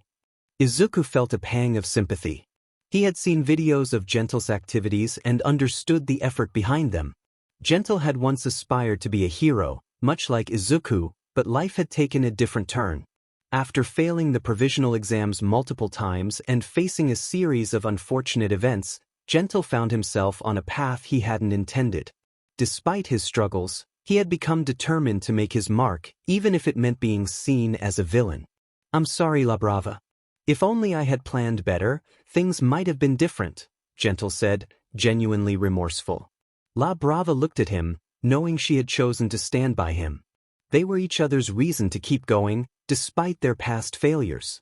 In a moment of desperation, La Brava whispered, Gentle, I love you. A strange power emanated from Gentle, surrounding him with a pink aura. With newfound strength, he pushed Izuku back, ready to fight. Izuku realized something had changed. Was that a quirk or something? Gentle charged at Izuku, determined not to fail. The two clashed, exchanging blows with intensity. Izuku, frustrated by Gentle's refusal to surrender, shouted, If you're not going to accept mercy, then don't blame me if you get hurt. He countered with a powerful move, trying to gain the upper hand. The battle raged on, with Izuku and Gentle locked in a fierce struggle. Izuku knew he had to protect La Brava from harm. He used his abilities to create distance, sending Gentle flying away from the area to ensure La Brava's safety. As Gentle was propelled closer to the school, he realized Izuku's intentions. The fight continued, with both sides determined to see their goals through. Realizing he was moving away from La Brava, who was in the opposite direction, the villain pondered the situation. Had Izuku realized La Brava was in danger too and was trying to help her? His thoughts were interrupted when Izuku's powerful kick sent him crashing into the dirt. The older man quickly recovered, using his quirk to turn the air beneath Izuku's foot into RBB, propelling him away. Izuku knew he needed to act fast. He was running out of time. He charged at Gentle, picking up a few pebbles and using his quirk to transform them into boulders. Gentle countered by turning the air in front of him into RBB, deflecting the boulders. But this was just a distraction. Izuku used the opportunity to deliver a powerful kick, sending Gentle crashing into a tree. Meanwhile, La Brava raced towards UA's gates. She knew Gentle couldn't hold off Izuku for long, and their plan relied on her completing her task while Izuku was occupied. She needed to get close enough to the school to hack in, ensuring Gentle's success. As she reached her position, she suddenly stopped, noticing Hound Dog. "Who's there?" Hound Dog growled, sniffing the air. Back with Izuku and Gentle, the battle continued. Gentle managed to land a punch on Izuku, but the power boost from La Brava was waning. Sensing the hesitation, Izuku seized the moment, flipping Gentle over his shoulder and pinning him down. "I'm sorry it came to this. I need you to surrender. I don't know how your friend's power works, but I'm assuming there's a limit. Just give up now, and maybe the law will be lenient." Gentle remained silent, frustrating Izuku. "Don't you want a life with her? She risked everything for you. Show her the same care and love she has shown you." As Izuku spoke, La Brava returned, shouting, "Gentle! The heroes are coming!" Her words echoed in Gentle's mind, and he realized the truth in Izuku's plea. Apologizing to La Brava, Gentle used his quirk to push Izuku away, then embraced La Brava. Hound Dog and Ectoplasm arrived, and Gentle, accepting his fate, began listing his crimes. "I am the criminal known as Gentle, and I surrender." He confessed to various offenses, including his plans to invade UA and his influence on La Brava. La Brava protested, insisting she joined him willingly and deserved punishment too. Gentle, touched by her loyalty, hugged her as Ectoplasm approached. "These are serious charges. Are you prepared to face the consequences?" Ectoplasm asked. "I am," Gentle replied calmly. Hound Dog detected another scent and questioned Gentle, who insisted it was only him and La Brava. But Izuku emerged from the bushes, confirming he had fought Gentle and that everything was now resolved. Hound Dog, after a brief communication with Cementos, decided there was no threat to the culture festival. With that, Ectoplasm's clones secured Gentle and La Brava, leading them away. Izuku, realizing he was late for his class's performance, hurried back to gather his things, grateful for the resolution and eager to rejoin his friends. As Izuku reflected on his encounter with Gentle, he admired his opponent's determination. "Gentle, you were an amazing opponent," he thought. Meanwhile, at the auditorium, Kyoko was growing increasingly concerned about Izuku's absence. Bakugo's frustration was evident as he shouted, "Where did he go?" The next town over. The entire class was trying to reach Izuku, and the worry was palpable. "This is my fault. If only I'd stayed up a little longer," Yamamo lamented. "It's not your fault, Yamamo. We should have checked the equipment more carefully," Shoji reassured her, though he seemed uneasy. Suddenly, Ochako's excitement broke through the tension. "Izuku's coming!" she exclaimed as she spotted him running toward them. Izuku arrived, slightly out of breath and with wet hair. "Sorry, Kachin. Something came up," he explained sheepishly. "I got caught in a spill at the store and had to clean up." Bakugo, still irritated, replied, "At least we don't have to think of a last-minute change. We're on in 5 minutes." The group began preparing for their performance, with Izuku picking up a guitar. As they got ready, Izuku couldn't help but smile. "I'm just thinking of Ary's face when she sees us start singing," he said. "Yeah, that kid's gonna smile after this," Kyoko agreed. Meanwhile, Miruko was guiding Ary and Naitai's student to the stadium. "Alright, Squirt. Izuku's going to perform in that stadium," she said, pointing it out. "Does Mr. Bunny sing a lot?" Ary asked. "Oh, big time. He's got a real talent for it," Miruko replied with a smile as they joined a group of kids. Despite some grumbling from others about the class's performance, Miruko focused on Ary. "Come on, kid. Let's get some good spots to see everything happening." She lifted Ary onto her shoulders. "Last person I let on my shoulders like this was Mr. Bunny. Hope you're comfy." As the lights dimmed, Nijire and Izuku's friends slid in beside them just in time. "Are we late?" they asked. "Just in time," Miruko assured them. Ary peeked out from behind Miruko's ears to watch as the class began their performance, with Kyoka starting things off. Ary looked puzzled and a bit sad when she noticed only Kyoka singing on stage. "Is Mr. Bunny not singing with the girl?" she asked.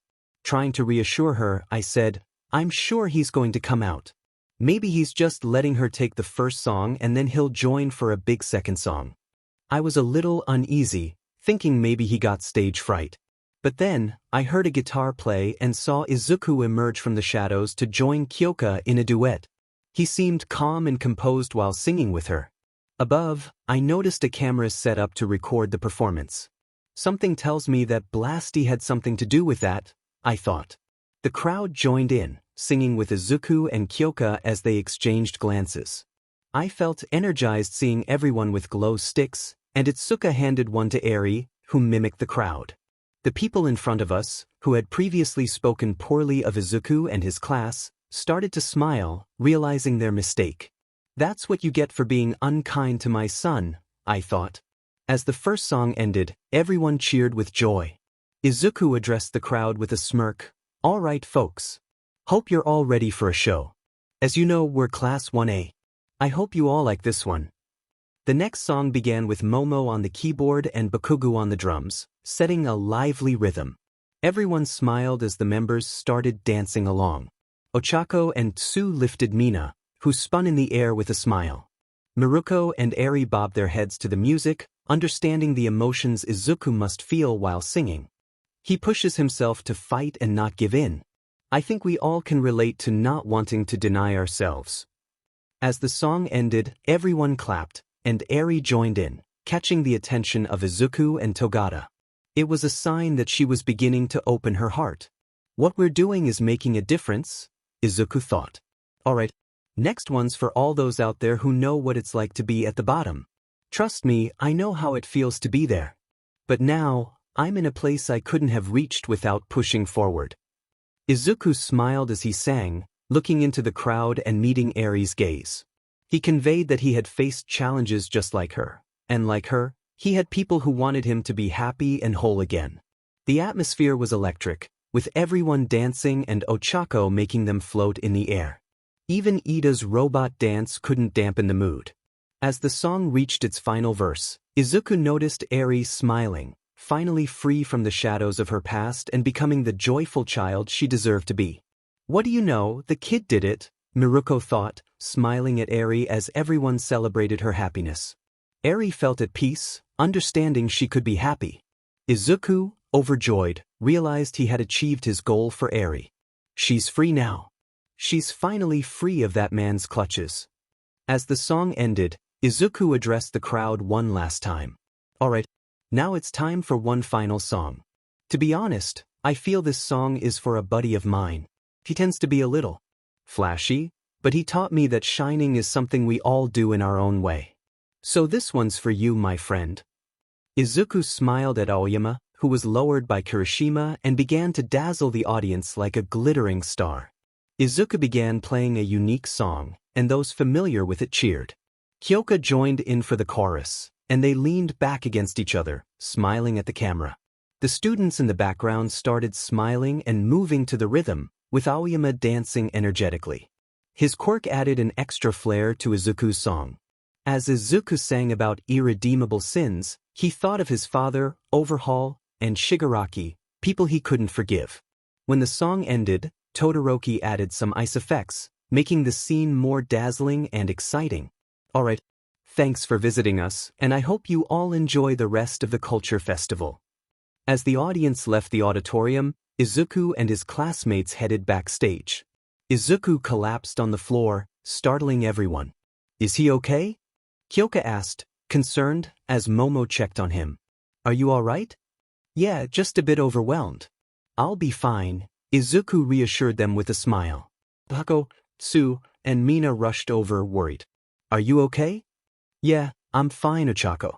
Just got a little too overwhelmed. He laughed it off as Bakugo shouted impatiently. Hurry up, you idiots! I want good seats for the beauty pageant. This surprised everyone, as they didn't expect Bakugo to be interested in the pageant.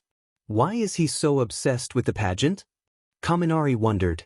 I think it's because Toga's in the pageant, and he wants to support her, Izuku explained. Bakugo urged them to hurry, reminding them they could only enjoy the festival after cleaning up. Izuku and Shoji used their abilities to clear the ice, while Bakugo helped with his explosions. As they worked, Miruko approached with Ary. "Hey Ary, did you like the show?" Ary nodded enthusiastically. "Everyone was so quiet before, but then everyone was excited and I was too. I couldn't see you at first, so I was sad," she said, her smile returning.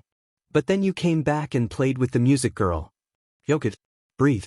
I know you're excited, but you gotta breathe," Miruko advised gently. "Sorry, I was just so happy," Ary beamed. Izuku felt content seeing her smile and helped clean up before joining his mother and Ary. They waited for Tsu, Ochako, Momo, and Kyoka before heading to the beauty pageant. At the pageant, they watched Itsuka skillfully break bricks while wearing a dress. Izuku admired how great she looked. "Looks like someone likes how one of his fiancées looks in a dress," Kyoka teased, making Izuku blush. "Should I get a picture for you to enjoy later?" his mother joked. Izuku protested, embarrassed. Bakugo joined them, and Tokage sat on his lap with a smirk. "Himiko would never let him live it down if he ignored her performance," she said.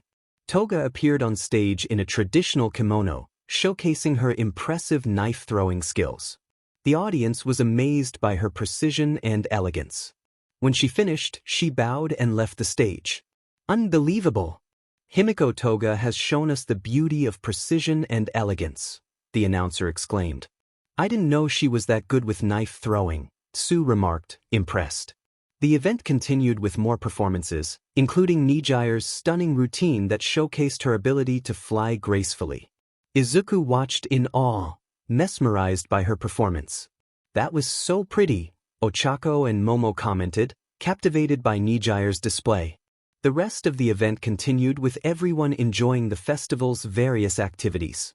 The group watched the expo for the support corps students, where some of Hatsume's gadgets caught the attention of the visitors. The group of Izuku and his classmates, along with Nijire and Amajiki from Class B, happily headed towards their class's haunted house expo. The timid third-year student was quite frightened, but Ary seemed unfazed, merely observing the attempts to scare her. When the results of the Culture Festival's pageant were announced, Nijire was crowned the winner, a title she had worked hard to achieve each year at UA. Her friends cheered for her, and she was overjoyed to finally reach her goal. As the sun began to set, the group prepared to say goodbye to Ary. Togata smiled warmly at her, hoping she had enjoyed the day. Ary expressed her happiness, saying she appreciated seeing everyone's hard work. Izuku suddenly remembered something and pulled out a candied apple he had made with the help of a friend. He handed it to Ary, who was delighted by the sweet treat. As Ary was scooted back to the car, Miruko commented to Izuku with a smile that he would make a good father someday, causing him and his friends to blush at the thought. At the police station, Gentle and La Brava were brought in by Hound Dog. The police reviewed their records and interrogated them separately. La Brava was seen more as an onlooker, while Gentle faced more serious charges due to his past actions. The police acknowledged that Gentle's actions were partly due to the failings of the Hero Society. They offered him a lighter sentence in exchange for cooperation and suggested the possibility of him becoming a hero in the future. Gentle was thrilled at the prospect and requested tea, though he was humorously told he would receive the same as everyone else. 2 years later, Izuku reflected on the events that followed the Culture Festival. The League of Villains had attempted a final confrontation, resulting in a significant battle. Shigaraki had gained new powers, but fortunately, they were not enough to defeat the heroes. Despite the destruction caused, most civilians were safely evacuated. The Paranormal Liberation Army also emerged, causing additional challenges. However, with the help of his Quirk and some unexpected allies, Izuku and his friends managed to overcome these threats. We won, but it came at a great cost. The number of pro-heroes dwindled significantly. Ms. Midnight was among those we lost, along with some top-ranked pros. My mom even sacrificed an arm in an attempt to prevent further damage. Despite these efforts, the threat nearly overwhelmed us all, including Japan itself. As the dust of the battle settled, I stood over the defeated Shigaraki. In a moment of anger, I acted decisively to stop him from causing more harm. The League and Shigaraki wouldn't surrender willingly, so we had to take action. This decision left me with mixed feelings, but ultimately, I became known in Japan as the hero who stopped the rise of a new threat. Although I wasn't fond of the title, I accepted it for the sake of maintaining trust in our society. Now, we're all gathered in caps and gowns, waiting for Nizu to deliver his final speech at our graduation. Hello, and thank you all for your 3 years of hard work and dedication. This batch of students has faced many challenges. Our society and way of life are not perfect, and these students have risen to the occasion, helping us through difficult times. I am proud to see them integrate into our society as future leaders. Greatness requires small steps forward, and this graduation is the first step into their new lives. I wish you all the best in your future endeavors. We applauded as the ceremony concluded. As I walked towards the crowd, my mom greeted me with a playful hug. Guess you've finally grown up. Nice job. I smiled, acknowledging my growth during my years at UA. I doubt you can call me a squirt now that I'm taller than you. Just remember, I can still keep you in line, she laughed. Inko approached with a warm smile.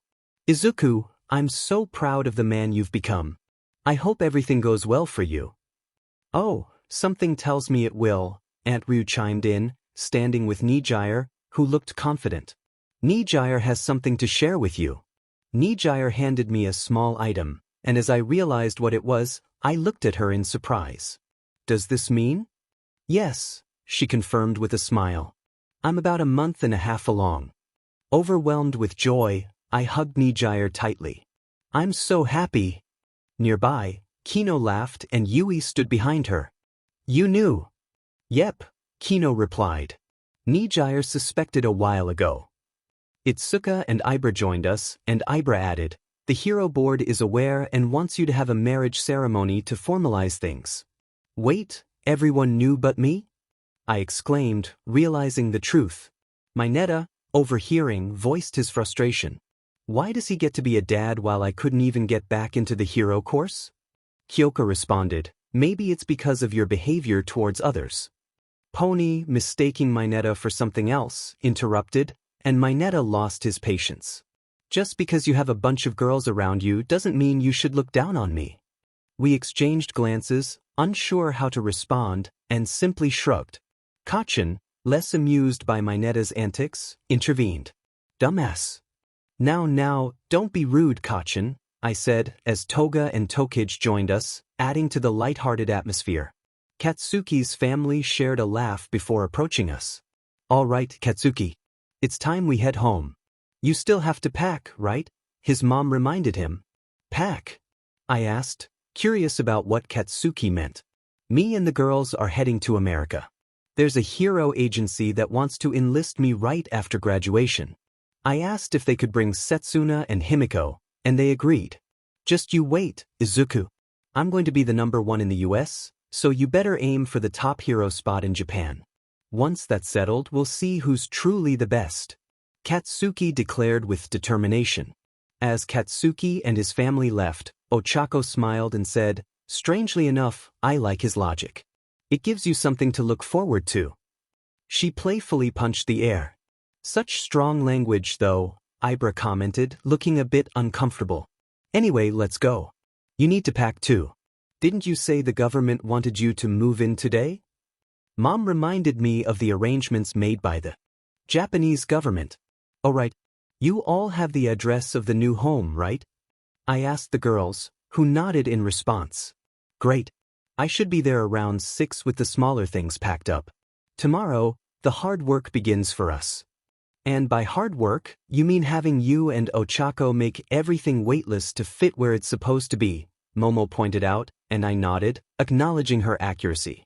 Since our marriage was required by the government, they provided us with a nice home in exchange for being part of it.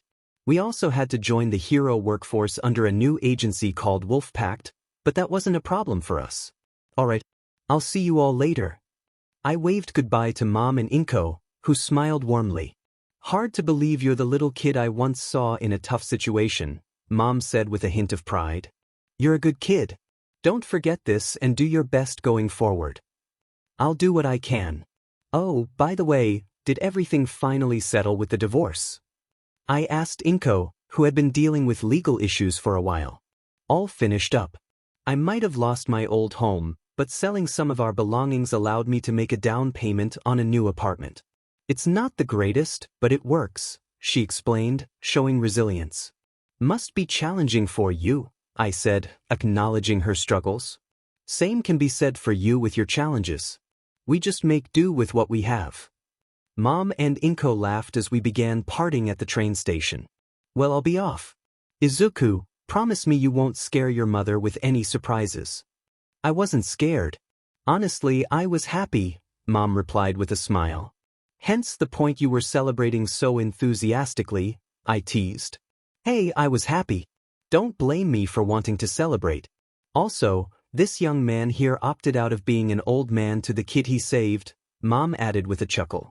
Do you honestly think I was ready to be a dad while still in high school? I'm still not sure if I'm ready now, I admitted honestly. If I knew you weren't ready, I would have given you a stern talking to. But remember, you'll be in trouble if you ever try to run away from your responsibilities, Mom warned with a playful yet serious tone. Anyway, I hope to hear from both of you soon, Inko said as she boarded the train. Once she left, I looked at Mom, who had a mischievous glint in her eyes. Want to race home? She suggested. Why must we do this? I asked, feigning reluctance. Because it's fun. Ready, go. Mom exclaimed, taking off with a playful spirit. I followed after her, smiling at her enthusiasm.